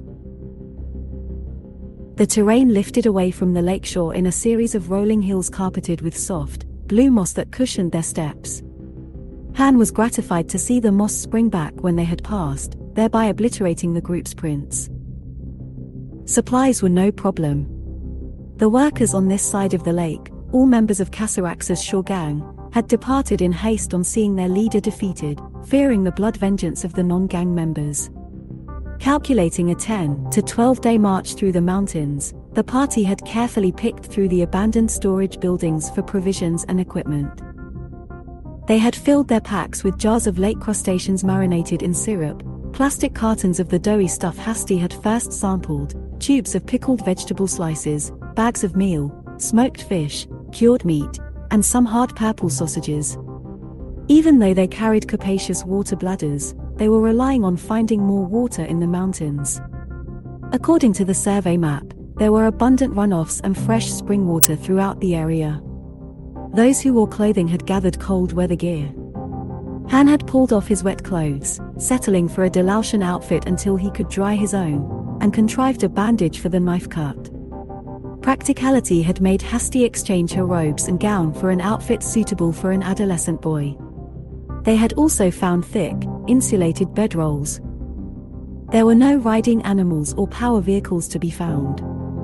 But Han didn't mind, trusting unfamiliar beasts no more than he did the aged and breakdown-prone Delautian machinery. Bollocks, who could bear a heavy pack and yet consumed no water or food, found that his popularity had increased. They felt lucky to have him along, knowing none of the local domesticated animals or ground vehicles were suited to the mountain terrain and aircraft were few and far between on Delalt. They had found some lengths of rope, but no other climbing gear. Neither had they found medicine or a medipack, additional weapons or charges, commo or navigational gear, heating unit, or macro binoculars or tele-eye, though the scope on Han's blaster would be some compensation for the last. For shelter, they had brought along a wagoner's tent they found in one of the abandoned buildings. And they were armed. In addition to Han's sidearm and Chewbacca's bowcaster, they also had the weapons captured from Jaywalker's forces. Bador carried the stun gun he had already used and a brace of long-barreled power pistols. Hasty had a compact disruptor, a dart shooter loaded with toxic missiles, and a blaster, but the latter was nearly exhausted because Han had used it to recharge his own. Skinks declined to bear arms, which his species never used, and Bollux' basic programming, the droid said, prohibited him from using them as well. Ascending the foothills, they kept the ridge lines between themselves and the region behind, though Han doubted anyone was taking time to try to spot them. The collapse of Casarax's racket was probably occupying everyone's attention. Gusting winds tore across the open hills, pressing at the resilient moss and stirring the travelers' hair, clothing, and fur. The country was stark and vacant.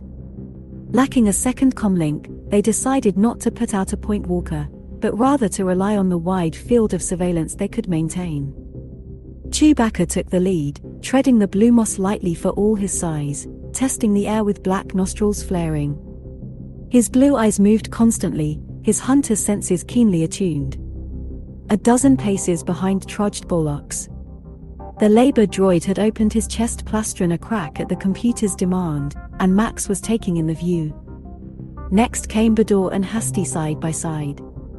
Skinks followed after, carrying only his musical instruments because none of the packs fit him and he couldn't have borne much weight anyway. Undulating along, he kept pace without difficulty. Han brought up the rear, frequently casting glances behind, making minute adjustments in the balance and shoulder strap padding of the makeshift pack he had thrown together. He lined up prominent terrain features and did his best to keep track of their direction and course, since that was the only way they would have of orienting themselves to the surveying map.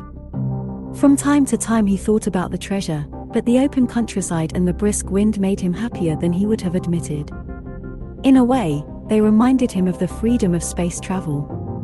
The group moved on throughout the morning with deliberate speed, and stopping frequently to scan his blaster's scope for some sign of pursuit.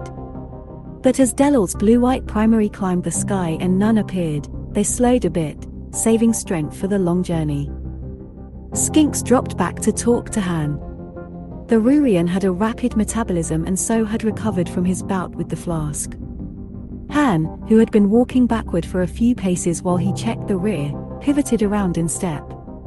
It occurred to him that Skinks must be thoroughly disillusioned with human-style adventuring.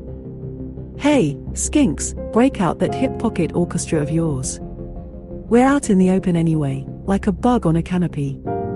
A little music won't make things any chancier. The Rurian complied eagerly. Using his lowermost 4 sets of limbs for locomotion without decreasing speed, he took up the tympanic pulses, bellows horn, and flute.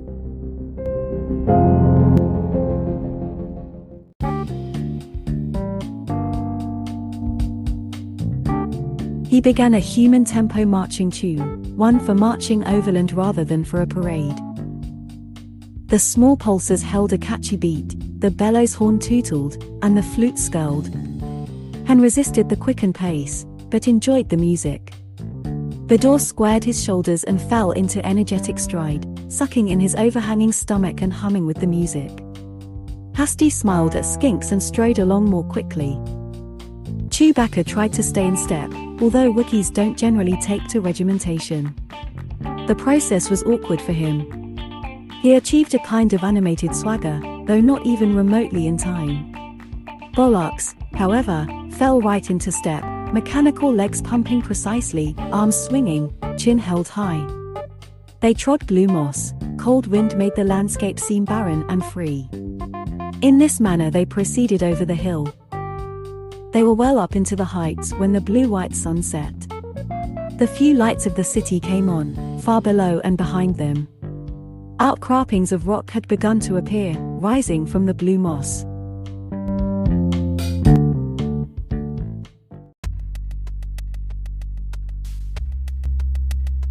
They camped at one of these ledges, under an overhang that would afford some protection from wind. There was no fuel for a fire. As they settled in, Han established priorities. I'm going to check the area with the scope. Chewie will take first watch, after he eats. Bador, you take second and I'll take third. Skinks can have the wake-up duty. Is that all right with everybody? Bador didn't mention Han's assumption of leadership, being content with the arrangement. What about me? Hasty asked evenly. You can have first watch tomorrow, so don't feel left out. Would it be straining our bonds of affection to ask to borrow your wrist chrono? Teeth clenched, she threw it at him, then he and Chewbacca set off. You're welcome, she called after him. Who does he think he is, anyway? She said to the others. Bador answered mildly. Slick. He's used to taking charge, he wasn't always a smuggler and a freighter bum. Didn't you notice the red piping on the seams of his shipboard trousers? They don't give away the Corellian blood stripe for perfect attendance. She considered that for a moment. Well, how did he get it? And why do you call him Slick? You'll have to get that first part from him, but the nickname business goes back to the first time I met him, way back. In spite of herself, she was curious. Skinks was also listening with interest, as were Borlux and Blue Max. The two automata decided to hear Bador out before shutting down for the night. Their photoreceptors glowed in the dusk. It was becoming colder fast, and the humans pulled their cloaks tighter, Bador closing his flight jacket. Skinks curled his woolly form to conserve body heat.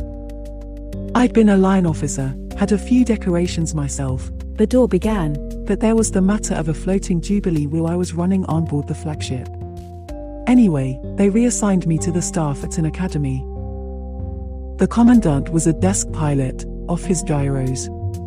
His bright idea was to take a training ship, an old U-33 orbital load lifter, and rig her so the flight instructor could cause malfunctions, realistic stress situations. Enough can go wrong without building more into a ship, I said, but the commandant had pull. His program was approved. I was flight instructor, and the commandant came along on the first training mission. He gave the briefing himself, playing up the wise old veteran act. In the middle of it, a cadet interrupted. Excuse me, sir, but the U-33's primary thrust sequence is 4-stage, not 3. The kid was gangly, all elbows and ears, and had this big chow-eating grin. The commandant was cold as permafrost.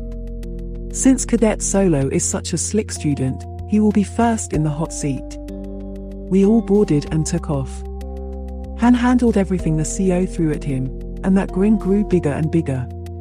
He really had put in a lot of time on that kind of ship. That crate had checked out 100%, but something went wrong and something blew. A second later we had all we could do to keep her in the air. I couldn't get the landing gear to extend, so I raised ground control and asked for emergency tractor retrieval. And the tractors failed, primaries and secondaries both, on the approach run. I just managed to get us up again. The commandant was white around the eyes by then. The crash wagons and firefighting machinery were deploying onto the field. Which was when Cadet Solo announced, the reservoir locking valve on the landing gear stuck shut. Sir, these U-33s do it all the time. And I said, well, do you feel like crawling down into the gear bay and taking a wrench to it right this second? No need, the kid says, we can joggle it with a couple of maneuvers. The commandant's teeth were rattling. You can't take a bulk vessel through aerobatics. Then I said, you hope to sit in your mess kit. I can't, sir, because I don't know which maneuvers Slick over there is talking about. He'll have to do it. While his mouth was hanging open, I reminded him he was ranking officer. Either you learn this beast or let the kid try out his idea. He shut up, but about that time there was a rumpus in the passenger compartment. The other cadets were becoming nervous. So Han opened the intercom. By order of the commandant, this is a full-dress emergency landing drill. All procedures will be observed. You are being graded on your performance. I told him he was playing fast and loose with what might be somebody's last moments, and he told me to go ahead and tell them the truth if I wanted a panic in the hold. I let it ride. Han took control back. The U-33 isn't designed for the things Han did to that bird. He took her through 3 inverted outside loops to free up the locking claws. Our vision began to go. How Han coaxed lift from those inverted wings, I'll never know, but he was smirking, hanging there from his harness. He went into barrel rolls to build centrifugal force in the reservoir. I thought he was going to rip the wings off and I almost took control back, but just then I got a board light. He had forced the valve open. But gravity could have swung it shut again, so he had to fly upside down while the landing gear cranked out. The ship had begun losing altitude and the commandant was sort of frothing at the mouth, babbling for Han to pull out. Han refused. Wait for it, he said. Then we heard this long grinding sound as the landing gear seated, and a clang as it locked. Han snap-rolled, hit 4 reverse thrusters, and hung out all the hardware. We uprooted 2 stop nets and only lived because we landed into the wind. Chance a landing, I tell you. They had to help the commandant off the ship. Then they deactivated that ship for good. Han locked down his board, just like the rule book says. Slick enough for you, he asked. I said slick. That's how the nickname started. It was fully dark now. The stars were luminous overhead, and both of Delort's moons were in the sky. Bador, if it happened today, Hasty asked quietly, would you tell those cadets they might die? He sounded tired. Yes. Even though they might have panicked. They had a right to know. The logical next question, then, was, well, what are our chances, the truth? Can we get the Falcon back, or even survive an attempt? Skinks, and the automata, too, hung on his reply. Bador remained silent. Through his mind passed the options, lying, telling the truth, or simply rolling over and going to sleep. But when he opened his mouth to answer, he was interrupted. Depends on what we run up against, Han Solo said from the darkness, having returned so quietly that they hadn't heard him.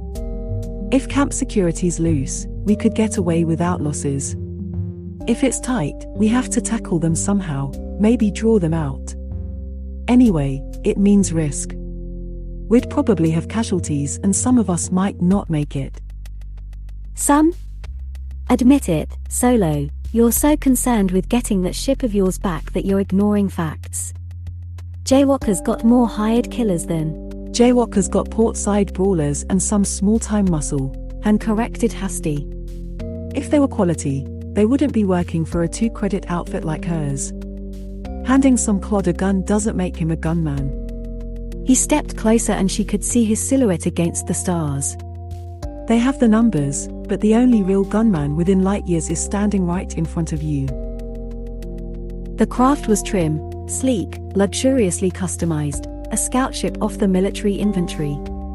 Her approach and landing were exacting, and she set down precisely where the Millennium Falcon had landed several days earlier. Her lone occupant emerged. The man was limber, graceful, though his movements were at times abrupt. Although he was tall and lean, his form seemed compact.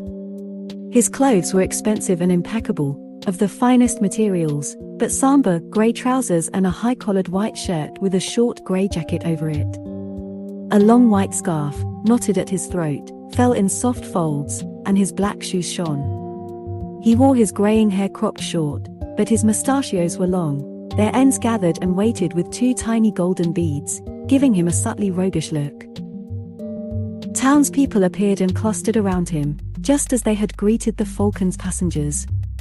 But something in this stranger's blue, unblinking eyes, something penetrating and without mercy, made them wary. He soon obtained from them the story of the Falcon's arrival and removal by the mining camp ship. They showed him the spot where the spaceboat had been destroyed by the lighter.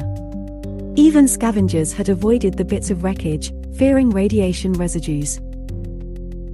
The stranger told the townspeople to disperse, and seeing the look in his eyes, they obeyed. He carefully removed his jacket and hung it inside his ship. Around his waist an intricately tooled black gun belt held a blaster high on his right hip.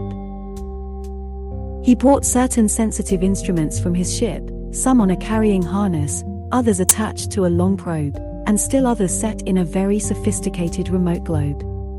Loosening his scarf, he made a patient examination of the area, working in a careful pattern.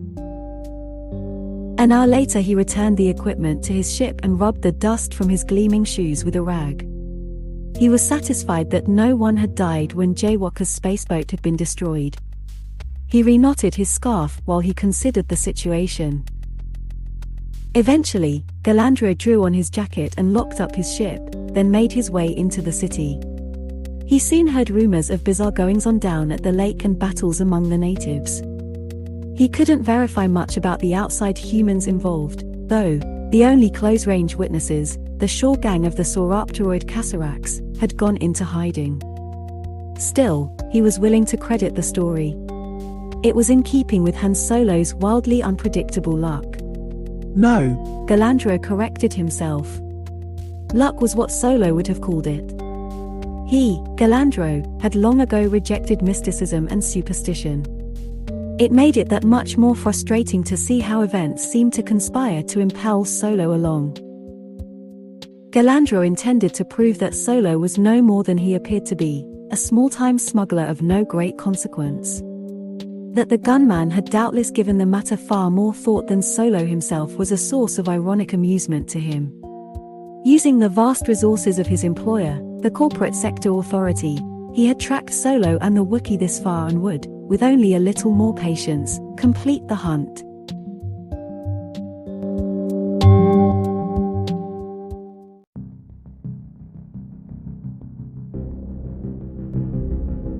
Chapter 11.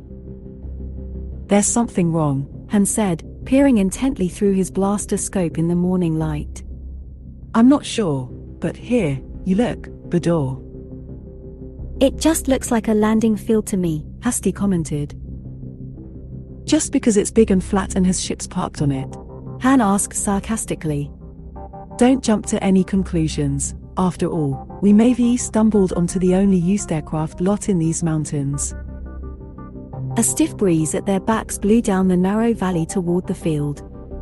It had been snowing heavily in the region. At the far edge of the flat area below, a snowfield sloped sharply downward toward the lowlands. It's not on any map I ever saw, declared Bador, squinting through the scope. Doesn't mean a thing, Han replied. The Tion Hegemony Survey Updating Program is running something like 180 years behind schedule and getting worse. And these mountains are full of turbulence and storm activity. A survey flyover ship could have missed that place altogether. Even an Alpha team or a full Beta mission might not have caught it. Thinking it over, Han rubbed his jaw, feeling his growth of beard. He, like the others, was drawn and haggard from the march and had lost a good deal of weight. The knife cut across his chin was healing well enough in the absence of a medipack. Bador's right, Hasty said, holding the survey map reader up close to her face. There's nothing on her at all. And what's it doing out here anyway? Look, they had to have carved away half that cliff to build it. Han was concentrating on the field with his remarkably acute vision. Their guidance lights and warning beacons were dark, understandable at a hidden base, but they seemed to be of a very outdated design. He could make out several craft that appeared to be about the size of spaceboats, and 5 larger ones. It was difficult to see any details because their tails and afterburners were pointed in his direction. Then he knew what was bothering him. Bador, they've got those ships parked and tied down with their rear ends into the wind. Since the craft on the field followed common aerodynamic design principles, the sensible way to position them would have been with their noses into the prevailing air currents. Bador lowered the scope and handed back Han's blaster. The wind's been steady, at least since last night. Either they don't care what kind of knocking around their ships will take if a storm kicks up, or the place is deserted.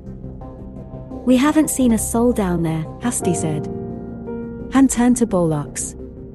Are you still getting those signals? Yes, Captain. They originate from that antenna mast down there by the field, I would say. They're very weak.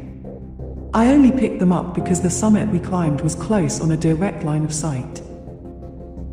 Han and Bolux had ascended that summit, a laborious session of trudging and scrambling and occasionally climbing, because of a suspicion of Han's. In the mining camp, Hasti and Bador had heard rumors that Jaywalk and her partners were increasing camp security. Adding to that an apparent interest in the mountains on the part of Lani, Hasti's late sister, Han thought it possible the mountains were seeded with anti-personnel sensors that were somehow tied in with the treasure. On the chance that, if there were sensors, they would be active rather than passive and therefore detectable, Han had taken the futilely protesting labor droid up to see if, now that they were approaching the lowlands, they could detect any signals. Using his built-in command signal receiver, Bolux had tried all the standard calibrations and, when those yielded nothing, sampled others. Finally he had picked up a signal of a long outmoded sort, and Han had taken a rough fix on it. The signal had led the group to this narrow valley, and the morning revealed what was apparently a landing field bracketed in stone. They had been marching through the mountains for days, songs and high spirits had given way to sore feet, overworked servo motors, aching muscles, and shoulders chafed by pack straps. The visit to the spa at the University of Rudrig seemed to Han like a dream of another life. According to the map, they were very nearly through the mountains. That map had turned out to be their most important piece of equipment, allowing them to choose the easiest course. Nonetheless, they had hit a number of places where they had had to climb, where skinks suddenly became a major asset. The Rurian could scale or descend sheer rock faces, carrying one end of a climbing rope with him. Without skinks, Han knew, they would still be somewhere far back in the mountains. As it was, their food was running low. Fortunately they had managed to find water on their route. But even after they left the mountains they would still have to cross an expanse of open plains before reaching the mining site. A common thought was running through the group's respective biological and synthetic synapses: acquisition of a ship, even an atmospheric craft, would mark an end to their walking days. In addition, the field might offer supplies as well as transportation. Could this be what Lani was curious about? Bador wondered aloud. We'll see, Han decided. They had concealed themselves behind some rocks within a kilometer of the field. Chewie and I'll go in first. If we give the all-clear sign, come on down. He demonstrated a broad waving motion, left to right. But if we don't signal you within a half hour, or we give you any other kind of signal, get yourselves out of here. Write us off and try to reach the mining site, or double back to the city if that's what seems best. Han and the Wookiee started shedding their extra gear. I'm not so sure we shouldn't have stayed in the city, said Hasti. Han tried to reassure her. You would be if you'd ever done any time swapping out the plumbing in some local lockup, doll. You ready, Chewie? He was. They moved out, taking turns advancing from cover to cover. Each awaited the other's hand motion before moving. They had done this sort of thing together before. They observed no sentries, patrols, watchtowers, or surveillance equipment as they approached, but they felt no less uneasy. When at last they reached the edge of the field, they held a brief but heated debate conducted entirely in hand signals, over who would be first to step into the open. Each insisted that he should be the one. Han cut the dispute short, just before it devolved into an exchange of angry gestures, by rising and stepping out from the cover of the boulder. Chewbacca, eyes roving the scene, bowcaster raised and ready, immediately shifted to a position from which he could give supporting fire. Han slowly moved across the open area, blaster out, nerves taut. No shot or outcry came and no alarm. The field was a simple expanse of flat ground, partly smoothed soil and partly rock that, from the looks of it, had been leveled a long time ago. Han wondered why somebody hadn't done a complete job and paved it over with Formex or some other surfacing material. He saw no buildings of any kind, only the primitive antenna mast, ground beacons, ground control light clusters, and area illumination banks. He skirted the edge of the field, darting in among the rocks without warning to make sure no one was waiting in ambush. He re-emerged and continued working his way toward the parked ships. When he was satisfied that nobody had a gun turret or missile tube pointed at him from one of the craft, he approached them. And when he had come close enough to make out detail, he had difficulty speaking for a second. What the flaming hey, Chewie? Get over here. The Wookiee was out in the open instantly, racing toward him, bowcaster held high. His charge slowed to a distracted lope, then immobility as he saw what Han was talking about. He gave a bemused, lowing sound. That's right, Han agreed, slamming the side of one of the ships with his fist. It gave, leaving a deep indentation. They're phonies. Chewbacca came up slowly, shouldering his weapon, and took a firm grasp on the hatch of the next ship in line. He tore it off easily. It was merely a mock-up constructed of treated extrusion sheeting and light structural alloys. He cast the hatch aside with a braid Wookiee imprecation and leaned into the open hatchway. Light came through the clear pane used to simulate the cockpit windshield. The dummy ship, ribbed by support members, was gloomy, stale-smelling, and empty. Han, examining the ships and the general layout of the field, was stumped. Nonetheless, he kept his pistol in his hand. The mock-ups were crude but had been made with obvious attention to details of landing gear, fuselage, propulsor, and control surfaces. They were copied, at least, he presumed them to have been copied from models he didn't recognize and secured in place with lines of some artificial fiber. His first thought was that this was a decoy base, part of some military campaign or defense system. But there had been no organized conflict on Del Altor, for that matter, in this sector of space for years and years. Furthermore, this fake landing field must demand a certain amount of upkeep to be in the shape it was. A trick of jaywalkers. No logic sustained that. Chewbacca was more instinctive. In his mind the place conjured images of some malign force using the field as a sort of trap, like those of the webweavers on the lower tree levels of his home planet.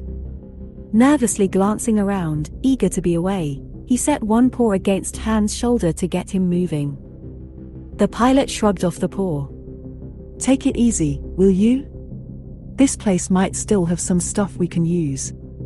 Take a quick look around while I check out that antenna mast. The Wookiee shambled off unenthusiastically. He made a rapid, thorough sweep of the area, discovering no watchers, no tracks, nor any fresh scents.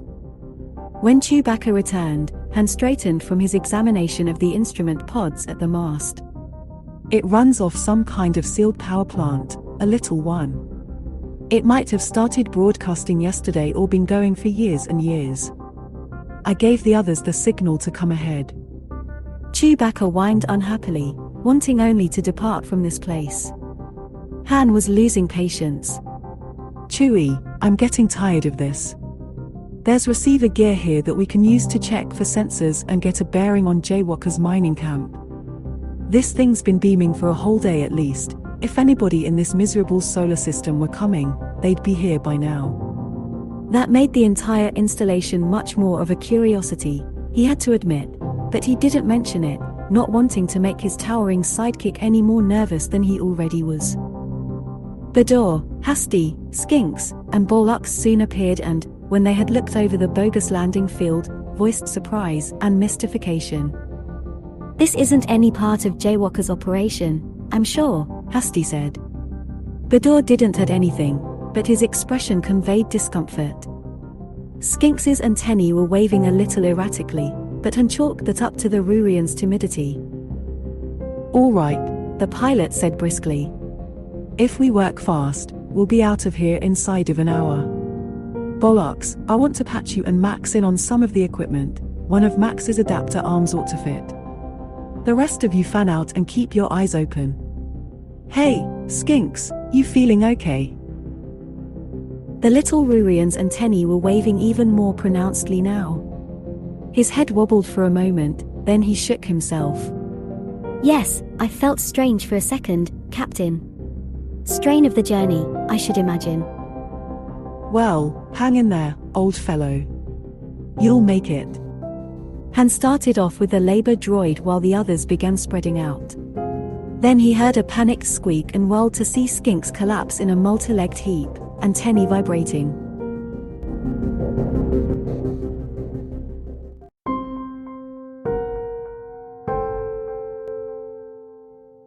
Stay away from him, Han shouted. Hasty fairly jumped back. What's happened to him? I don't know, but it's not going to happen to us. They had too few facts to decide with any accuracy what was wrong with him. It could be a disease, or something natural to his peculiar physiology, perhaps even a part of the Rurian life cycle. But Han wasn't going to risk having any other living members of the party contaminated. Bollocks, pick him up, we're pulling out of here. Everybody else, cover. They formed a ring, weapons ready, as the labor droid hoisted the small, limp form and held it easily in his gleaming arms. Han barked out instructions. Chewie, take the lead. But as they moved out, Han found his own vision becoming blurry. He shook his head violently, which helped, but a surge of alarm made his breathing more rapid, and his heart began pumping furiously. They had only gone a few more paces when Bador, opening his flight jacket's collar, slurred, "Whatever it is, I'm in it with skinks." He collapsed to the ground without another word, but his eyes remained open, his breathing regular. Hasty rushed to him, but she, too, was already unsteady on her feet. Chewbacca would have put out a paw to support her, but Han snagged a handful of his partner's pelt and pulled him back. "No, Chewie. We've got to get clear before it happens to us." Han knew that they might be able to come back and help the others later, but if they succumbed now, no one was likely to survive.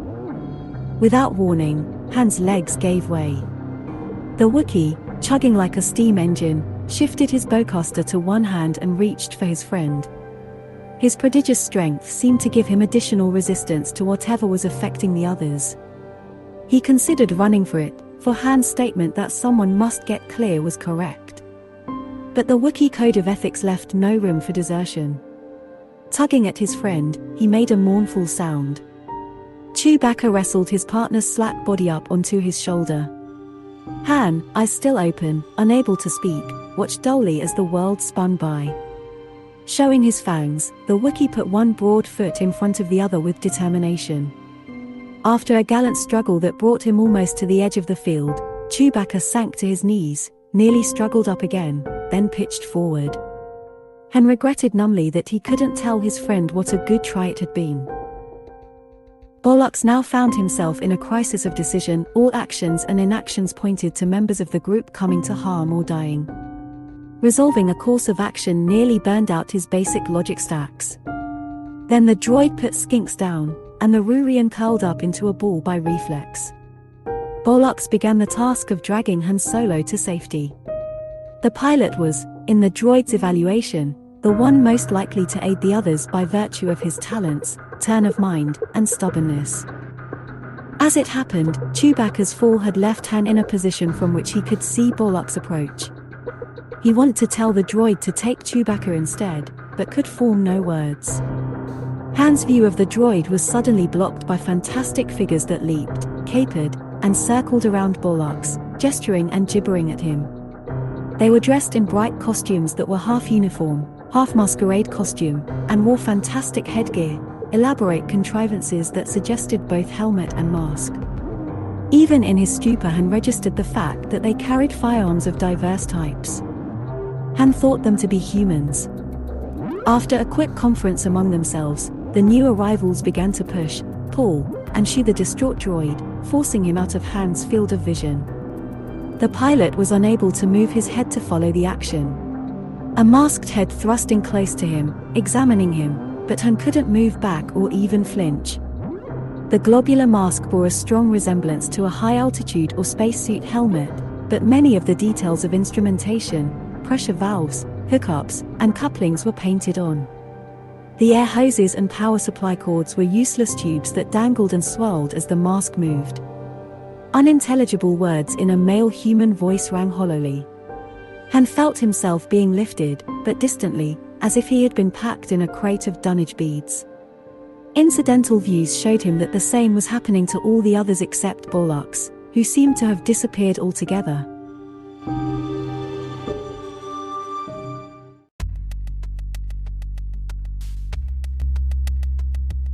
Then came a ride of uncertain duration. The lay of the land and the vagaries of the portage showed Han the rocky ground, Delort's blue-white sun, his companions being carried along by other captors, and then the ground again, with no predictability. At last he saw a gaping hole in the terrain, an entrance to a subsurface area 3 times the size of the Falcon's main hatch. The boulder that had hidden it was raised on 6 thick support jacks. Lowered, it would seal and camouflage the hole perfectly, Han knew, because he himself had prowled past it earlier in investigating the area. Wide pleated hoses had been brought up from beneath the surface. Their pulsations indicated that a gas was being pumped through them, but Han could detect nothing by sight or smell. This was how they had been paralyzed. Then, he concluded dizzily that the fantastic headgear he had seen contained breathing filters or respirators. His bearers moved toward the opening. Suddenly darkness swirled all around him. Either he drifted into and out of consciousness or the lighting in the underground area was only intermittent. It was impossible to tell which. He knew that once or twice he caught sight of the sources of illumination, primitive glow rods arcing over the tunnels, like tracer trails of rockets, in soft colors of blue and green and red. Han was carried past many rooms that seemed to serve a wide variety of functions. Once he heard sounds of adults chanting, then of children doing the same. There were the rhythms of heavy machinery, whirring turbines, and banging switching panels, racing gears and the spitting, crackling openings and closings of massive power bars. He smelled foods that were strange to him, and people, with all their various odors. He tried to concentrate, either to find a way out of his predicament or to experience his last moments fully, but instead kept drifting into passivity. His first indication that the paralysis was wearing off was when he was unceremoniously dumped onto a cold stone floor. He didn't quite let out a yelp but came close. He hurt where he had hit, his shoulder, back, and rump. He heard someone, Bador, he thought, groan. Han tried to sit up. A bad mistake, a flare ignited in his forehead. He lay back down, knowing now what had elicited Bador's groan. He clasped his forehead, a major victory of movement, and ran his tongue over his teeth, checking to see if fungus were really growing there. Suddenly an enormous shaggy face was hovering over him. Chewbacca hauled him up by great fists full of his flight jacket and sat him up against a large stone. Han's faltering hand went automatically to his holster and found it vacant. That frightened him, but galvanized him as well. He clamped both hands to his head, whispering so that it wouldn't come apart. Best time to escape's the soonest, he told his first mate. Kick the door over and let's leg it. His friend earthed with a disgusted gesture to the door.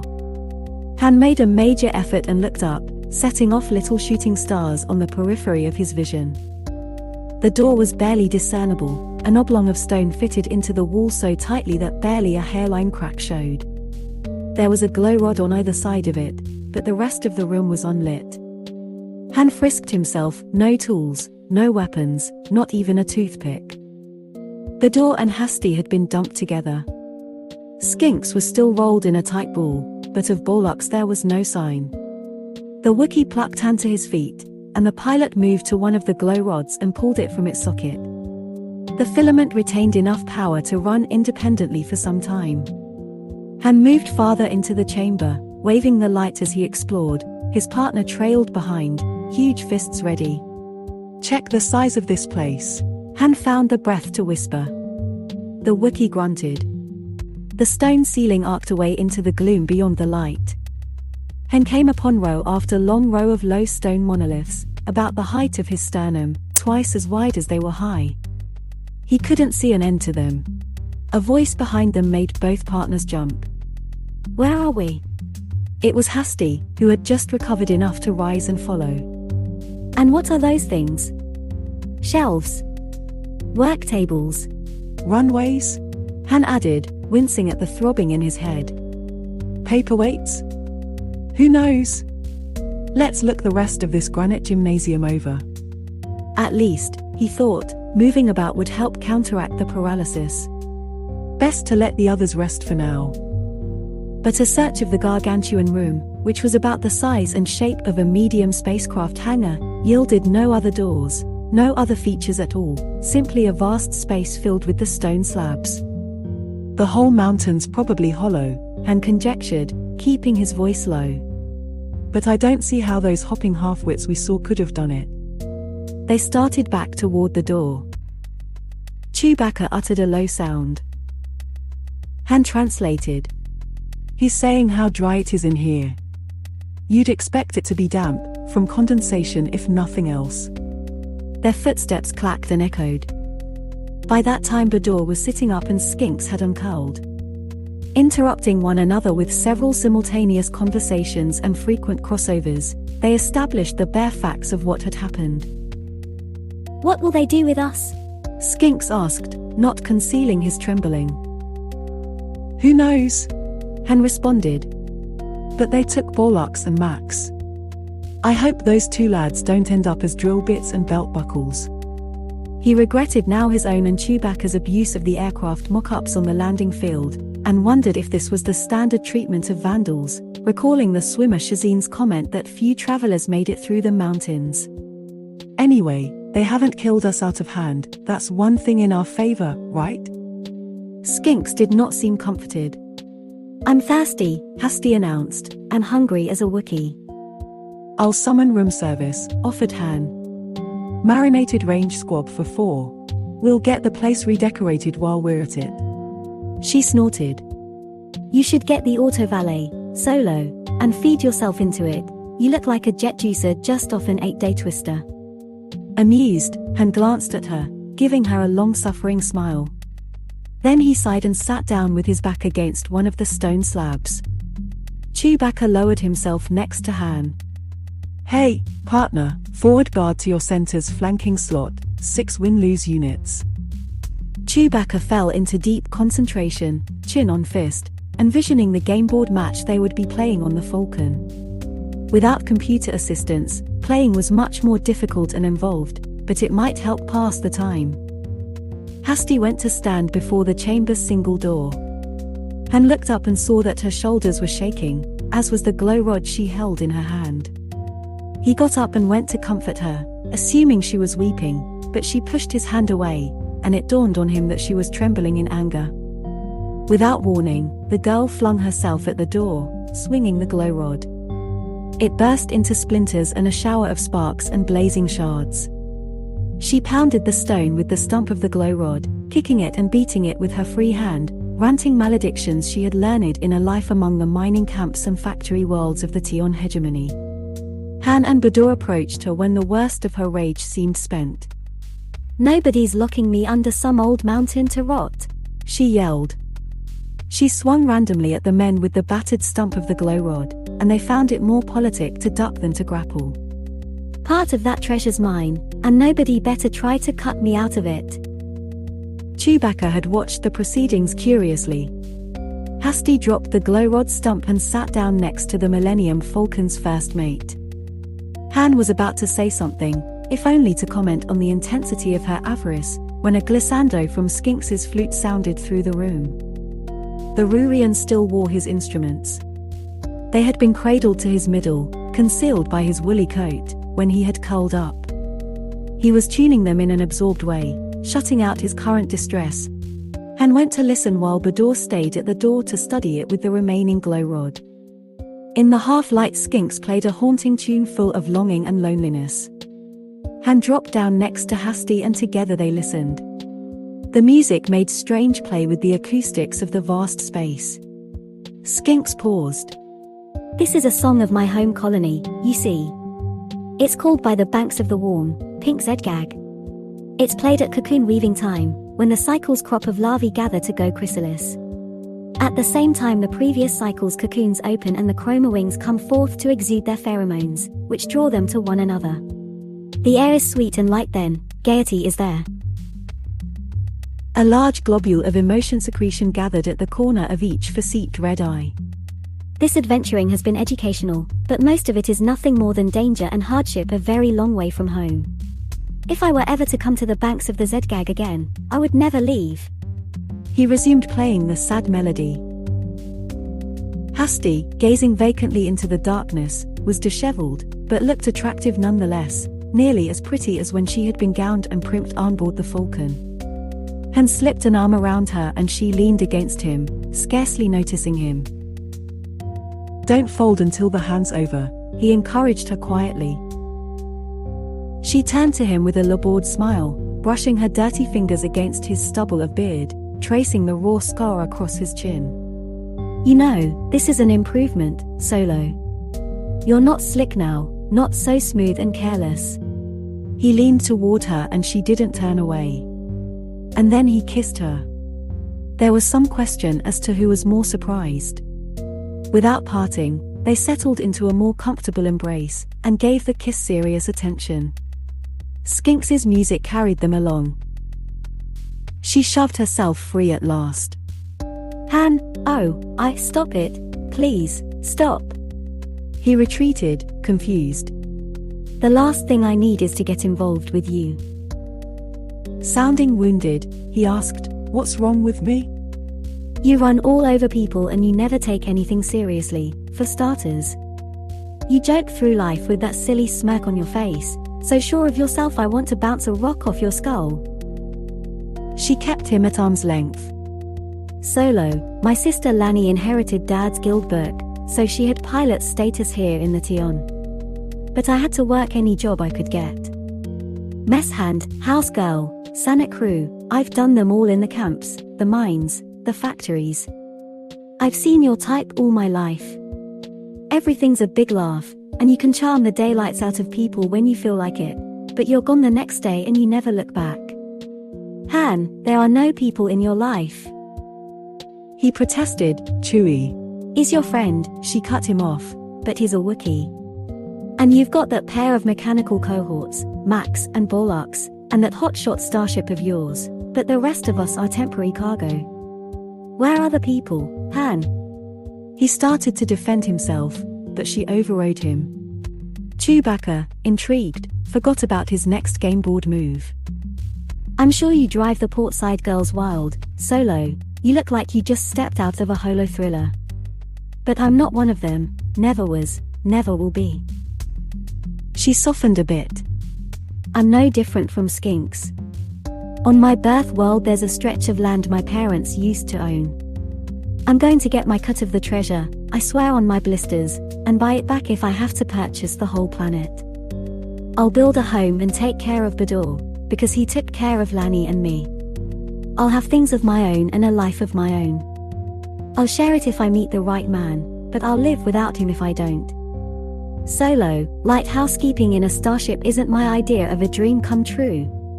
She drew away from him and went to join Bador, pushing her fingers through the tangles of red hair.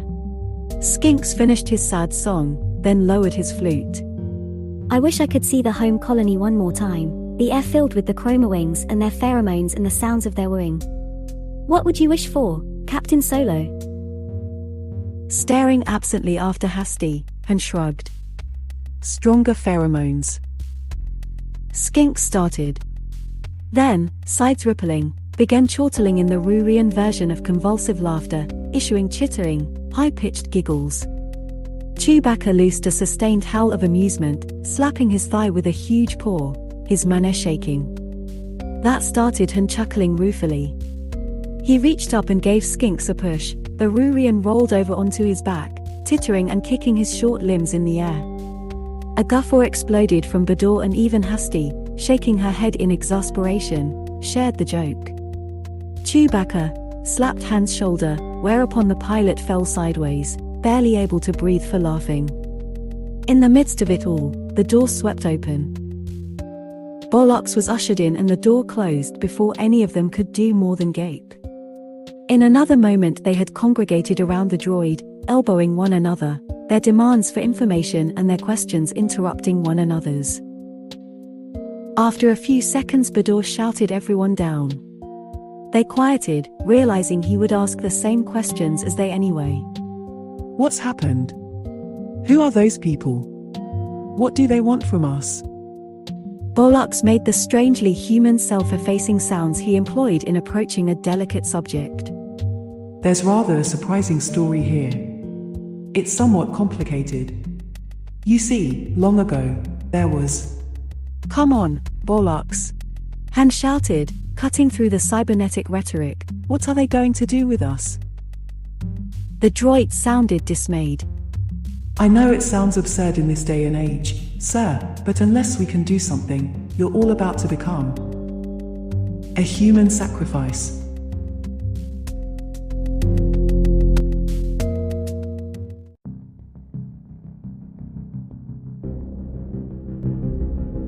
Chapter 12. By which, Skink said with a forlorn hope. we may assume you mean only humans. Not quite. Bollocks admitted. They're not really sure what you and First Mate Chewbacca are, but they've concluded they have nothing to lose by sacrificing you. They're discussing procedures now. The Wookiee growled and Skinks's red eyes glazed. Bollocks, who are these people? Han demanded. They call themselves the survivors, sir. The signal we picked up was a distress call. They're waiting to be picked up. When I asked them why they didn't simply go to the city, they became very vexed and excited. They harbor a great deal of hatred for the other Dalatians. I gathered that animosity is tied up with their religion somehow. They are extreme isolationists. How did you find all this out? Bador wanted to know. Do they speak any standard? No, sir, the droid replied. They speak a dialect that was prevalent in this section of space prior to the rise of the Old Republic. It was recorded on a language tape in Skinks's material, and Blue Max had stored it along with other information. Of course, I didn't reveal that Max exists. He translated for me in burst signals and I conducted the conversation. A culture of pre-Republic origins, pondered Skinks, forgetting to be scared. Will you forget the homework? Snapped Hasty, then turned again to Bollocks. What's all this about sacrifices? Why us? Because they're waiting to be picked up, said the droid. They're convinced that life form termination enhances the effect of their broadcast. So we stumbled in, a major power boost, mused Han, thinking of all those people who had disappeared in these mountains.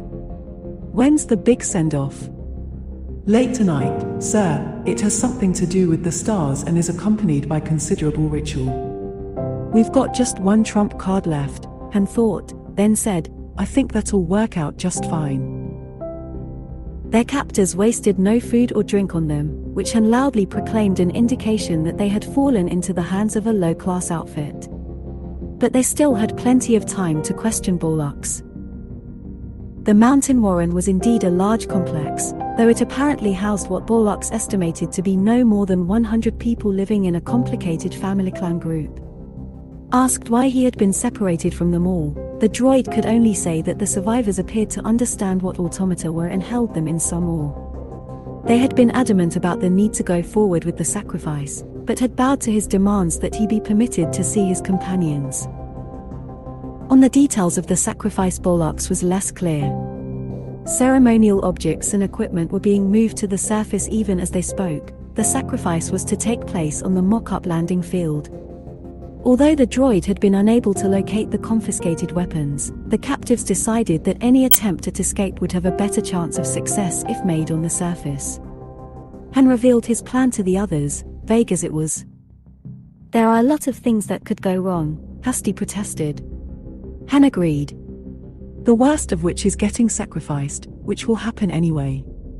How long until nightfall? She consulted her wrist chrono. There were many hours yet. They decided to rest. Chewbacca barked his game board move to Han, then settled down for a nap. Bador followed suit. Han scowled at the Wookiee, whose game board move was extremely unconventional. Just because we're going to be sacrificed, you're playing a reckless game now? The Wookiee flashed his teeth in a self-satisfied grin. Skinks appeared to be in deep conversation with Bollocks, using the obscure dialect the survivors spoke. Hasty had gone off to commune with her thoughts, and Han decided not to bother her. He wished urgently that the group could take some immediate course of action to dispel any brooding. None was available, so he settled into that, for him, most difficult of all tasks, waiting. The opening of the door brought Han out of a troubled sleep filled with visions of strangers doing terrible things to the Millennium Falcon. Then, abruptly, survivors wearing their extravagant costumes dashed into the quiet chamber, carrying glow rods and weapons, making resistance sheer folly. Their weapons were a fascinating assortment: ancient beam tubes powered by heavy backpacks, antiquated solid projectile firearms, and several spring-loaded harpoon guns of the sort the lake men used. Han's worst fear, that the survivors would use their anesthetic gas again and thus preclude any action on their captives' part, was unrealized. He found himself breathing easier for that. He had no intention of ending his life passively. With shouted instructions and gesticulations, the survivors herded their captives out of the chamber. They formed a forward and rear guard, keeping their weapons trained watchfully so there would be no opportunity for mishap. Chewbacca rumbled angrily through it all and nearly turned on one survivor, who had jabbed the Wookiee with a harpoon gun to hurry him along. Han restrained his friend. All the other survivors were out of reach, and there was no place to hide in the stone corridors. They had no choice but to move as ordered. This time Han got a clearer impression of the underground warren. The corridors, like the chamber in which they had been held, were carefully and precisely cut, arranged along an organized central plan, their walls, floors, and ceilings fused solid to serve as support. Thermal plates warmed them, but Han could see no dehumidifying equipment, though he was certain it must exist. Everything implied a technology in excess of what the survivors seemed capable of fully utilizing. Han was willing to bet these capering primitives did simple maintenance by rote and that the knowledge of the original builders had been lost long ago.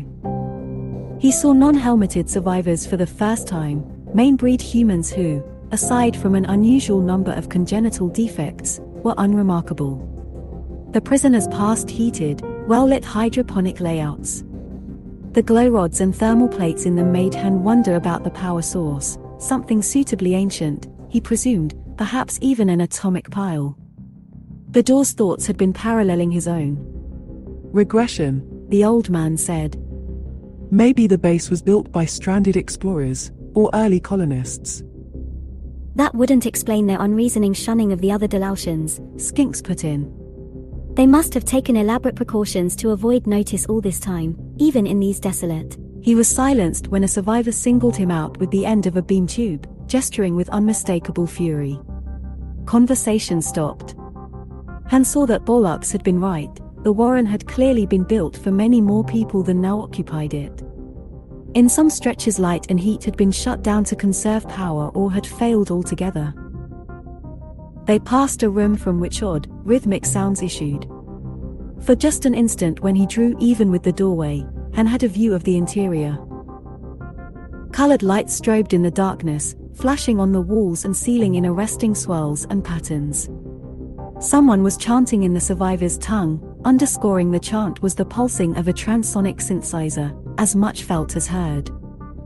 Han almost stopped short and had to step quickly to keep from being jabbed with a harpoon, thinking, Hypno-imprinting. Crude version, but completely effective if you catch your subjects early enough. Poor kids. It explained a lot. Then they felt cold night air on their faces and their breath crystallized before them. They left the survivors' warren by a different door than that by which they had entered. The mock-up landing field was a different sight in the night than it had been during the day. It was now a scene of barbaric ceremony. The stars and Delil's 2 moons brightened the sky, glow rods and streaming torches lit the entire area, reflected by the sides of the dummy aircraft. At the edge of the ritual field, by the steep snowfield that sloped to the valley below, a large cage had been erected, a pyramid of bars, assembled piecemeal. Its door was a thick, solid plate, its lock in the center, inaccessible from within the cage. Near the cage was a circle of gleaming metal, broader than Han was tall, suspended from a framework, suggesting an enormous gong. It was inscribed with lettering of an unfamiliar type, consisting of whorls and squares alternating with dots and ideographs. Closer in, toward the center of the light, was a wide metal table, a medilab appurtenance of some kind. Near it were piled the prisoners' weapons and other equipment. The implication of the table hit them at once: a sacrificial altar. Han was ready to make a break then and there. The pyramidal cage seemed firmly anchored to the rock, so sturdy that even Chewbacca's thews wouldn't prevail against it. But the survivors had been through this procedure before. They were alert and careful, with weapons trained in clear lines of fire. Han noticed that the muzzles and harpoons were pointed toward the captive's legs. If the scheduled sacrifices made any wrong moves, the survivors could shoot and still not be deprived of their ritual. This decided the pilot against any immediate action. There was still a chance his plan would work, provided Bollocks and Blue Max were flexible enough to adapt to circumstances as they arose. The droid was separated from the rest of them, complying with their captors as Han had instructed him. The other captives were chivied to the cage, ushered to the circular door plate that swung open on oiled hinges. It took every scrap of Han's resolve to enter the pyramid. Once inside, he stood there closely watching the survivors' preparations. The strange people were decked out in their finest garb. Now that he understood a little more about them, and could interpret the survivors' costume. A ground crewman's blast suit had become, over generations, an insectide getup. Spacesuit speaker grills had evolved into pointy-fanged mouths painted on imitation helmets. Communication antennae and broadcast directors were represented by elaborate spikes and antlers of metal. Back tanks and suit packs were adorned with symbolic designs and mosaics, while tool belts were hung with fetishes, amulets, and charms of all kinds. The survivors whirled, leaped, and tootled their instruments, striking finger chimes and drums. Two of them beat the great wheel of metal with padded mallets, the gongings resounding back and forth across the valley. With the prisoner's arrival, things began to build toward a climax. A man mounted a rostrum that had been set near the altar. A silence fell. The man wore a uniform festooned with decorations and braid. His trousers were seamed with golden cloth. He wore a hat that was slightly small for him, its military brim glittering with gilt work, a broad, flashing medallion riding its high crown. Two aides set a small stand on the rostrum beside him. It held a thick circle of transparent material about the size of a meal plate. A log recorder disc, exclaimed Skinks. The others competed to ask him if he was sure. Yes, I've seen one or two, you know. But the Queen of Ranrunes is back in the treasure vaults, is it not? What one is that, then? No one could answer. The man on the rostrum regaled the crowd, delivering loud phrases that they echoed back to him, applauding, whistling, and stomping their feet. He's saying they've been a good and faithful people, that the proof is there with him on the rostrum, and that the High Command won't forget them, Skinks translated. Han was amazed. You understand that garble? I learned it as Bollocks did, from the data tapes, a pre-Republic dialect. Can they have been here that long, Captain? Ask the Chamber of Commerce. What's he saying now? He said he's their mission commander. And something about mighty forces afoot, the rescue they've been promised will surely come soon. Something about their generations of steadfastness, and deliverance by this High Command. The crowd keeps chanting our signal will be received. With a final tirade, the mission commander gestured to the pyramidal cage. Until now, Bollocks had stood to one side of the proceedings, surrounded by grey-clad, masked survivors who chanted and rattled prayer clackers at him, descendants of techs entrusted with maintenance of machinery. But now the droid broke out of their ring, moving quickly to take advantage of the surprise he had caused. He crossed to stand with his back to the pyramid's door. The survivors who had been about to fetch their first victim for the transmission wavered, still awed by the automaton. The droid hadn't been able to secure a weapon, a departure from Han's vague plan, but felt that he could wait no longer to make his move.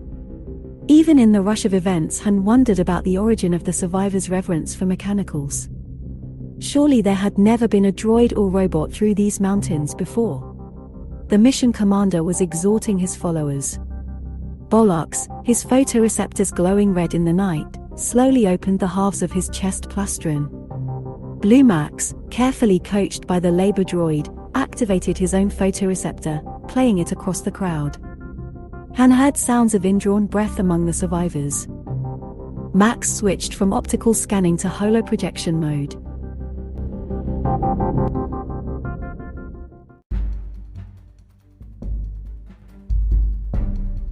A cone of light sprang from him. There hovered in the air an image he had recorded off Skinks's tapes, the symbol of Zim the Despot, the grinning death's head with the starburst in each black eye socket. From his vocoder came recorded tech readouts from the tapes in the language of the survivors. The crowd drew back, many of them thrusting their thumbs at Borlox to fend off evil. Max put forth more images he had taken from the information Skinks had compiled, an ancient fleet of space battle wagons in flight against the stars, the brilliance of a full-scale engagement with exploding missiles, flaring cannon fire, and probing lasers, battle standards passing in review, displaying unit colors that had been forgotten long ago.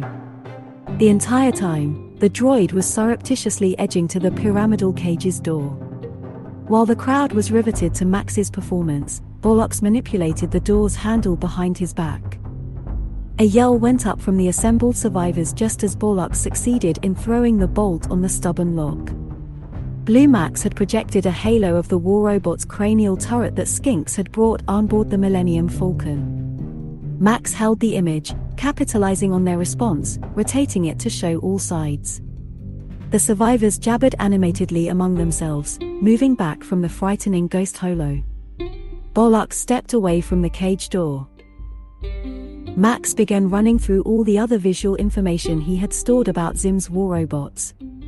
Schematics, manual extracts, records of the ponderous combat machines in motion, close-up details of construction, and full-length views.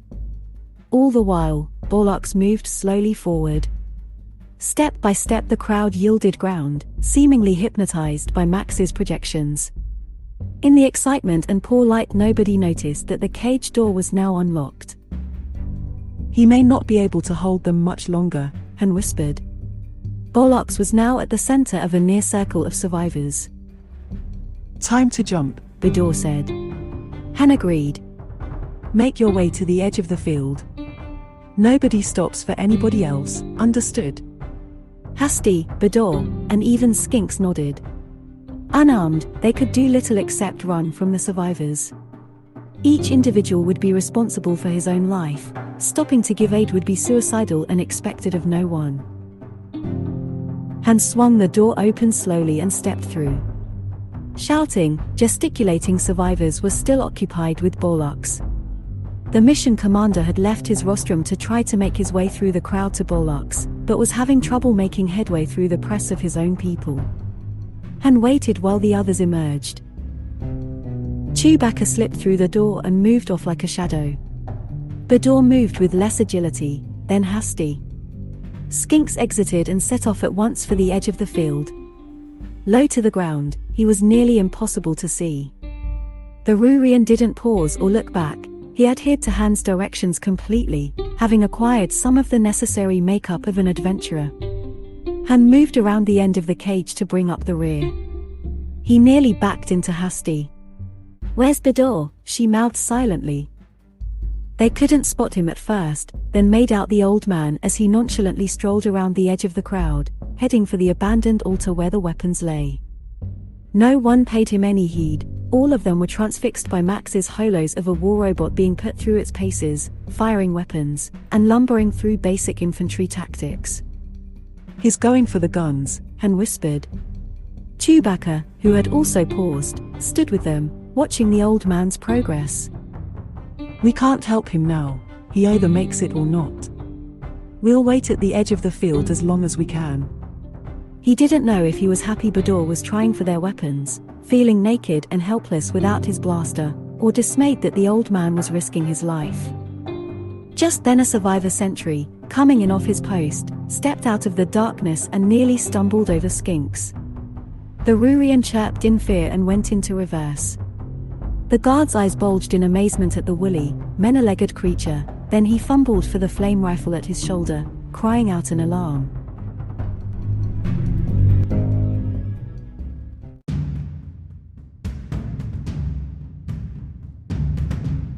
A shaggy arm reached out and the weapon was snatched from his hands.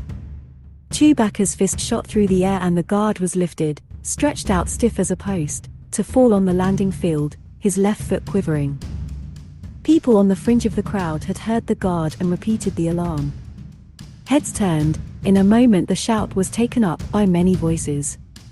Han ran, took the bell-mouthed flame rifle, and slewed it in a wide, horizontal arc. A wash of orange fire streamed over the heads of the crowd. Survivors dropped to the ground, grabbing for their weapons and screaming conflicting orders at one another.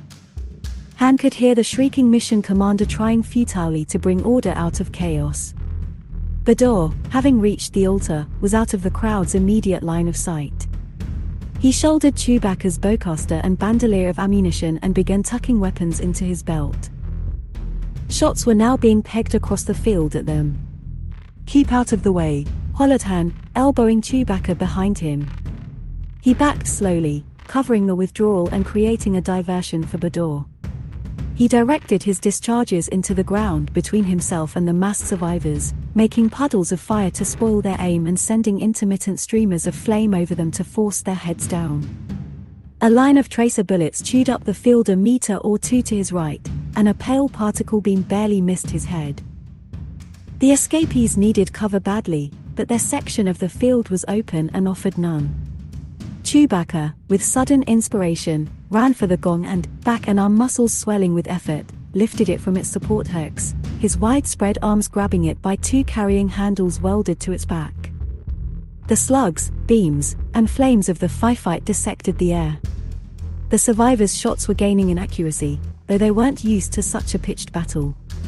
Bador, running in a low crouch to work his way back to his companions, was spotted by the crowd. Somebody let fly with an old rocket pistol, blowing up a clot of stone in his path. In a frantic effort to change course, Bador lost his balance, and survivors' shots began to converge on him. Chewbacca grounded the gong in front of Han as he and the others took shelter behind it. Projectile and energy weapons splashed and ricocheted from the shield. Whatever the gong was made of, it was very durable material. Han blazed away at the survivors to keep them from pressing the attack against Bador. He had been spending the flame rifle's ammo recklessly and knew he might soon find himself defenseless. Bador, struggling to rise, was having trouble. The survivor's aim was zeroing in on him now, and he returned the fire as well as he could. "I warned him," thought Han. "Life, debt or no, it's everyone for himself." He had trouble selling the idea to himself, though. Then the decision was taken from him. Issuing a deafening Wookiee battle cry, Chewbacca moved off, holding up the gong to protect himself. Han looked back and saw that Hasty and Skinks were watching him. The girl, he thought, would surely run to help Bador if he didn't. "Don't just stand there," he snarled. "Get to cover." He gave her a shove toward the edge of the field and dashed off the other way, laying down heavy fire as he sprinted, zigzagging after the Wookiee. "You crazy furface," he roared at his first mate when he had caught up to him. "What are you doing, playing captain again?" Chewbacca took a moment from angling and maneuvering the gong for an irritated, explanatory growl. "Life debt," Han exploded, dodging around his friend into the open to snap off a pair of quick shots. "And who pays up if you lose, us ours?" But he maintained his fire, side-skipping along behind the straining, gong-toting Wookiee and bounding from cover to either side of him to get off a shot or two. Flames lit the scene, and the air was smoky and hot from the firefight. The flame rifle's discharges were growing weaker, and its range was decreasing. Skirting a section of field torn and ruptured by the battle, they finally reached Bador, who was pressed down flat on the ground, shooting with the pair of long-barreled power pistols. Chewbacca heaved the gong between the old man and the oncoming shots. Han coaxed a last feeble flicker from the flame rifle, then threw it aside. Dropping to one knee, he helped Bador up. "Last bus is leaving now, Lieutenant Commander." "I'll take a one-way on that," panted Bador, adding, "Glad you could make it, boys." Han snarked his own blaster from Bador's belt, and a sudden confidence steadied him. He stepped into the clear, crouched low, and let off a series of quick shots. Two survivor marksmen who had been taking careful aim with heavy particle beamers fell away in different directions, their wounds smoking.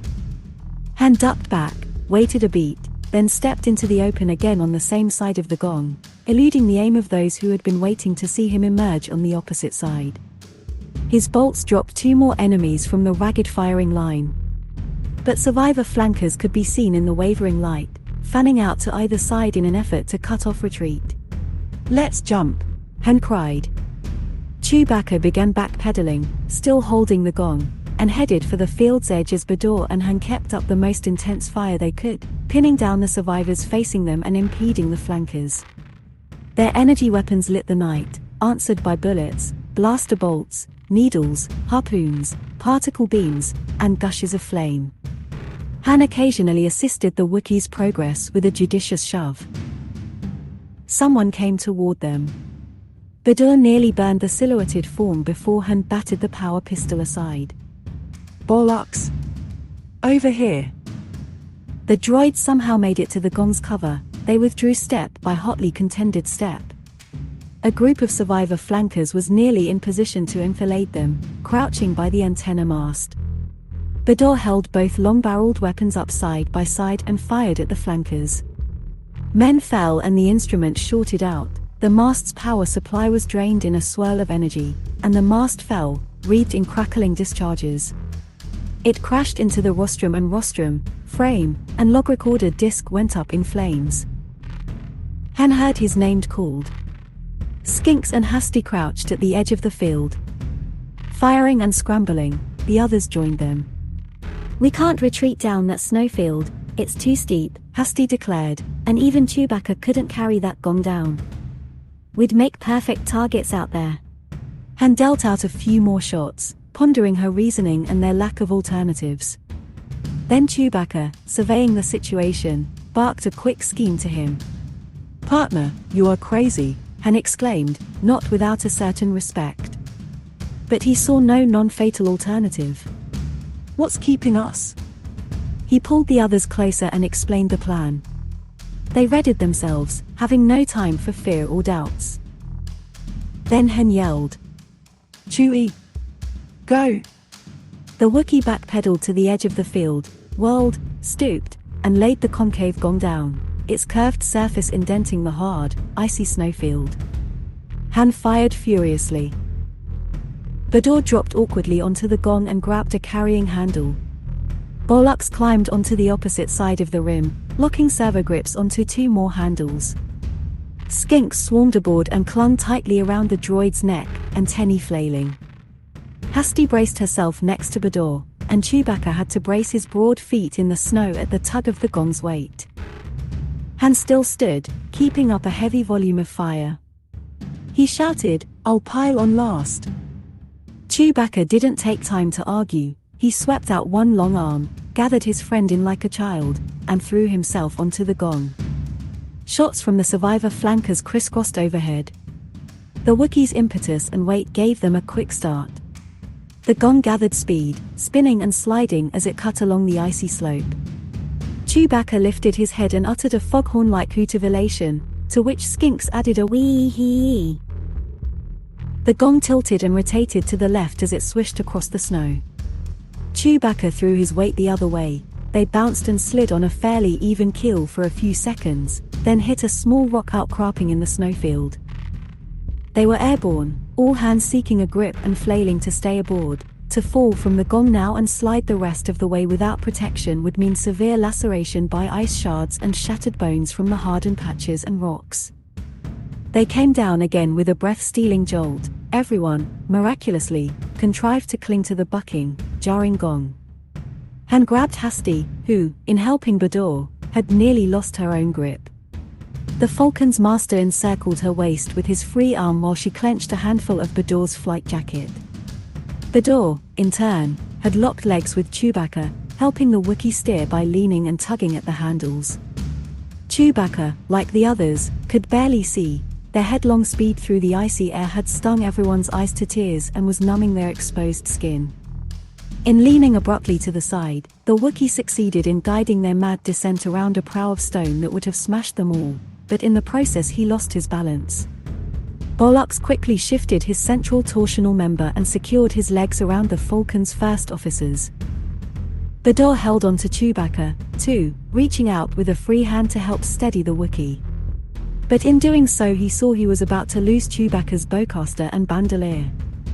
He cried out, his words stolen instantly by the wind, but Han was busy clinging to a handle and hanging on to Hasti and Cheetah Bador, while Bador and Borlox were committed to keeping Chewbacca aboard.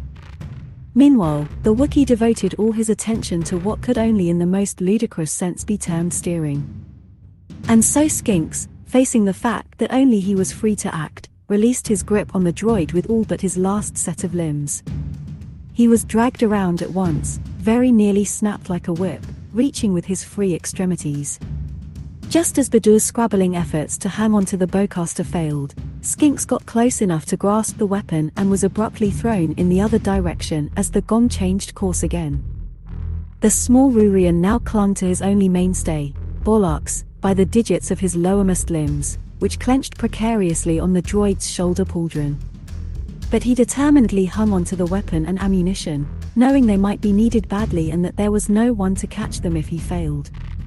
With each bump and rotation of the gong, Skinks felt his grip loosening, but he hugged his burden resolutely. One by one, he began to find purchase for his other limbs. Chewbacca felt him fumbling, shifted his leg as much as he was able, and Skinks managed to fasten 2 sets of limbs to the Wookiee's thick knee. They were at the steepest part of the insane plunge, shearing through the snowfield, rocking in furrows, and smashing out of depressions in the surface.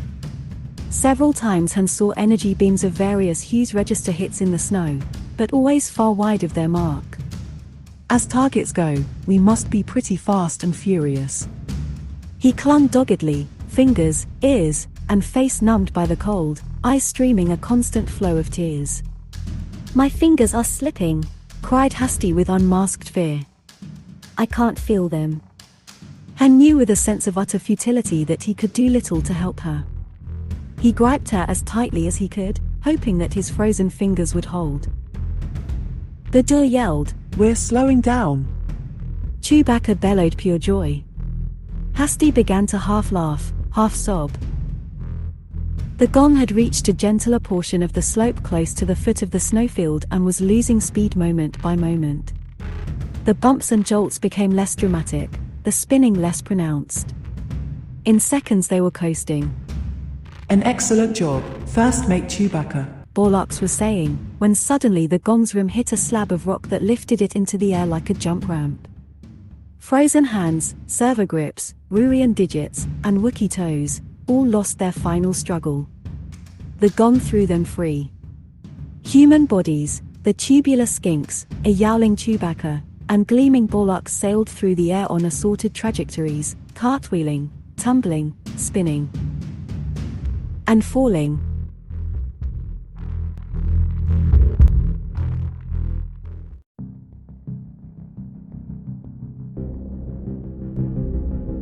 Chapter 13. Han heard the whine of servo motors over the moan of wind. From where he lay, mostly buried by the mound of snow he had scraped up on his landing approach, he could see Borlox draped belly up over a low snowbank. The halves of the droid's chest plastron opened up and outward. Blue Max's vocoder blustered. Hey! Let's get moving, we're not out of it yet. A drift to Han's right sloughed and erupted. Chewbacca appeared, spitting out snow and rumbling an acid remark to the diminutive computer module. "No, he's right," Han groaned to his partner. He raised himself on unsteady arms and gazed up the slope, foggily curious about whether his head was actually going to fall off or if it simply felt that way. A bobbing column of lights was wending its way down the snowfield from the survivors' base. Their former captors were in hot pursuit. "The short circuit's right on the money, folks, everybody up." Han thrashed and floundered in the snow for a moment, then pulled himself to his feet and began beating his hands together to bring some sensation back. Hasti was also struggling up. Han caught her hand and pulled her to her feet. She ran over to see to Bador. Chewbacca had just reclaimed his bowcaster and bandolier from Skinks, whom he had dug free. The Wookiee growled his gratitude, patting and stroking the Rurian's woolly back in a gruff gesture of thanks. Hasti was chafing Bador's hands and wrists, trying to get him upright. Han moved to help and saw that the tip of the old man's nose and patches on his cheeks were whitened. He's getting frostbite. On deck, trooper, time to depart the area. They pulled him up. Meanwhile, with Chewbacca's help, Bollocks was once more upright. Counting heads before striking off, Han spied Skinks bent over the gong, which had fallen face up, a flattened dome in the snow. The Rurian was making minute examination of the whorls and patterns on the ancient metal, laboring to see in the light of moons and stars. When Han called him, the academician yelled back, I think you'd better see this first, Captain. They all gathered around him. His small digits traced the raised characters. I thought I recognized these when I first saw this object, but I was too hurried to study them. All these, a splay of digits indicated groups of characters, are technical notations and operating instructions. They have to do with pressure equalization and fastening procedures. Then it comes from a hatch, Bador concluded, his muffled voice coming through Han's cup to thaw out his cheeks and nose. Some kind of decorative facing off an airlock hatch, a big one. Skinks agreed. A peculiar and rather ostentatious appointment, but that is the case. Those several larger characters there in the center give the vessel's name. He turned bulbous red eyes to them. It's the Queen of Ranroon. In the middle of a tumult of voices, human, non-human, and electronic, Han stood imagining the treasure of entire worlds. Though cold, near exhaustion, pursued, and starved, he suddenly found himself charged with limitless energy and a dramatic determination to live and to claim the Queen's wealth. They were interrupted. Han's thoughts and the confused conversations springing from Skinks's revelation were cut short by a long note sounding in the night, a wail from a hunting horn or other signaling device. That brought them all up short. The bobbing lights of the pursuing survivors' column were now well down the slope. Now and then one would drop from the line and disappear as its bearer lost footing on the treacherous snowfield and fell tumbling.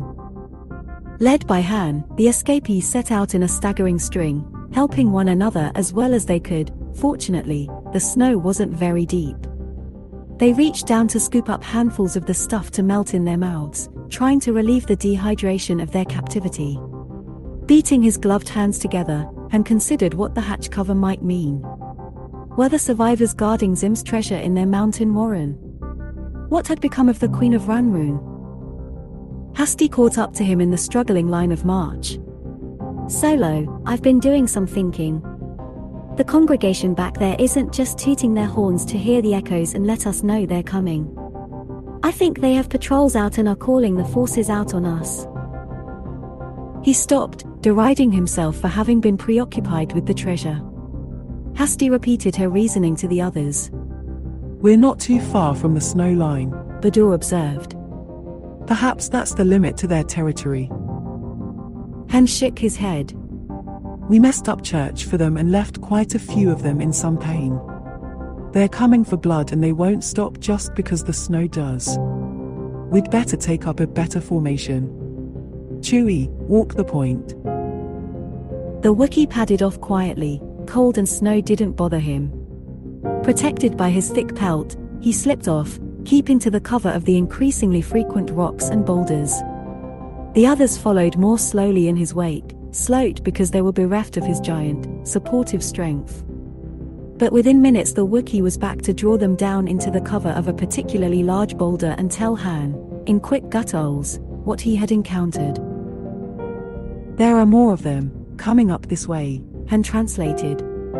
Chewie thinks we can hide here and wait them out. When they're past, we go on. Still and quiet, everybody. They waited for oppressive minutes, straining to make no noise, no shift of position or other movement that might betray them. Han slowly turned his head to check the progress of the survivors from their base. The lights had made their way to the gentler part of the slope and fanned out for a ground search. There was a slight sound, the smallest movement of rock and crunch of ice. Everyone tensed. A shape moved stealthily into view, keeping to available cover. The approaching survivor was uncostumed but wore a hood and heavy clothing. The scout's head turned slowly, searching the area carefully as he went. Moments later another sentinel appeared, farther across the valley on a parallel course. Han thought he understood. The valley widened abruptly from here, and a few sentries, farther along, might not be able to stop the escapees from getting past. The sentries kept moving warily. When they were well past the escapees' position, Han, using hand touches to alert his companions and dictate the order of march, slipped out from behind the boulder. The servomotors of Bollux's body were smooth and quiet, but sounded unbearably loud to Han. He could only hope the sound didn't carry over the wind and other noises in the night. They had wound their way among the rocks for another half-kilometer and gotten out of sight of the snowfield, and Han had just begun to let himself believe they were clear, when a yellow heat beam flashed out of the night. It scored on a rock 2 meters to Bollux's right, throwing up sparks and globs of molten mineral. Chill, shivers, frozen feet, and caution were forgotten. Everybody scattered for cover. Hasty brought her disruptor pistol up for a return shot, but Han whispered, "Don't. He'll pick up your position from the flash." Anybody see where the shot came from? Nobody had. Then, sit still. When he fires again, we'll nail him. Aim for the point of origin. Solo, we haven't got time to sit here. Hasty rasped fiercely. Then start tunneling, he suggested. But instead she groped, found a stone that fit her palm, and heaved it. It clattered among the loose rocks. Another heat beam flashed yellow from the shadows at the side of the valley. Han fired instantly and kept on firing. The others, slower than he, joined a moment later with a torrent of blaster, power pistol, disruptor, and bowcaster shots. Hold it, Han ordered. I think we got him. Do we move on? Asked Bador. Han didn't think the light and reports of the shots would have been detectable back on the slopes. Not yet. We have to be sure we won't get backshot. Besides, I saw a gleam of metal where the heat beams came from. Maybe there's a vehicle there, or some supplies. He shivered from the mountain air. Anything'd be a help. Then someone must investigate, Skinks declared, and was away before anybody could stop him, flowing between the rocks with his antennae held low, nearly impossible to see. I'll have to warn him about those heroics, Han thought, he's come a long way. To break the tense silence, he whispered to Bador, "See what happens. First you go off medal chasing to get our weapons back, and now Skinks figures he's the valiant warrior." The old man chuckled softly. The guns came in handy, didn't they? Besides, it gave Chewbacca a chance to pay back his life debt. Han blinked. That's right. Hey, what do you mean, Chewbacca? We both came back for you. Bador only laughed. Just then Skinks called over excitedly, "Captain! Over here!" They went, slipping and stumbling with haste but still keeping low. They came to an overhang of rock, having to duck to pass under it. From the black regions within issued Skinks's voice. "I found a glow rod, Captain Solo. I'll turn up the rheostat a bit." A faint glimmer showed them the Rurian's face. He had found a low, wide cave that reached in farther than they could see. The body of the single sentry was sprawled in death, hit by several of their blasts. But what excited Skinks was what had been under guard there. "Look, a cargo lifter." Han took the glow rod. Hovercraft of some kind. He climbed into the open cockpit of the flatbed aircraft. Looks like it was on downtime. There are a lot of burnt-out components on the floorboards, and the control panel covers are still off. He brightened the glow rod. There were 2 more hovercrafts nearby, access panels open, gutted and cannibalized for the parts that had gone to repair the first. Han slid the notched hoverbar down. The craft rose a bit. He flicked controls. The board was clear. Hop in, my meter's running. They rushed to comply, ducking to keep from bumping heads on the cave ceiling. With one foot on a mounting step, Bador paused. What was that? They all heard it, the sounds of running, voices, and the clatter of weapons. Hot pursuit, answered Han. No time to punch tickets, folks, stay gripped.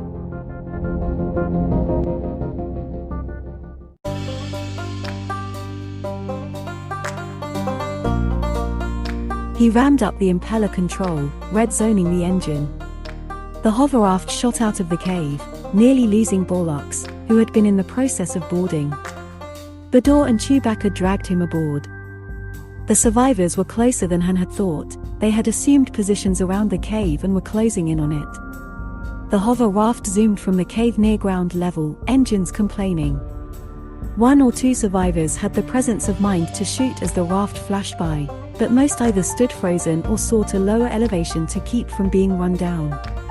The few shots went wild, and Hasty put out a few rounds at random to keep the survivors' heads down. The raft tore through a wide arc and headed down the valley. Where to, citizens? Han grinned. Just turn on the heaters, Yelled Hasty. The valley widened quickly, then gave way down to an open plain carpeted with bobbing, spindly amber grass. The hovercraft was equipped with rudimentary navigational gear. Han set a course for Jaywalker's mining camp. Not wanting to use the raft's running lights, he cut his speed back and peered through the windshield, thankful it was a bright night. The wind of their passage snatched the warmth out of the heater grids. Hasty discovered a folded top in one corner of the cargo bed and pulled at it, but stopped and called to the others. Look at what they had on board. Han couldn't turn from his steering, but Chewbacca, sitting next to him, pulled a handful of the top over the back of the driver's seat. Carefully fastened to the top were strands of plastic, meticulously fashioned to look like the amber grass of the plains. A camouflage cover. This crate comes equipped with an aerial sensor, too, Han noted. With a little warning and time to cover up, this thing would be just about impossible to spot without first-rate equipment. And the cave had been big enough to hold more rafts like this one. But that left the question of how a group of primitives like the survivors, on a back-eddy planet like Delort, had set up an operation like this.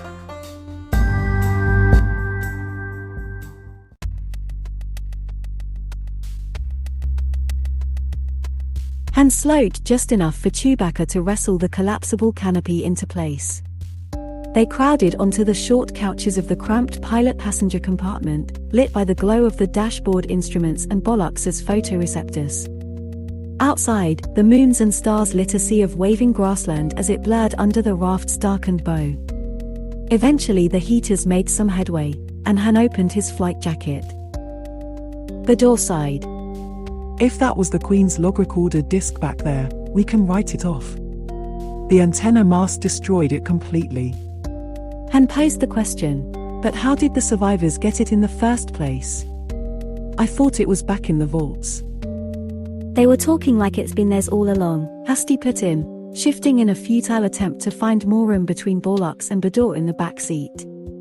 Skinks, in his best classroom voice, chimed in. The facts, as we know them, are as follows. Lanny somehow obtained the log recorder disc and deposited it in a lockbox in the vaults. She evinced an interest in the mountains. Jaywalk discovered her secret, or some part of it, and killed Lanny in trying to obtain the disc. And here were the survivors with either the same disc or one identical to it. Now, Lanny was a pilot, flying freight and operational missions, isn't that right? Suppose she happened to be airborne when the survivors were holding one of their outdoor ceremonies, and either traced their signal or saw the light? Han nodded. She could have landed somewhere, scouted, and bagged the log recorder. He trimmed the craft and corrected its course a bit. Hasty agreed. She could have. Dad taught her to fly, and a lot about wilderness survival and reconnaissance. Bador picked up the thread. So she put the disc in the lockbox and stopped off across the lake to see if she could detect a bounce or signal leakage or find out anything about the survivors' base, or if she'd stirred them up. I bet the treasure's back there under the mountain. They rode in silence for a time. Then Han spoke. That would only leave 2 questions, how to get the Falcon back, and how to spend all that money. Han's best efforts failed to nurse much speed from the antiquated raft. He kept the airwatch sensor on, depressed as low to the horizon astern as possible, but he detected no pursuit. He was still unsatisfied, having come up with no conclusions as to what the survivors had been doing with those cargo craft, what the hatch face off the Queen of Ranran actually meant, or how it was all connected with the treasure. Delolt's sun set off a purple dawn. Grassland disappeared under the hoverraft's bow. They had nearly crossed the basin of grassland formed by a curve in the mountain range and were bearing toward the mining camp when Borlux leaned over the driver's seat and said, "Captain, I've been making communication monitoring sweeps as you ordered, listening for activity on the survivors' frequency." Han immediately became anxious. "Are they on the air?" "No," answered the droid. "After all, their antenna mast was destroyed. But I also checked other frequencies mentioned in Skinks's tapes, and I found something peculiar. There are transmissions on a very unusual setting coming from the direction of the campsite. They're odd because, although I can't pick them up clearly, they appear to be cyber command signals." Han's brow furrowed. "Automata command signals? Mining equipment?" he asked the droid. "No. These aren't the usual heavy equipment patterns or industrial signals." Bador turned the raft's commo rig to the setting Borlux had been monitoring but was unable to pick up anything clearly. Taking a bearing from the droid, Han changed course minutely and made a slow approach toward the mountains. Setting the airwatch sensor to full scan, he readied Chewbacca and the others to pull the camouflage top over the raft at a moment's notice. He came in slowly, taking his direction from the droid. They had already walked into one trap by investigating signals and, though it was important that they find out what these new ones meant, Han had no intention of being ambushed a second time. He lowered the raft's lift factor until it was bending the grass down, barely clearing the ground. "Signals strengthening, Captain," advised Borlux. They were approaching a rise in the plains, a ripple in the landscape preliminary to the sloping of the mountains. Han settled the hoverraft in behind the rise and got out of the craft. Parting the grass delicately, he and Chewbacca Bella crawled to the crest to have a look. Less than a kilometer away the foothills began. Han squinted through his blaster scope. "There's something down there, where that gully comes down to the plain." The Wookiee agreed. They withdrew with care and told the others what they had seen. Sunrise was near. "Skinks and Hasty, take lookout on the rise," Han directed. "Borlux and Bador, guard the raft. Chewie and I will move in, you all know the signal system. If you have to get out, at least you've got a boat now." None of them made any objections, though Hasty looked as if she wanted to.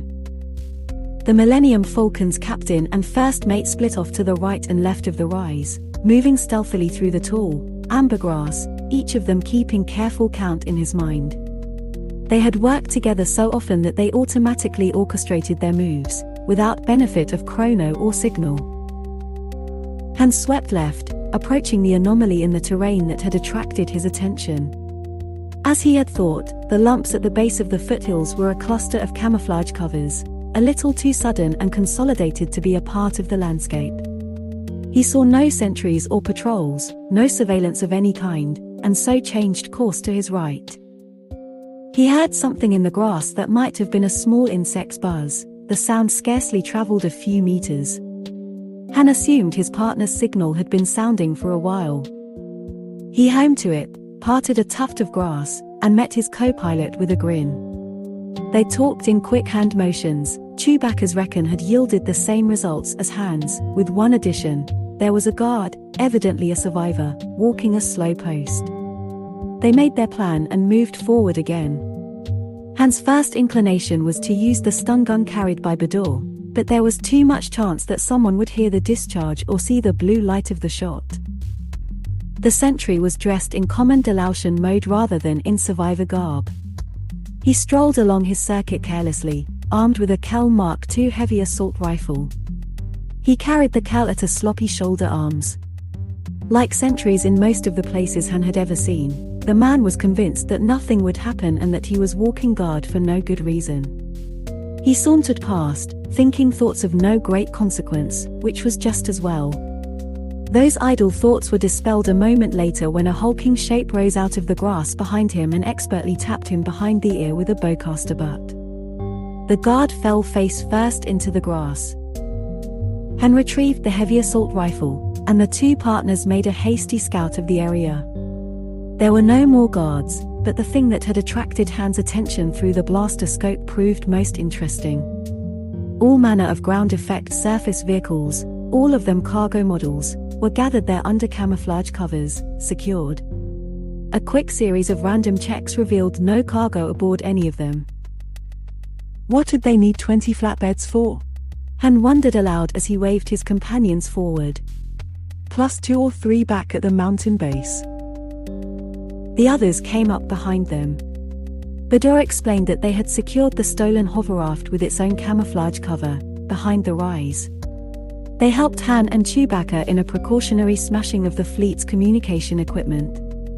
None of them could come up with a plausible reason for the strange gathering of craft either. There's a gully leading up into the foothills, Han said, jerking his thumb. How far are we from Jaywalker's mining camp? Straight up that way, Hasty told him, indicating the gully. We can work our way along a few ridge lines and we'll be there. Or, we could go along the valley floors and washes. Han hefted the Kell rifle. Let's move out now, we'll all go. I don't want to leave anybody behind in case we get a break and get the Falcon back. We can raise ship right away. They started into the foothills, eyes darting nervously for any sign of ambush. Bollocks, monitoring, picked up no evidence of sensors. The gully's floor had been sluiced by rains down to hard stone, scored and chewed as if heavy equipment had passed over it. They had seen no track or tread marks on the plain, but the resilient grass probably wouldn't have held them. Bollocks reported that the automata command signals were much stronger now. They're repetitive, as if someone is running the same test sequence over and over. The gully cut through the first 2 ridges and gave out on the next, the highest they had reached. The ground here was all rock, still showing signs of the passage of what Han assumed to be machinery. That the survivors had some special interest in Jaywalker's camp was obvious. It remained to be seen if it had to do with the treasure. But uppermost in Han's mind was recovery of the Millennium Falcon. They topped the ridge, advancing at a low crawl, to look down into the valley below. Hasty gasped, as did Skinks with a sound like a subdued hiccup. Bollocks gazed without comment, less surprised than the others. Han's and Chewbacca's mouths hung open, and Bador whispered, "By the Maker." Now the fleet of cargo craft, the marks on the stone gully floor, the gist of the survivors' ceremony, even the huge chamber in which they had been imprisoned, all made sense. Those monolithic stone slabs set deep in the mountain warren weren't tables, runways, or partitions. They were benches. And below were gathered the occupants that sat on those benches, at least 1,000 of the bulky war robots built at the command of Zim the Despot. They stood immobile, broad and impassive, mightily armored man-shaped battle machines half again Han's height. They gleamed with a mirror-bright finish designed to reflect laser weaponry. Survivors moved among them with testing equipment, running the checks Bollocks had detected. These are the ones, Skinks whispered gleefully. the 1,000 Guardians Zim set on board the Queen of Ranrun to look after his treasure. I wonder how many trips it took to ferry them all out here. And what are they here for? The only possible reasons over there, replied Hasty, gesturing with her chin, raising up on her elbows. From their vantage point they could see Jaywalker's mining camp, which straddled 2 sides of a great crevasse. The barracks, shops, and storage buildings were on one side, the kilometers-wide mining operations site on the other, the two connected by a massive trestle bridge left from old Delautian mining efforts.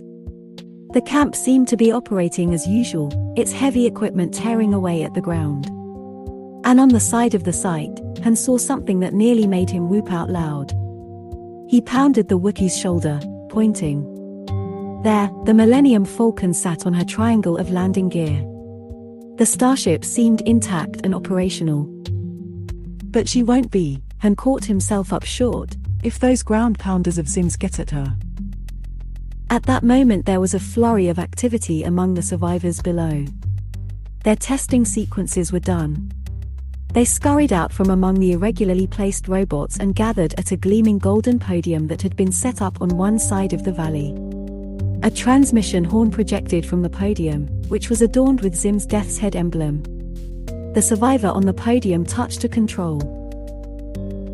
Every war robot on the valley floor straightened to alertness, squaring shoulders, coming to stiff, straddle-legged attention.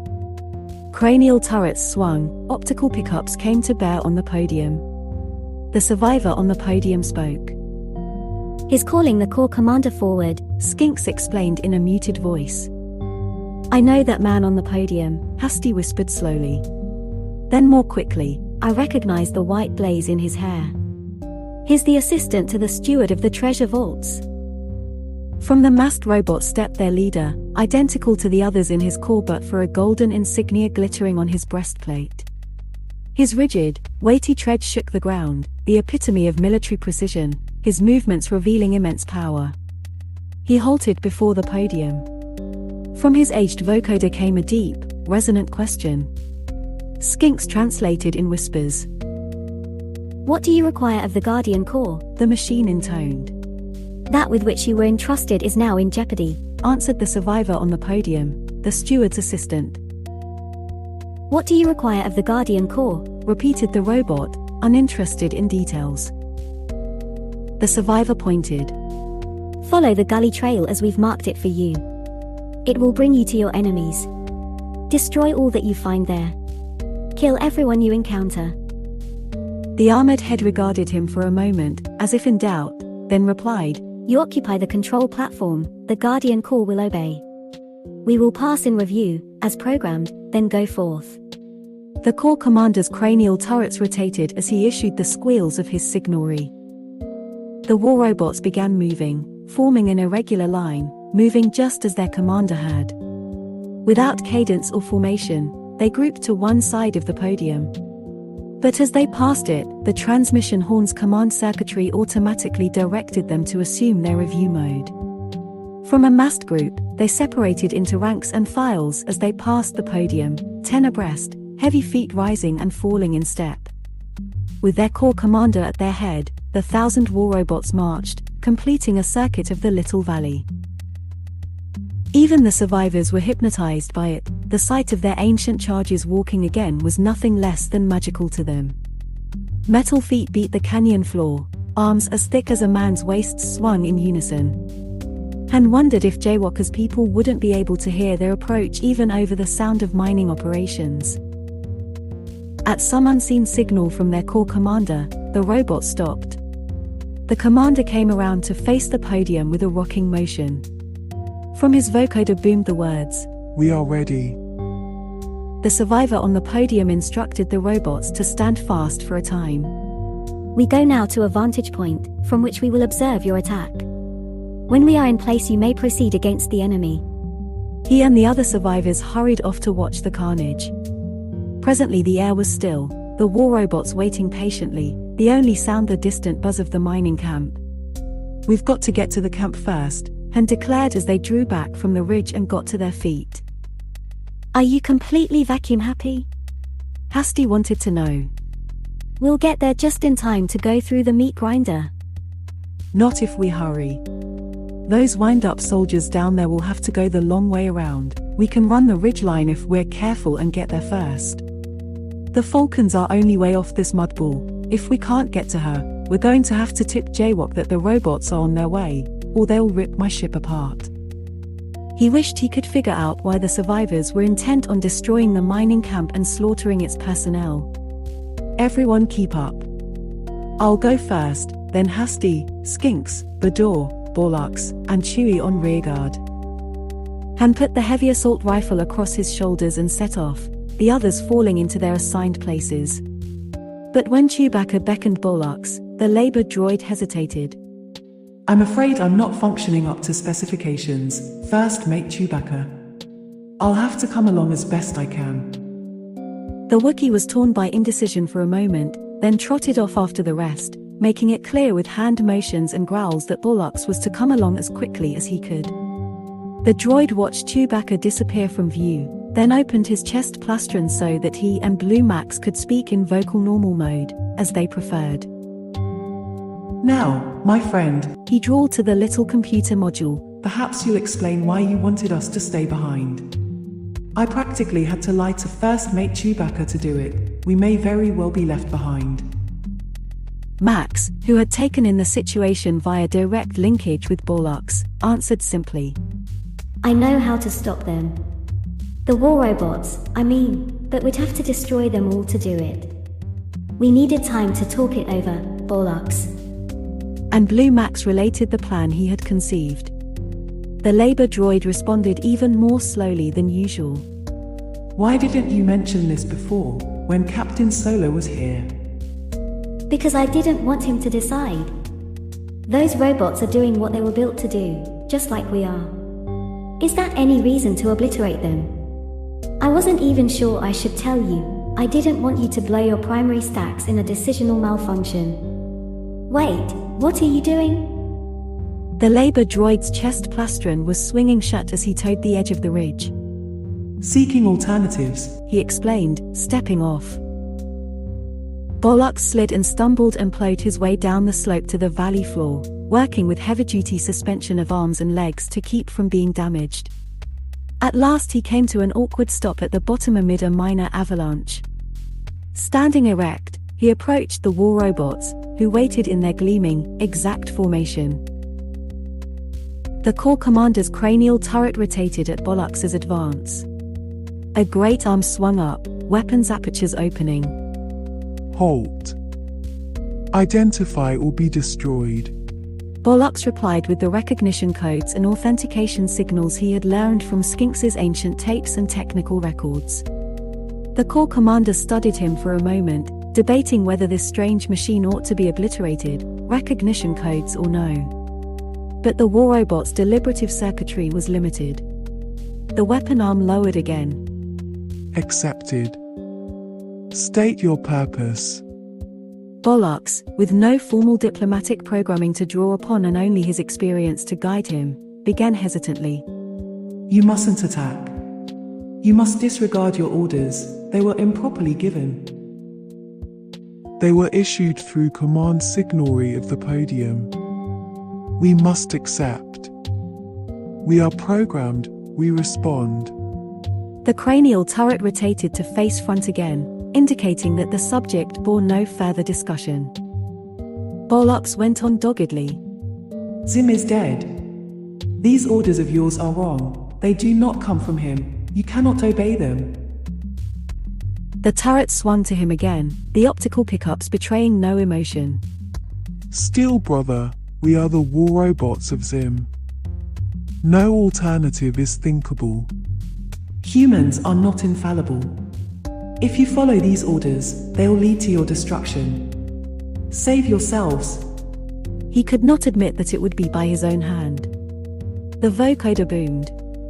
Whether this is true or not, we carry out our orders. We are the war robots of Zim. The Corps Commander faced front again. The waiting time has elapsed. Stand aside, no further delay will be tolerated. He emitted a squeal of signalry. The ranks of war robots stepped off as one, arms swinging. Borlox had to spring aside to keep from being trampled beneath them. His chest plastron swung open as he watched them go. What do we do now? Blue Max wanted to know. Captain Solo and the others will be down there, too. There was a quiver of sorrow in Borlox's voice modulation. The war robots have their built-in programming. And we, my friend, have ours.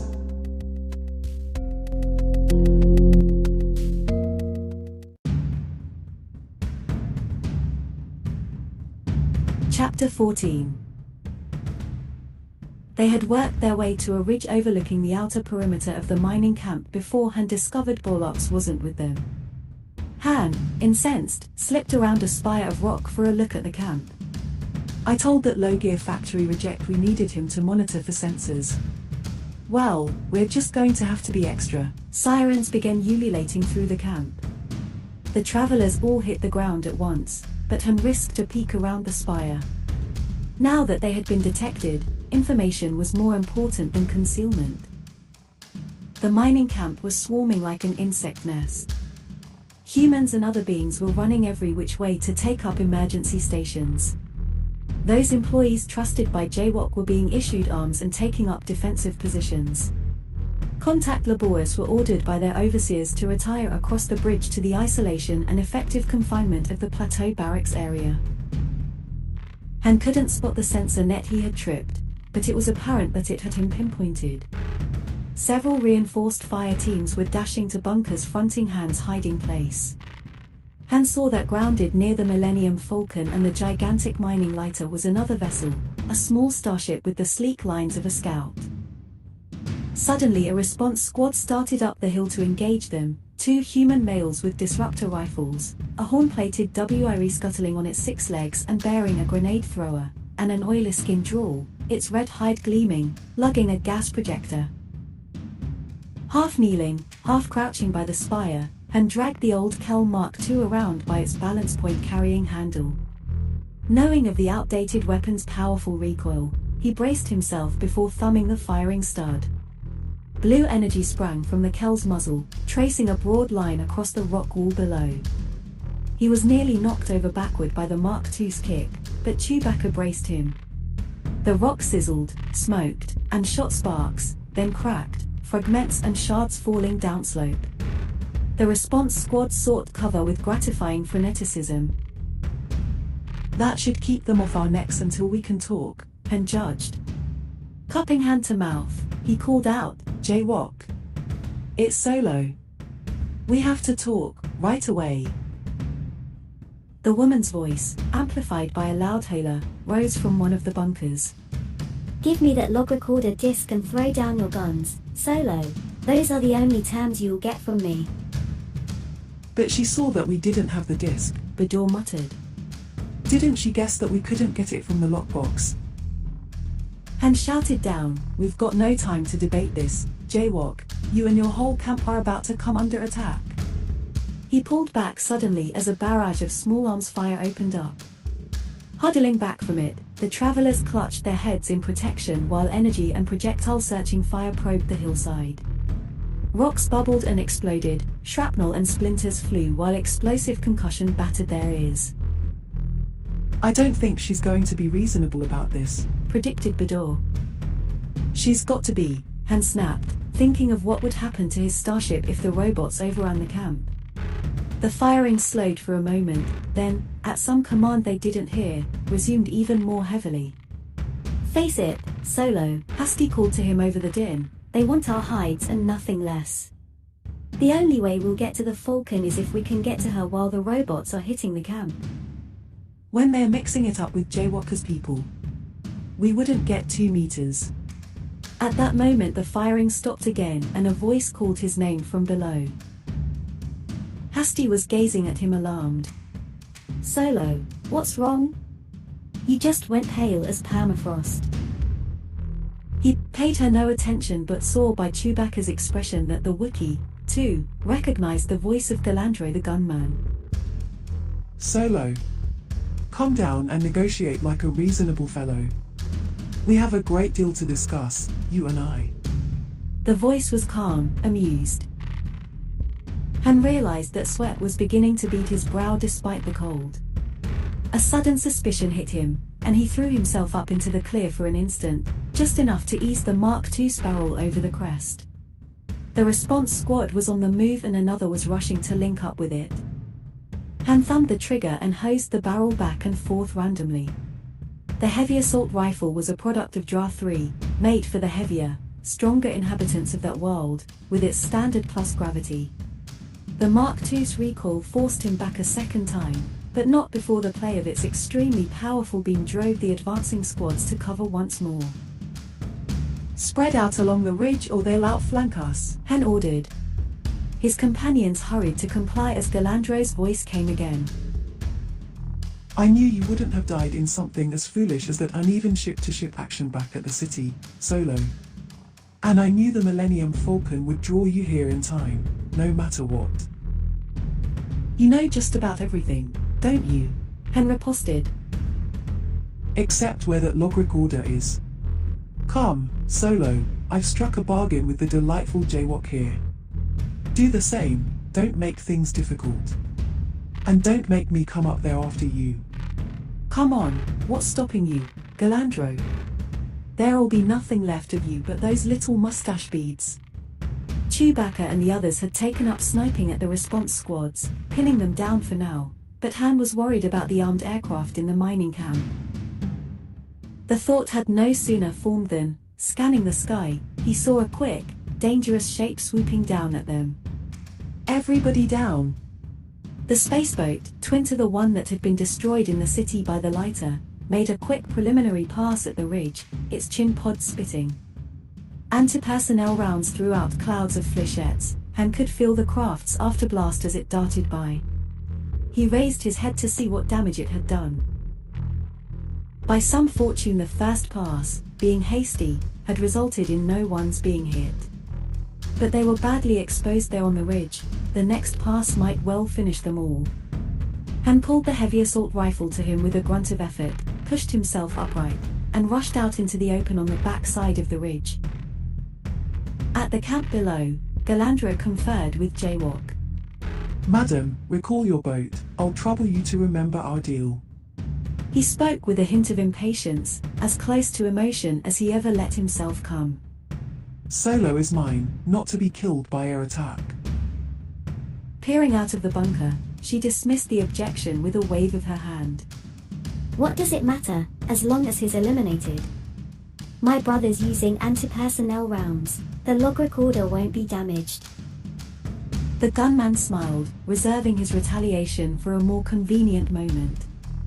He touched up his mustachios with a knuckle. Solo is well armed, my dear Jaywalk. You may be surprised at his resourcefulness, as may your brother. Hen raced over the open ground, keeping one eye out for available cover. Though hindered by the weight of the Mark II, he adjusted it for maximum range and power level as he ran.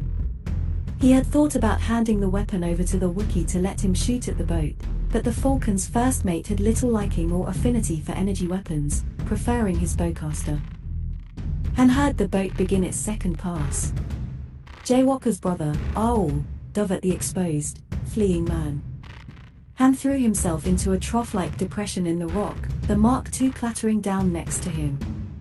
The boat flashed past, so close that Han was in the dead area between the gun's fields of fire. Flechettes burst in long lines to either side of him. Aul flashed off, adjusting his weapons for a final pass. Han got up, braced the Mark II buttplate against the rock, and fired. Still the heavy assault rifle's recoil made it jump and turn. The boat was out of range before he had come anywhere near it, and now was banking for a pass that was sure to find its target. Han hitched himself around the stone trough and pulled the Mark II bipod legs down. He had only one more trick left, and if that didn't work, he'd have no more worries about treasure, Galandro, or the Falcon. Resettling so that his knees and the small of his back were higher than his shoulders, he wrestled the Mark II around and rested it on the incline of his legs. He set his feet against the bipod legs, holding the weapon tightly to steady it. He squinted upward through the heavy assault rifle's open sights. The boat came at him again. He bracketed it in the sights and waited until he heard the first concussion of Aul's fire. Then he opened up, bracing the bucking Mark II with hands and feet, holding it fairly steady for the first time. The boat's pilot recognized his danger too late. An evasive maneuver failed and the heavy assault rifle's full force caught the light boat, tearing a long gash in the fuselage. Control circuitry and power panels erupted and a gaping hole appeared in the cockpit canopy.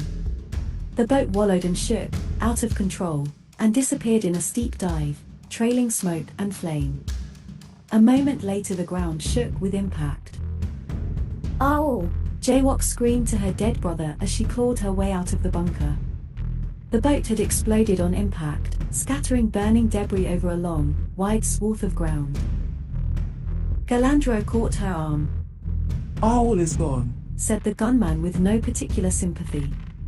Now, we will do this thing as we originally agreed.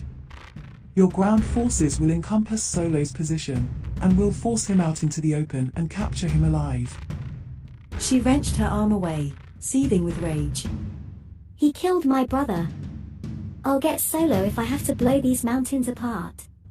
She turned and called out to her enforcer, the hulking Agome Fass, who stolidly awaited orders. Get the crew to the load lifter and warm up main batteries. She was about to turn from him when an unfamiliar sound, rising over the fury of the boat's destruction, made her pause. What's that? Galandro heard it, too, as did Agome Fass and all the others in the camp. It was a steady beat, shaking the ground, the pounding of metal feet.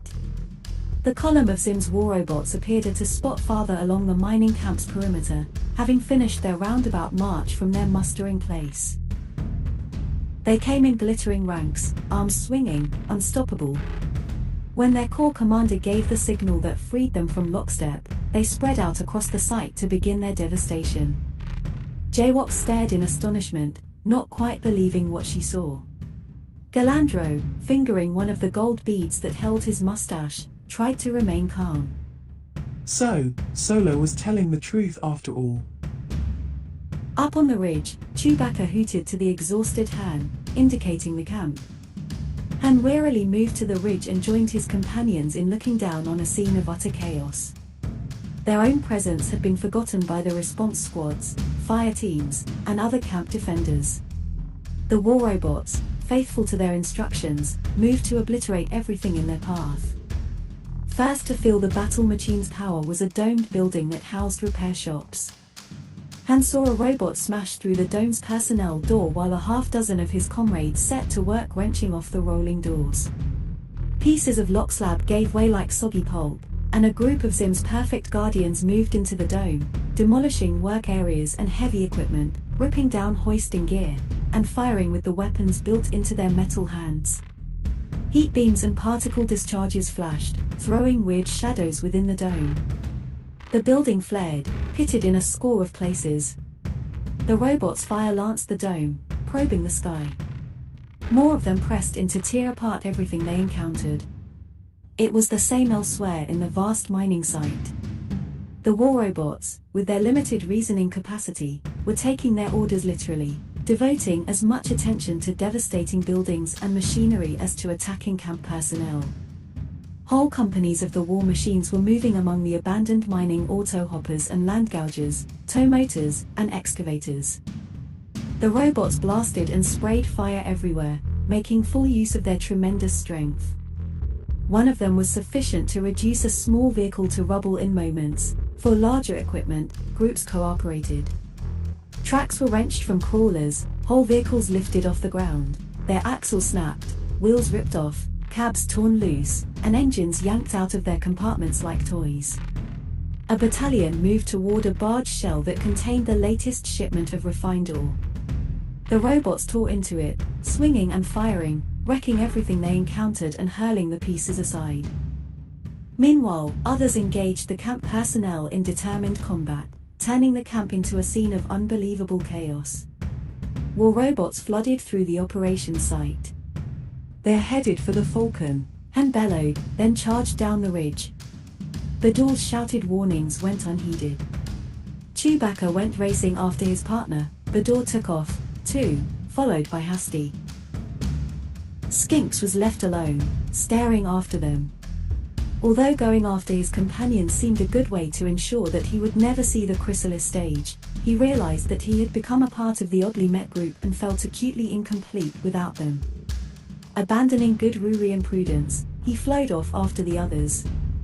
At the bottom of the slope, Han found his way blocked by one of the robots. It was just finishing demolishing one of the bunkers, kicking the fusion-formed walls to bits and hurling the larger chunks easily. The robot turned on him, its optical lenses extending a bit as their focal point adjusted. It lifted and aimed its weapon hand. Han quickly brought up the heavy assault rifle and fired point blank, knocked back several steps by the sustained recoil. His fire blazed blue against the mirror-bright chest. The machine itself was driven back a step with an electronic outburst and was ripped open. Han moved his aim up to the spot where the cranial turret was joined to the armored body. The head came off, flying apart, smoke and flame gushing from the decapitated body. Han shot it again for good luck and the Mark II spin came only faintly. The weapon was virtually exhausted. But it served to topple the robot, which landed with a resounding clatter. More war robots were reaching that part of the camp. Chewbacca descended to level ground, trailing dust and tumbling pebbles, just as another machine came at hand. The Wookiee threw his bowcaster to his shoulder and aimed. But his fire bounced off the robot's hard breastplate. He had forgotten his weapon was still loaded with regular rounds rather than with explosives. Han threw aside the useless assault rifle and drew his blaster, setting it for maximum power. Chewbacca stepped back, removing the magazine from his weapon and taking one of the larger ones from his bandolier. Han stepped in front to cover him in a stiff-armed firing stance. He squeezed off bolt after bolt, deliberately and with great concentration, into the approaching robot's cranial turret. The blaster rounds stopped the machine just as it fired in response. Han ducked the heat beam that split the air where he had stood. As the robot fell, the beam traced a quick arc upward. Defenders that were sufficiently well armed were putting up stiff resistance with rocket launchers, grenade throwers, heavy weapons, and crew-served guns. Living beings and war machines were reeling back and forth in a storm of energy discharges, bullets, shells, and fire. The robots lifted the reinforced roof off a box-like hut as the men defending it fired frantically. Using a chattering quad gun, the men's shots kicked up enormous clots of ground and blew away segments of the machines even as they attacked. More robots approached to join in. The crew, with barrels depressed, traversed their gun back and forth in a frenzy, taking a terrible toll. But even though several crew members used sidearms in a desperate attempt to keep from being overrun, the roofless hut was gradually outflanked and disappeared behind a wall of gleaming enemies. Not far away, a dozen of Jaywalker's employees had formed a firing line in 3 ranks, concentrating on any robot that came near, and were thus far succeeding in preserving their lives. Elsewhere, isolated miners worked their way among the high rocks to exchange earnest fire with the machines, which couldn't negotiate the incline. But many of the camp personnel were caught alone or unarmed, or were surrounded. The fighting was heaviest and fiercest there, the robots' implacability matched against the furious determination of the living beings. Humans, humanoids, and non-humanoids dodged, evaded, ran, or fought as well as they could. War robots simply advanced, overcoming obstacles or being destroyed, without any sense of self-preservation whatsoever. Han saw a stocky Maltaran run up behind a robot with a heavy beam drill cradled in its brachia and press it flush against the machine's back. The robot exploded, and the drill, exploding from the backwash, killed the Maltaran. 2 mining techs, a pair of human females, had gotten to a landgauger and were making a resolute effort to break through the automaton lines, crushing many of them under the gouger's tremendous treads, maneuvering to avoid their weapons' aim. But soon the fire of many robots converged on them, finding the landgauger's engine. The gouger was blown apart with an ear-splitting explosion. Elsewhere, Han saw a robot grappling with 3 WIRI who had swarmed onto it, tearing at it with their pincers. The machine plucked them off one by one, smashing them and tossing them aside, broken and dying, but in the next moment, the robot itself toppled over, disabled by the damage they had done it. We'll never get through to the Falcon. Bador yelled at Han. Let's get out of here. More robots were approaching, and to attempt a return up the steep ridge under fire would be out of the question. The old man proposed. We can withdraw across the bridge and take shelter in the barracks area. Han glanced across the crevasse. It's a dead end, there's no other way off that plateau. He considered blowing the bridge behind them, but that would take the Millennium Falcon's guns, or those of the lighter. The latter ship was herself under attack. A ring of dozens of war robots had formed around her, furiously firing while the huge cargo ship's engines strained to lift her off, her main batteries answering the robots' fire. Many of the robots' weapons were silent, their power exhausted, but more of the machines were gathering around the lighter every moment. Though the vessel's salvos wiped out 5 and 10 robots at a time, sending them flying in heaps of tangled, liquefied wreckage, Zim's machines kept clustering to her, weapons hands blazing, standing their ground. Soon hundreds were massed there. Others turned their attention to Galandro's scout ship, cutting swaths in her hull. The lighter rose unsteadily, her shields glowing from the concentrated fire, her heavy guns raking back and forth. Just at the moment it seemed she would reach safety, one of her aged defensive shields failed. After all, the lighter was an old industrial craft, not a combat vessel. The ship became a brilliant ball of incandescence, showering torn hull fragments and molten metal into the crevasse. The detonation knocked combatants, living and machine both, to the ground.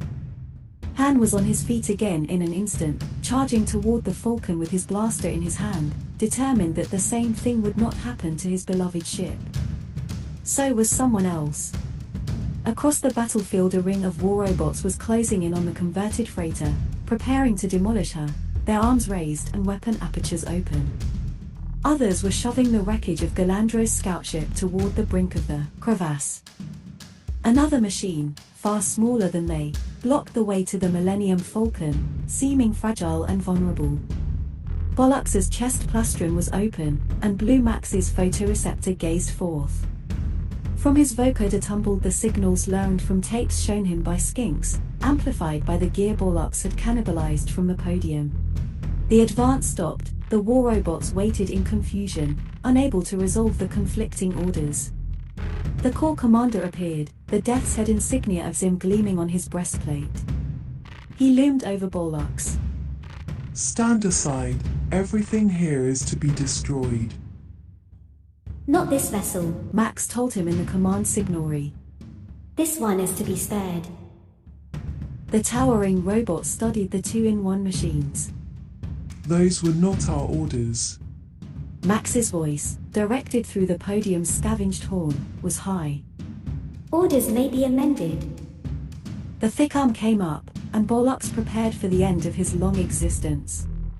But instead a metal finger indicated the Falcon, and the command came, Spare that vessel. With signals of acknowledgement, the other war robots moved on. The Corps commander still regarded the labor droid and the computer module. I am still not sure about you two, machines. What are you?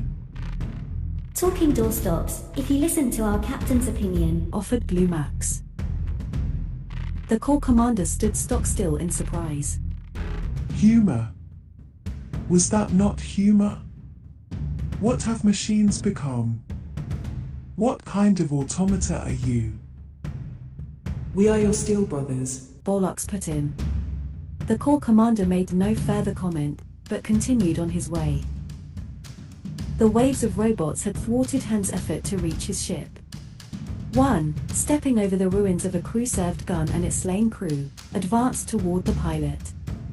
Han was looking elsewhere, helping Hasty fire blaster and disruptor shots at a machine approaching from the opposite direction. Han's shot scored the cranial turret. Hasty's, less practiced, sent its torso and limbs in a wild scatter. Bador was firing at still another, a long-barreled power pistol in each hand. Chewbacca stepped into the path of the oncoming robot and triggered his bowcaster. It stayed straightened, and the explosive quarrel detonated against the robot's chest armor, holding it but not stopping it. The Wookiee held his ground, jacking the foregrip of his bowcaster and firing twice more, this time hitting the robot's head and midsection. The machine came on relentlessly. Its weapons hands were raised, but their power had been drained in battle. Chewbacca backed a step and came up against Han, who was still firing the other way. Then the robot toppled forward. Chewbacca, standing in its very shadow, would have leaped clear but realized that Han was unaware of his imminent danger. The Wookiee shoved the pilot aside with a sweep of his hairy arm but failed himself to avoid the tottering automaton. It struck him and pinned his right arm and leg to the ground. Skinks raced to him and began pulling ineffectually at the Wookiee. Another robot chose that moment to step over the one Han and Hasty had just downed. Since Hasty's disruptor was drained, Han moved forward, then realized that his blaster's cautionary pulsar was tingling his palm in silent warning that his weapon, too, was spent. He whirled and called to his sidekick, then saw the Wookiee wriggling to extricate himself from under the fallen robot. Chewbacca paused long enough to loft his bowcaster into the air one-handed. Han caught it, pivoted, dropped to one knee, and pressed the stock to his cheek. He squeezed, and the explosive blast blew up against the juncture of the approaching machine's shoulder and arm. The metal limb fell away, and the robot shuddered but kept coming. Han tried to jack the bowcaster's foregrip and found, as had the man in the city, that his human strength was insufficient. He stopped himself from dodging out of the way. Chewbacca lay trapped, directly behind him. Bador, some distance away, couldn't hear Han's shouts for aid. Hasty fired at the machine with the only weapon she had left, the dart shooter, but emptying the whole clip at it served no purpose. Han avoided Chewbacca's efforts to swipe him out of the way and shifted his grip on the bowcaster, preparing for a last, hopeless defense.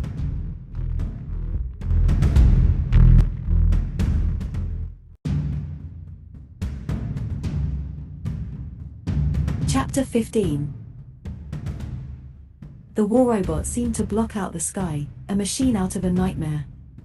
But abruptly its cranial turret flew apart in a blast of charred circuitry and ruptured power routing as a thread-thin, precisely aimed beam found its most vulnerable point.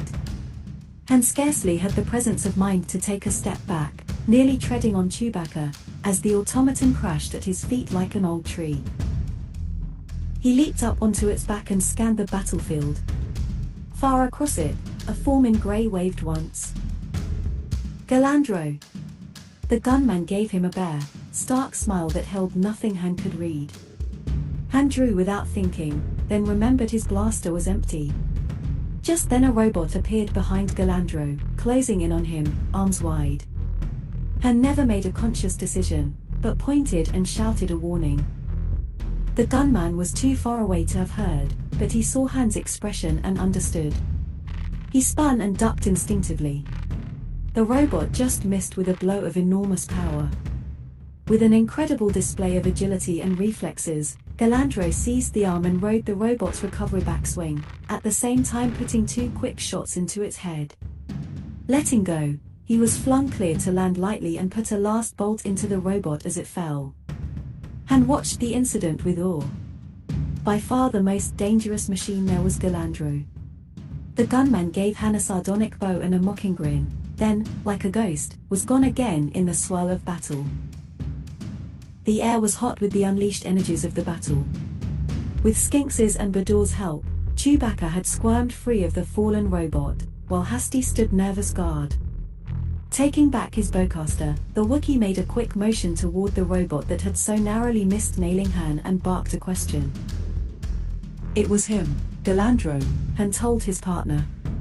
A 50 maybe 60-meter tight beam shot. The Wookiee shook his head in bewilderment, Manef flying. There was nowhere to go except the camp living area, across the bridge. Will you two stop chatting and get going? Hasty called. They'll have us surrounded if we don't hurry. They started for the bridge at the best pace they could manage, a half-trot, each of them bearing a number of minor injuries and wounds. They moved in a defensive ring, Bador at the leading edge with his power pistols, Hasty to his right and Skinx to his left, with Chewbacca and Han bringing up the rear, backpedaling and side-skipping. A metallic voice called Han's name. Bollock somehow injected a note of immense relief into his vocoder drawl. We're so glad you're all safe. The Millennium Falcon's unharmed, at least for the time being, but I don't know how long that will last. Unfortunately, it's inaccessible just now. Han wanted to know exactly what that meant, but Bollox interrupted. No time for that now. I have the means to remedy our situation, sir, he told the pilot, resettling the signal equipment he had taken from the robot's command podium. But you'll have to get to the far side of the bridge before I can use it. You're on, Bollox. All right, everybody, scratch gravel. They hastened away. The attack hadn't gotten as far as the bridge yet, but resistance was crumbling rapidly. At the bridgehead, Bollox paused. I'll be staying here, sir. The rest of you must proceed across. Han looked around. What are you going to do? Talk them into suicide? You better stay with us. We'll take to the high ground on the plateau. With a strange sincerity, the droid refused.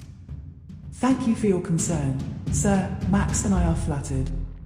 But we have no intention of being destroyed, I assure you. Han felt ridiculous for arguing with a droid, but insisted. This is not the place to get noble, old-timer.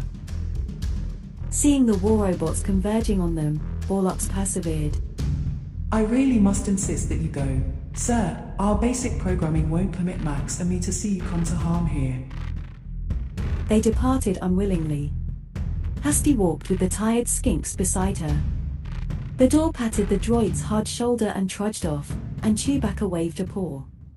Look after Max, Han said, and don't get yourself junked, old fellow. Borlox watched them go, then searched among the rocks and boulders for a place of concealment at that end of the bridge. Han and his companions slogged wearily across the bridge among others who had survived the robots' onslaught and were now falling back for a final stand. At the halfway point they came upon the body of a fallen mining tech who had died before she could complete the crossing, a Tyrian whose bright plumage was now charred and burned from combat. Han gently took a shoulder-fired rocket launcher from her lifeless claws, the weapon still containing a half-magazine of rockets. He was just standing up when a figure broke from the stream of retreating miners and attacked him, swinging an empty needle beamer. Murderer! Jaywalk shrieked, her first blow grazing the pilot over the ear before he was aware of her onset. You killed my brother. I'll kill you, you filthy animal. Dazed, he pushed himself backward to avoid the blows she was raining on him, forearm up to protect himself. Chewbacca would have torn the hysterical woman from his friend, but at the same moment he was struck from behind, a heavy blow from a thick forearm. The Wookiee fell to his knees, losing his bowcaster, as a huge weight fell upon him, Igom Fass, the Enforcer.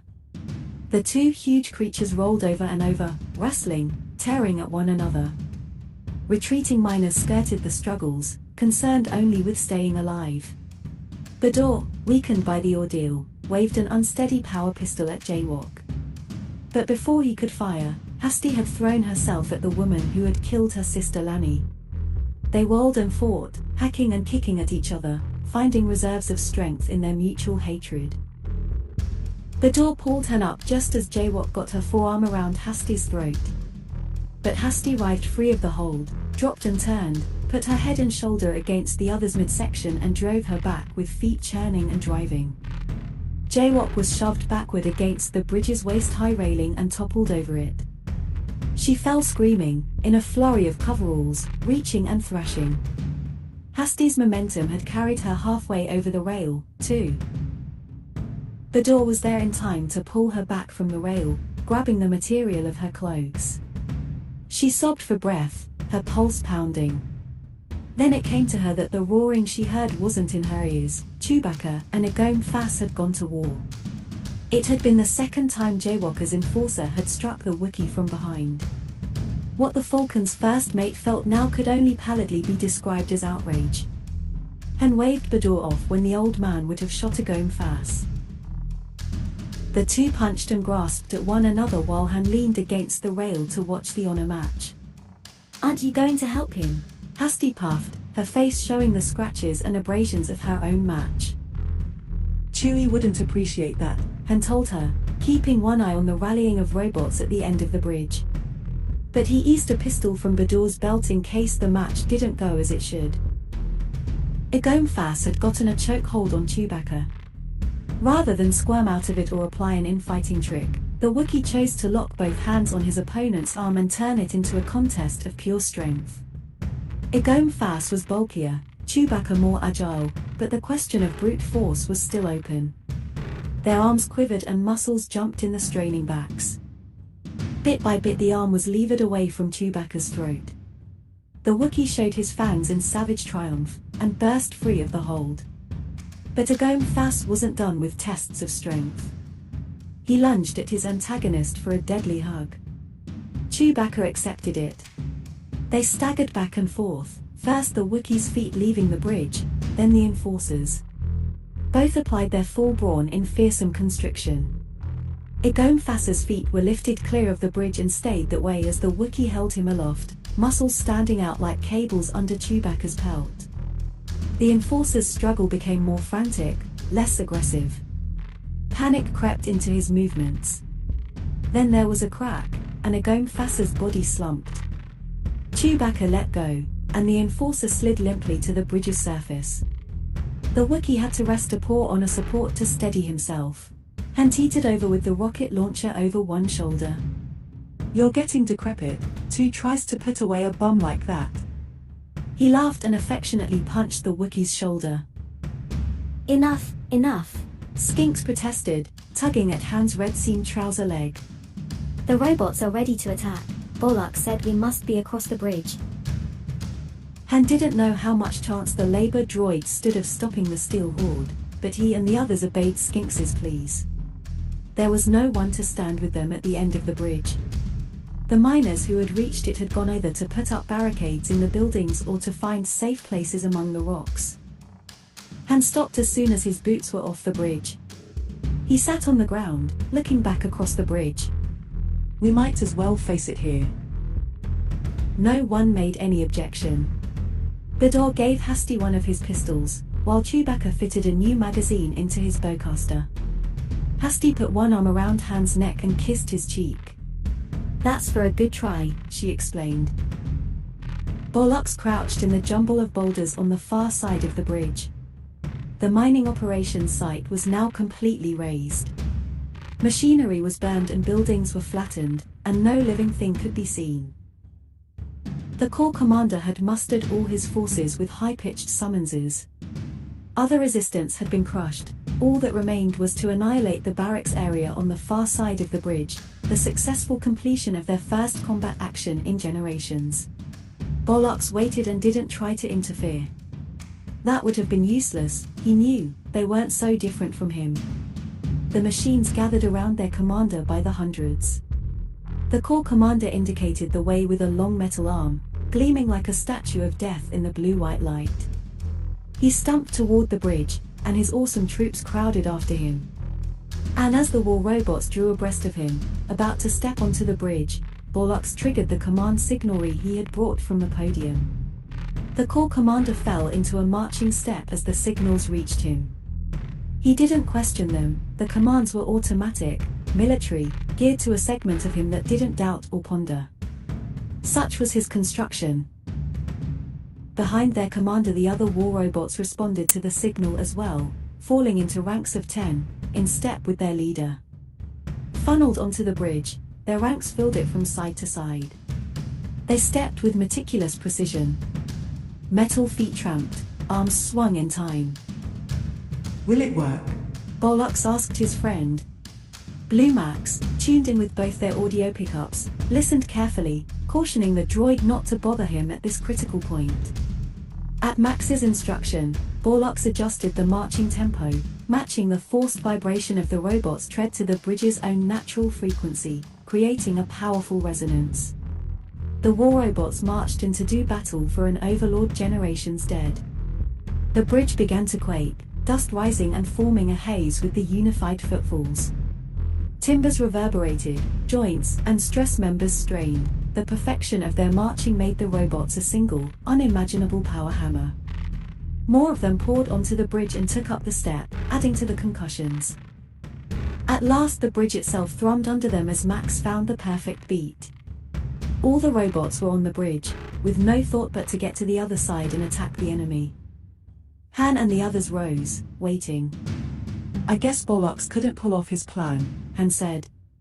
The front rank, following their gleaming leader, had grown large. "We'll have to fall back."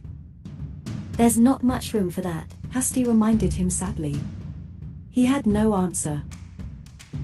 Suddenly Skinks exclaimed, "Look!" Han did, feeling a deep vibration through his boots. The bridge was shuddering in time with the robot's march, its timbers creaking and cracking with the punishment it couldn't absorb. Feet pounding, the robots marched on. Then there was a rending snap. The vibration had found a member that couldn't support it. A timber bent and turned in its bed of press-poured material. The bed wouldn't accept the play and the timber twisted and split. All the supporting members at that side of the bridge gave way. There were electronic bleats of distress from the war machines and the popping of aged rivets from the timber joining plates. For a moment the whole doomed assemblage, robots and bridge, was suspended in space. Then all fell into the crevasse with a huge concussion, sending up clouds of rock dust and smoke and a wall of impact noise that drove Han back from the crevasse's edge. Wiping the dust from his eyes and spitting it out of his mouth, Han returned to the brink. Among the drifted dust and smoke he could see bridge timbers and the gleam of crumpled armor, the flare of circuit fires, overloaded power packs, broken leads, and shorted weapons. Suddenly Bollocks appeared at the other side of the crevasse, waving stiffly, having divested himself of the scavenged equipment. Han returned the wave, laughing. From now on those two are full crew members. A new sound made him look around in surprise and anger, mouthing a Corellian oath. The Millennium Falcon was lifting off. She rose on blaring thrusters, swinging out over the abyss. Han and Chewbacca watched in despair as they saw their ship whisked from under their noses despite all their efforts. But the freighter settled gently on their side of the crevasse. They got to her just as her ramp bay doors opened and the main ramp lowered, beneath and astern the cockpit. The main hatch rolled up, and there stood Galandro.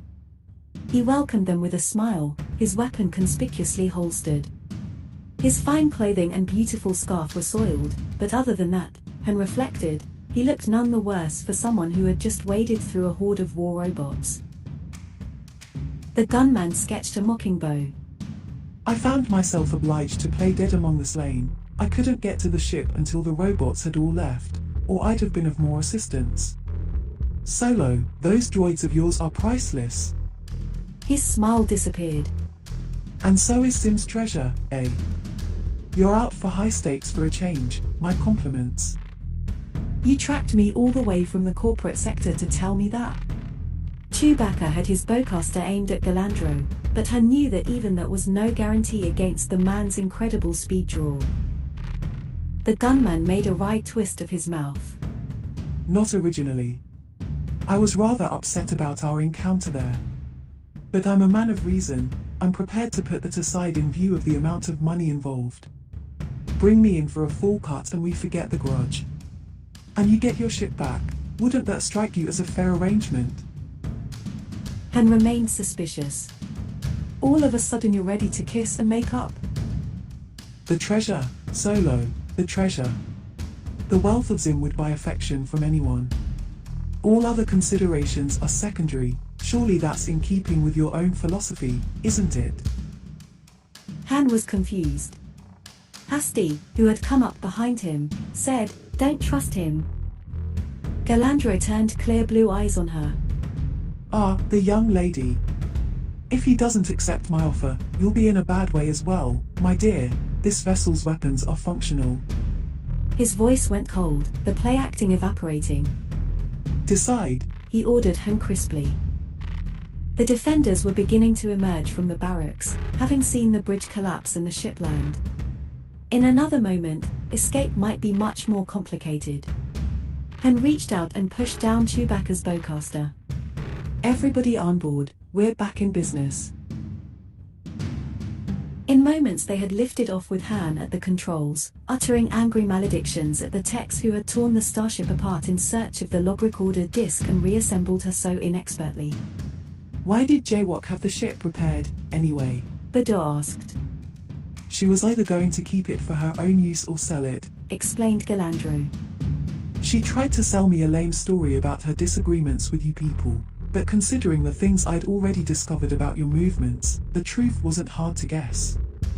Han brought the ship into hover over the camp. What about the other miners, the ones who lived? Hasty asked. They've got food, weapons, supplies there, Bador said. They can hold out until a ship shows up, or slog it over to the city. Han was bringing the Falcon down again on the other side of the crevasse. A gleaming metal form waited there. Chewbacca went aft to let Bollocks aboard. Like you said, Han found himself telling Galandro defensively, they're valuable droids.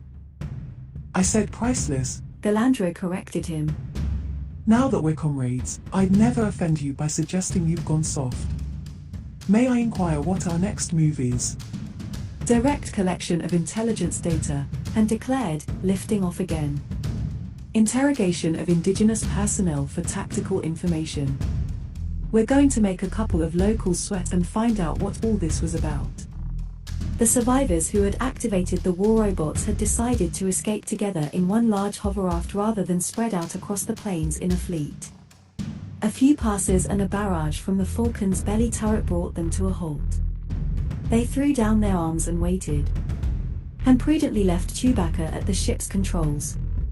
He and the others, weapons recharged, went to confront the survivors. Hasty, first down the ramp, waved her gun at them, shouting, and fairly dragged one of them off the raft. Han and Bador had to pull her off the man, while Galandro looked on in amusement and Skinks in confusion. "It's him, I tell you," she yelled, straining to go after the frightened man again. I recognized the white blaze in his hair. "It's the vault steward's assistant." "Well, clubbing him silly isn't going to help," Han pointed out as he turned to the man. "Better spill it, or I'll let her loose." The assistant licked dry lips. "I can say nothing, I swear. We are conditioned in youth not to reveal the secrets of the survivors." Old-fashioned hypno, and dismissed it, "Nothing you can't overcome if we scare you enough." Galandro stepped forward with a wintry smile, pulling his pistol in one fluid motion, adjusting it one-handed. A low-power, high-resolution beam sizzled into the ground at the captive's feet, blackening and curling the grass. The man paled. Bollocks had come up, his chest plastron open. "There's a better way," Blue Max advised. "Circumvent his conditioning, and we can find out anything we want. We can rig up a strobe and key it to the same light pattern the survivors use." Galandro was dubious. Query, computer, can you duplicate the survivors' light pulses exactly? "Quit talking to me like I'm some kind of appliance," snarled Max. Beg pardon, said Galandro politely. I keep forgetting. Shall we proceed?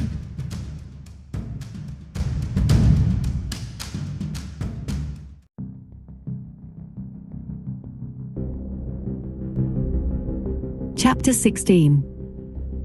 The Millennium Falcon moved through the Dalausian air at what was for her a conservative speed. Even so, Han was recovering the distance from the city in minutes. Galandro was off gathering equipment elsewhere in the ship, with Bollocks' help. Hasty and Bador sat, respectively, in the navigator's and communication officer's high-backed chairs behind Han and Chewbacca. Skinks, his injuries dressed and treated, as theirs had been, was curled in Hasty's lap. "It's hard to accept," Hasty was saying. "All these years. How could a secret be kept for generations?" Secrets have been kept for ages, Bador pointed out. It was easy enough in this case. There are really two strata in the survivors' organization. The dupes lived and died there in the mountains, maintaining the war robots as a religious ritual, holding their ceremonies once in a while. Then there were the others, the ones who knew the secret of Zim's treasure and waited for the time they could use it. But they all got the conditioning as children, right? Han asked. "And when Lani happened on the mountain base and got her hands on the log recorder disc and put it in the lockbox at the vaults," Hasty murmured, her voice thick with sorrow, "she couldn't have known that the steward was part of the survivors' apparatus." Such had been the assistant's testimony once his conditioning had been overcome. The steward had sent the disc back to the survivor's mountain warren as soon as it had come into his possession, of course. And he had contrived a non-existent voice coder to keep Lani, Hasty, or anyone else from claiming it. He was aware that Jaywalk had learned something about the disc from Lani before killing her, and that the woman was actively seeking it. He had passed word to her through survivor double agents that the Millennium Falcon had landed, knowing he couldn't cope with the starship if force were brought to bear on the vaults. He knew Jaywalk could, and hoped that Hasty and the others and their ship would be destroyed in battle, and the matter closed. But instead, Jaywalk had mounted the ambush that had resulted in the capture of the Falcon. Not having found the disc on board the starship, Jaywalk had made pointed inquiries at the vaults. The steward had managed to put her off, but, knowing it was only a matter of time until she used force to inspect the lockboxes herself and put him to a more harrowing interrogation, he ordered the long-dormant Guardian Corps sent out against the mining camp. The war robots, maintained through generations for just such an emergency, had come close to accomplishing their purpose. So why are the survivors still sitting on their money after all this time? Han wondered. The old Republic was stable and unbeatable, Bador answered. They had no hope of moving against it, even with Zim's treasure backing them. It's only now, with the Empire having its troubles, that the survivors smelled a setup they might be able to exploit, especially here in the Tion hegemony. I bet small-timers everywhere are getting the same sort of idea. A new Zim, and a new despotism, Husty mused. How could they have believed it, even under conditioning? They can believe one thing, Han said, watching the land roll by quickly beneath them.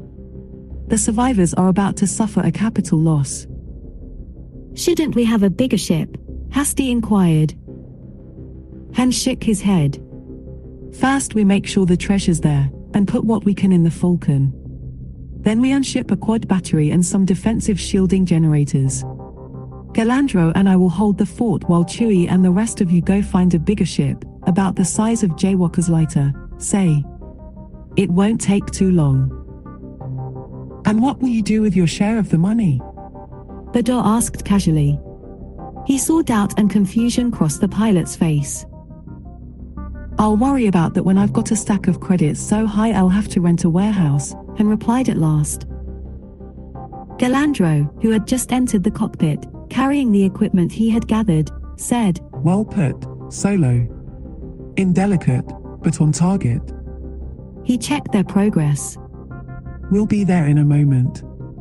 I haven't ransacked a bank in a long time. There's a certain zest to it. Han reserved his reply and put the starship into a steep dive. The Falcon dropped out of the sky ahead of her own sonic boom. The Laotians near the vault suddenly saw the vessel appear above them, its braking thrusters thundering, its landing gear extended like predatory claws. People scurried for shelter as the shock wave of the freighter's passage caught up with her, making the ground tremble and the buildings shake. She came to rest on the roofless portico outside the vault's single door. The Falcon's external speakers whooped and wailed with emergency sirens and klaxons. Her visual warning systems and running lights were flashing at maximum luminescence. Bystanders would have difficulty seeing and hearing, much less interfering. The ramp dropped and Han and Galandro ran down, blasters ready, equipment and tools waiting them. Behind followed Bador, Husty, and Skinks. The girl objected. Are you sure there isn't some other way to do this? Han had to read her lips, unable to hear her in the din. He shook his head. Chewbacca had to stay at the controls, both because he knew the ship and because Han trusted only the Wookiee with care of the Falcon. Bollock stayed behind as well to keep a photoreceptor on instrumentation the first mate couldn't spare time to monitor. Han wanted at least 2 people to hold the main door, Husty and Bador. He and Galandro would do the searching, taking Skinks along to translate. The area seemed fairly secure. The Laotians had no way to cope with an armed starship. Han waved to his partner in the cockpit, and though he couldn't be heard, added, Fire, Chewie. From the Falcon's top and belly turrets shot lines of red annihilation, playing on the closed door of the treasure vault. Smoke obscured the door in seconds as the quad guns traced incandescent lines across it. Red cannon fire pitted and burned through material that had withstood generations of time and weathering, cutting glowing gashes in it.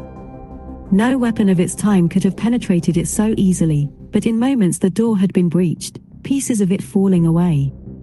The reports of the gunfire added to the tremendous noise level. Han signaled again and Chewbacca ceased fire. Smoke billowed away on the chill wind to reveal a yawning hole, its red-hot edges quickly cooling. Armed robbery, laughed Galandro. There's nothing like it. Let's get inside, Han mouthed. They ran together and hurtled through the gaping door. Husty and Bador followed a moment later.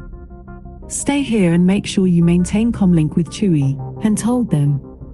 Bador set Skinks down. Don't forget the defensive system, Hasty called as Han, Galandro, and Skinks raced off. Among the things their captives had revealed was the fact that the treasure vaults were equipped with defensive security devices. The presence of a firearm in any protected area would trigger automated weapons. They went deeper into the gloom of the cavernous vestibule, abandoned by the Dalausians, who had wisely sought other refuge. Han didn't see a man appear to one side, weapon raised, but Galandro caught the movement, drew, and fired all in the same instant. The steward cried aloud, clutching his middle, then collapsing to the pressure-packed tile floor. The gunman kicked the steward's drop disruptor away. "You cannot," the white-bearded man moaned, half in delirium from his wound. "We have kept it, safe, unsullied since we were entrusted with it." His lids fluttered and lowered forever. Galandro laughed. We'll make better use of it than you, old man. At least we'll get it into circulation, eh, Solo? Han, moving on, offered no answer. Galandro came after, and Skinks rushed to catch up. They descended dusty ramps and broad staircases, the empty vaults all around them. At one point they lowered themselves by the cable of an ancient lift platform that no longer worked, complying precisely with the instructions extracted from the captive survivors under Hypno. Han marked their trail with a tint bulb. At the lowest level of the vault proper they came to a forking of the ways. Their information on the vault complex layout went no further than this. "It's off this corridor, one of the side tunnels," Han said. "Got your copy of the identimarks?" "Good." The little fellow can stay with you, Solo. Galandro replied, meaning Skinks. I prefer to operate alone. He hitched up the straps holding his equipment and stalked away. "Okay, stay sharp," Han told Skinks, and the search began. Soon they were absorbed in the intricate business of examining side corridors for the identimarks described by their prisoners and copied by Skinks. These lowest levels of the vault proper were stale and seemed airless, layered with ankle-deep dust, and a gloom that resisted the beam of the handheld spotlight. They passed room after room of empty bins and vacant shelves. At last Skinks stopped. "Captain, this is it. These are the ones." He was vibrating with excitement. To Han the side corridor looked no different from any other, ending as it did in a blank wall at the bottom of an obviously empty vault complex. But Skinks was right, the identimarks matched. Han shucked his other gear and lifted a heavy-duty fusion cutter into place. Skinks, taking the comlink, tried to contact the others and inform them of the find, but could raise no response. "The walls are probably too thick," Han suggested as he set to work. When it had been built, the wall would have withstood any assault that could have been made with portable equipment, but Han was beneficiary of a long technological gap. Chunks of the wall began to fall away. Beyond was the glow of a perpetual illumisystem. Han set the fusion cutter aside hurriedly, anxious to see for himself. A treasure beyond spending. He could barely contain himself. He ducked and stepped through, followed by Skinks. The vault was dust-free, dry, and as quiet as when Zim's artisans had sealed it, moments before they were put to death, centuries ago. His steps echoing in the stillness, Han smiled. The real vaults, all the time they were right here. Hunters had scoured this whole part of space for Zim's treasure because his vaults were empty and all the time there had been complete duplicates, right under the decoys. "Skinks, I'll buy you a planet to play with." The Rurian made no answer, silenced by the weight of years hanging over the place. They followed the corridor through a few turns and came to a stretch where warning flashes blinked in their wall sockets, as they had been doing for centuries. This no-weapons zone was an antechamber to the true treasure vaults of Zim. Han stopped, wishing neither to be burned by the defensive weapons nor to go on unarmed, aware he might face other dangers. He turned back with great reluctance. At the fusion cut opening, Galandro waited. Han paused and Skinks waited uncertainly. "We found it," the pilot told the gunman with a jerk of his thumb. The real one. It's back there. He realized Galandro had heard Skinks's transmissions after all. Galandro registered no elation, only amused acceptance. Han knew without being told that everything had changed. The gunman's abandoned equipment was stacked to one side, and he had doffed his short jacket, prelude to a gun duel. I said, the treasure is back there, Han repeated. Galandro smiled his frosty smile. This has nothing to do with money, Solo, although I postponed it until you and your group could help me find the vaults. I have my own plans for Zim's treasure. Han warily shrugged out of his jacket. Why, was all he asked, carefully unsnapping his holster's retaining strap and rotating it forward out of his way. His fingers stretched and worked, waiting. You require chastening, Solo. Who do you think you are? Truth to tell, you're nothing but a commonplace outlaw. Your luck has run out. Now, call the play. Han nodded, knowing Galandro would if he didn't. And this'll make you feel superior, right? His hand blurred for his blaster, the best single play of his life. Their speed draw mechanics were very different. Han's incorporated movements of shoulders and knees, a slight dipping, a partial twist. Galandro's was ruthless economy, an explosion of every nerve and muscle that moved his right arm alone. When the blaster bolt slammed into his shoulder, Han's overwhelming reaction was surprise. Some part of him had believed in his luck to the end. His own draw half completed, his shot went into the floor. He was spun half around, in shock, smelling the stench of his own charred flesh. The pain of the wound started an instant later. A second bolt from the cautious Galandro struck his forearm and Han's blaster dropped. Han sank to his knees, too startled to cry out. Skinks retreated with a terrified chitter. Swaying, clasping his wounded arm to him, Han heard Galandro say, That was very good, Solo. You came closer than anyone's come in a long time. But now I'll take you back to the corporate sector. Not that I care about the authorities' justice, but there are those who have to be shown what it means to stand in my way. Han gasped through locked teeth. I'm not doing time in any authority horror factory. Galandro ignored that. Your friends are more expendable, however. If you'll pardon me, I'll have to see to your Rurian comrade before he gets into any mischief. He slapped a pair of binders he'd found on board the Falcon around Han's ankles and ground the pilot's comlink under his heel. You were never the immoralist you feigned to be, Solo, but I am. In a way, it's too bad we didn't meet later, when you were salted and wiser. You're pretty good in a fight. You might have made a useful lieutenant.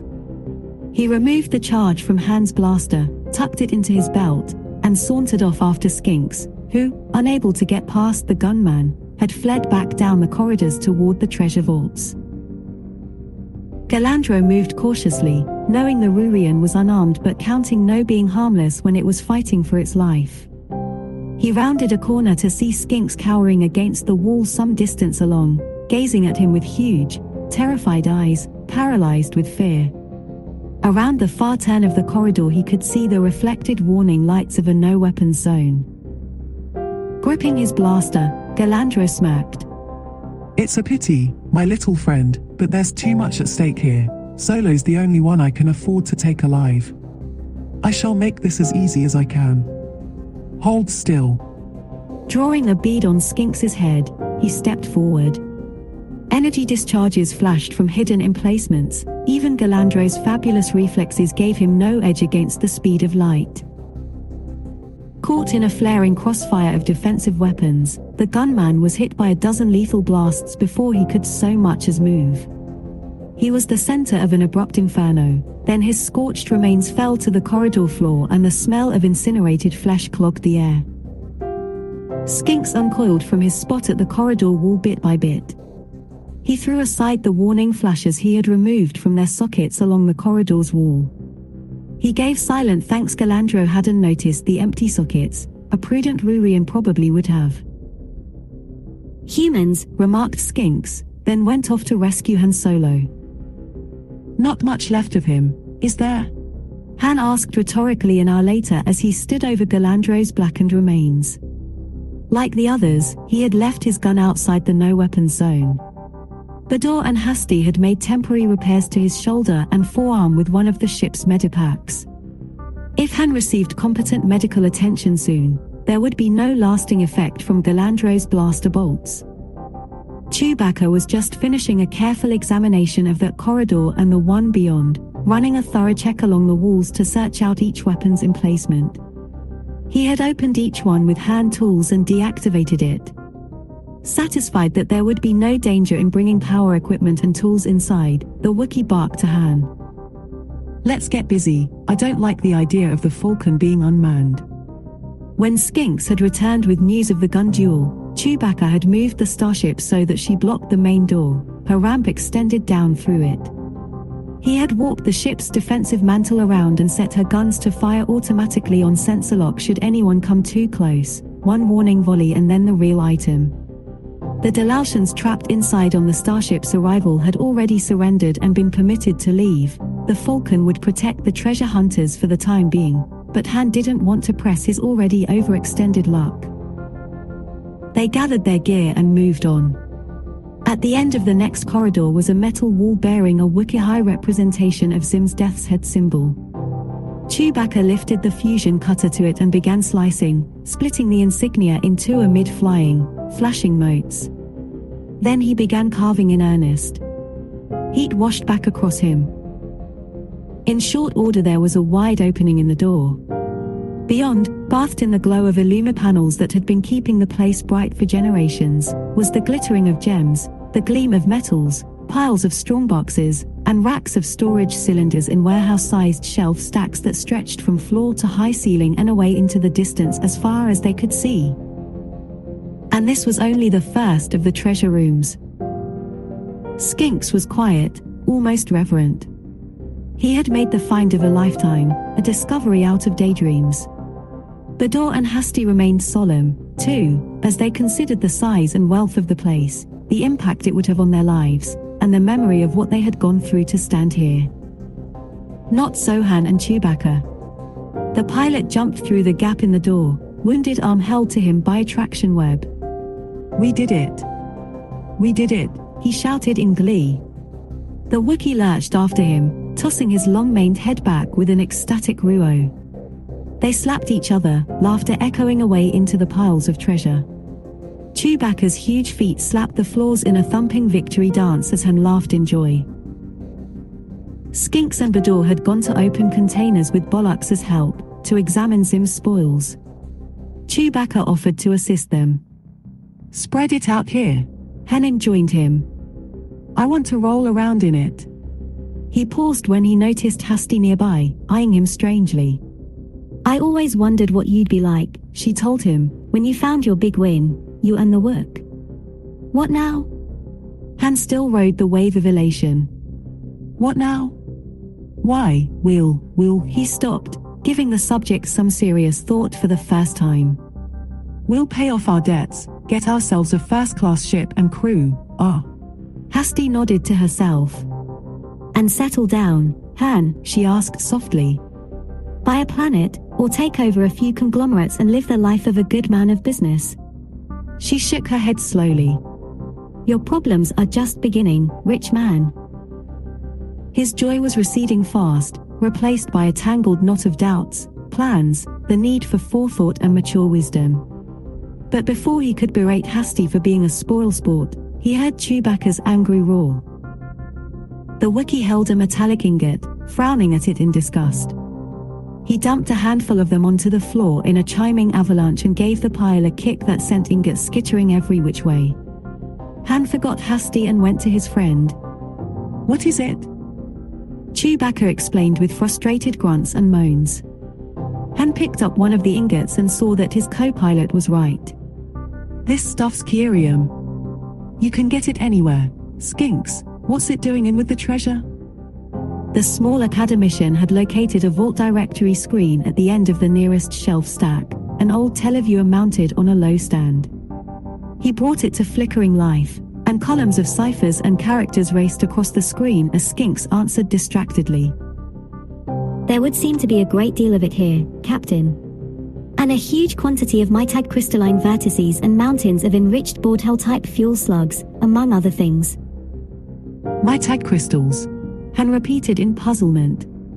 They run those things off by the carload. What kind of treasure's this? Where's the real treasure? A belly laugh distracted him. Bador had found a canister of the mitad crystal and flung a double handful into the air. The crystals rained down around him, catching the light, as he convulsed in laughter. This is it. Or was, an age ago. Don't you see, Slick? Cerium is artificial shielding material, not very good by modern standards but a major breakthrough in its time, and tough to produce to boot. With quantities of cerium to shield heavy guns and engines, Zim could field warcraft that were better armed and faster than anything else in space at the time. And mitad crystals were used in old subspace commo and detection gear. You needed lots and lots of them for any space fleet or planetary defenses. And so forth. All this was critical war material. With the stuff in these vaults, Zim could have assembled a war machine that would have conquered this whole part of space. But he lost big at the Third Battle of Vontor, first. That's it, Han bellowed. We went through all this for a treasure that's obsolete. Not quite, Skinks commented mildly, still bent over the screen. One whole section is filled with information tapes, artworks, and artifacts. There is 100 times more information contained here than everything we know about the period altogether. I'll bet the survivors have long since forgotten just what it was they were guarding, Hasty put in. They believed the legends, just like everyone else. I wonder what did happen to the Queen of Ranroon. Bador shrugged. Perhaps they plunged her into the system's primary after she offloaded the treasure, or sent her off with a skeleton crew to arrange misleading sightings of her and create a false trail. Who knows? Skinks had left the view screen and started a delirious dance, first on his hind limbs, then on the front ones, hopping and capering much as Han and Chewbacca had a moment before. Marvelous. Miraculous. What a find. I'm sure to get my own chair funded. No. My own department. Han, leaning against a wall, slowly sank to a squatting position.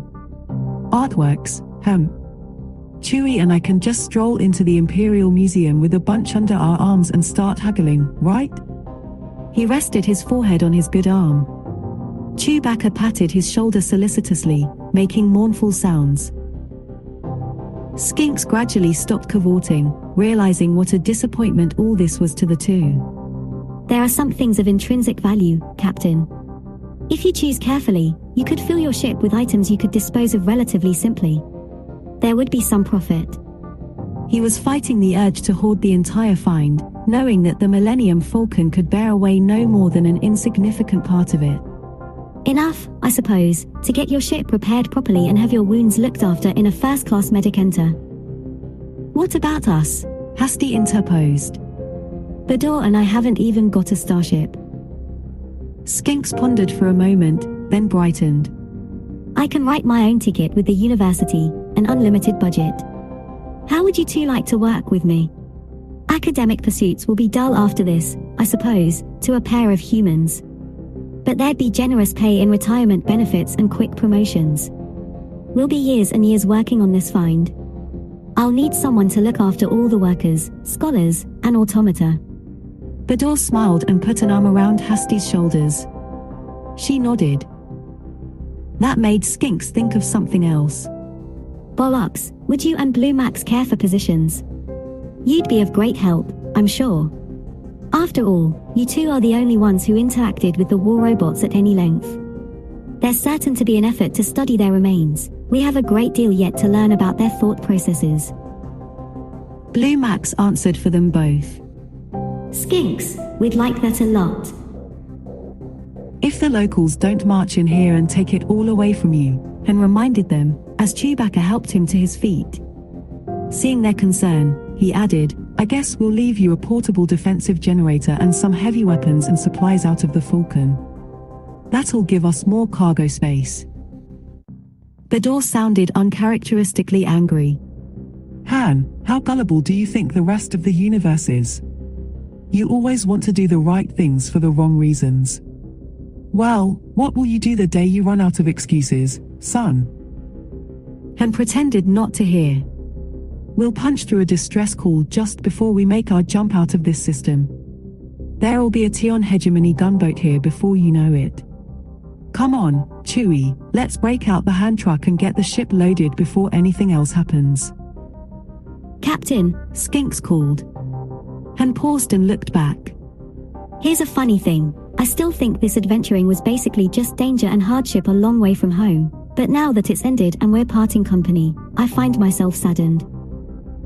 Look us up for a refresher course, anytime, offered Han.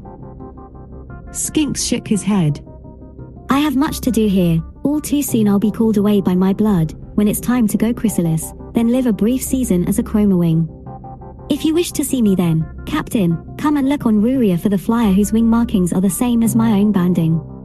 The chroma wing won't recognize you, but perhaps some part of Skinks will. Han nodded, finding no adequate way to say goodbye. The door called. Hey, Slick. Han and his co-pilot looked to him and he laughed. Thanks, boys. Forget it. Han dismissed the entire incident. He started off again with his sidekick, both of them moving with some pain due to their injuries. After all, a life debt's a life debt, isn't it, partner? On this last note, he poked a knuckle into his co-pilot's ribs. Chewbacca swung angrily but not too quickly. Han ducked and the Wookiee backed off. Look, Han said, that's it for missions of mercy, all right? We're smugglers, that's what we know and that's what we're good at and that's what we're sticking to. The Wookiee growled concurrence. The others, surrounded by the endless shelf stacks of Zim's treasure, heard the discussion echo back from the corridor. Han broke into Chewbacca's rumblings with, when the Falcon's repaired and this wing of mine's fixed, we're going to try another Kessel Spice run. The Wookiee croaked an irritated objection. Han insisted. It's fast money and we won't have to look at any dirt. We'll get Jabba the Hutt or somebody to back us for a cut. Listen, I've got this plan. Just as they were moving out of earshot, Chewbacca's protests stopped. He and Han Solo shared some joke that made both laugh slyly. Then they returned to their schemes. There, Bador declared to Hasty, Skinks, Borlux, and Blue Max. Go the real survivors.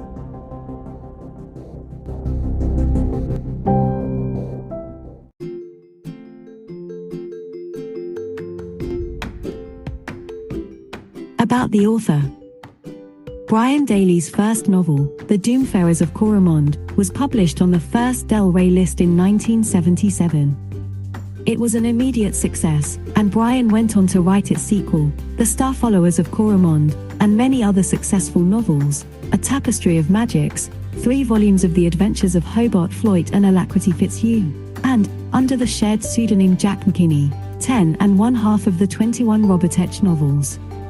He first conceived of the complex Gamma lore saga in Nepal, in 1984, and worked on its 4 volumes for the next 12 years, finishing it shortly before his death in 1996.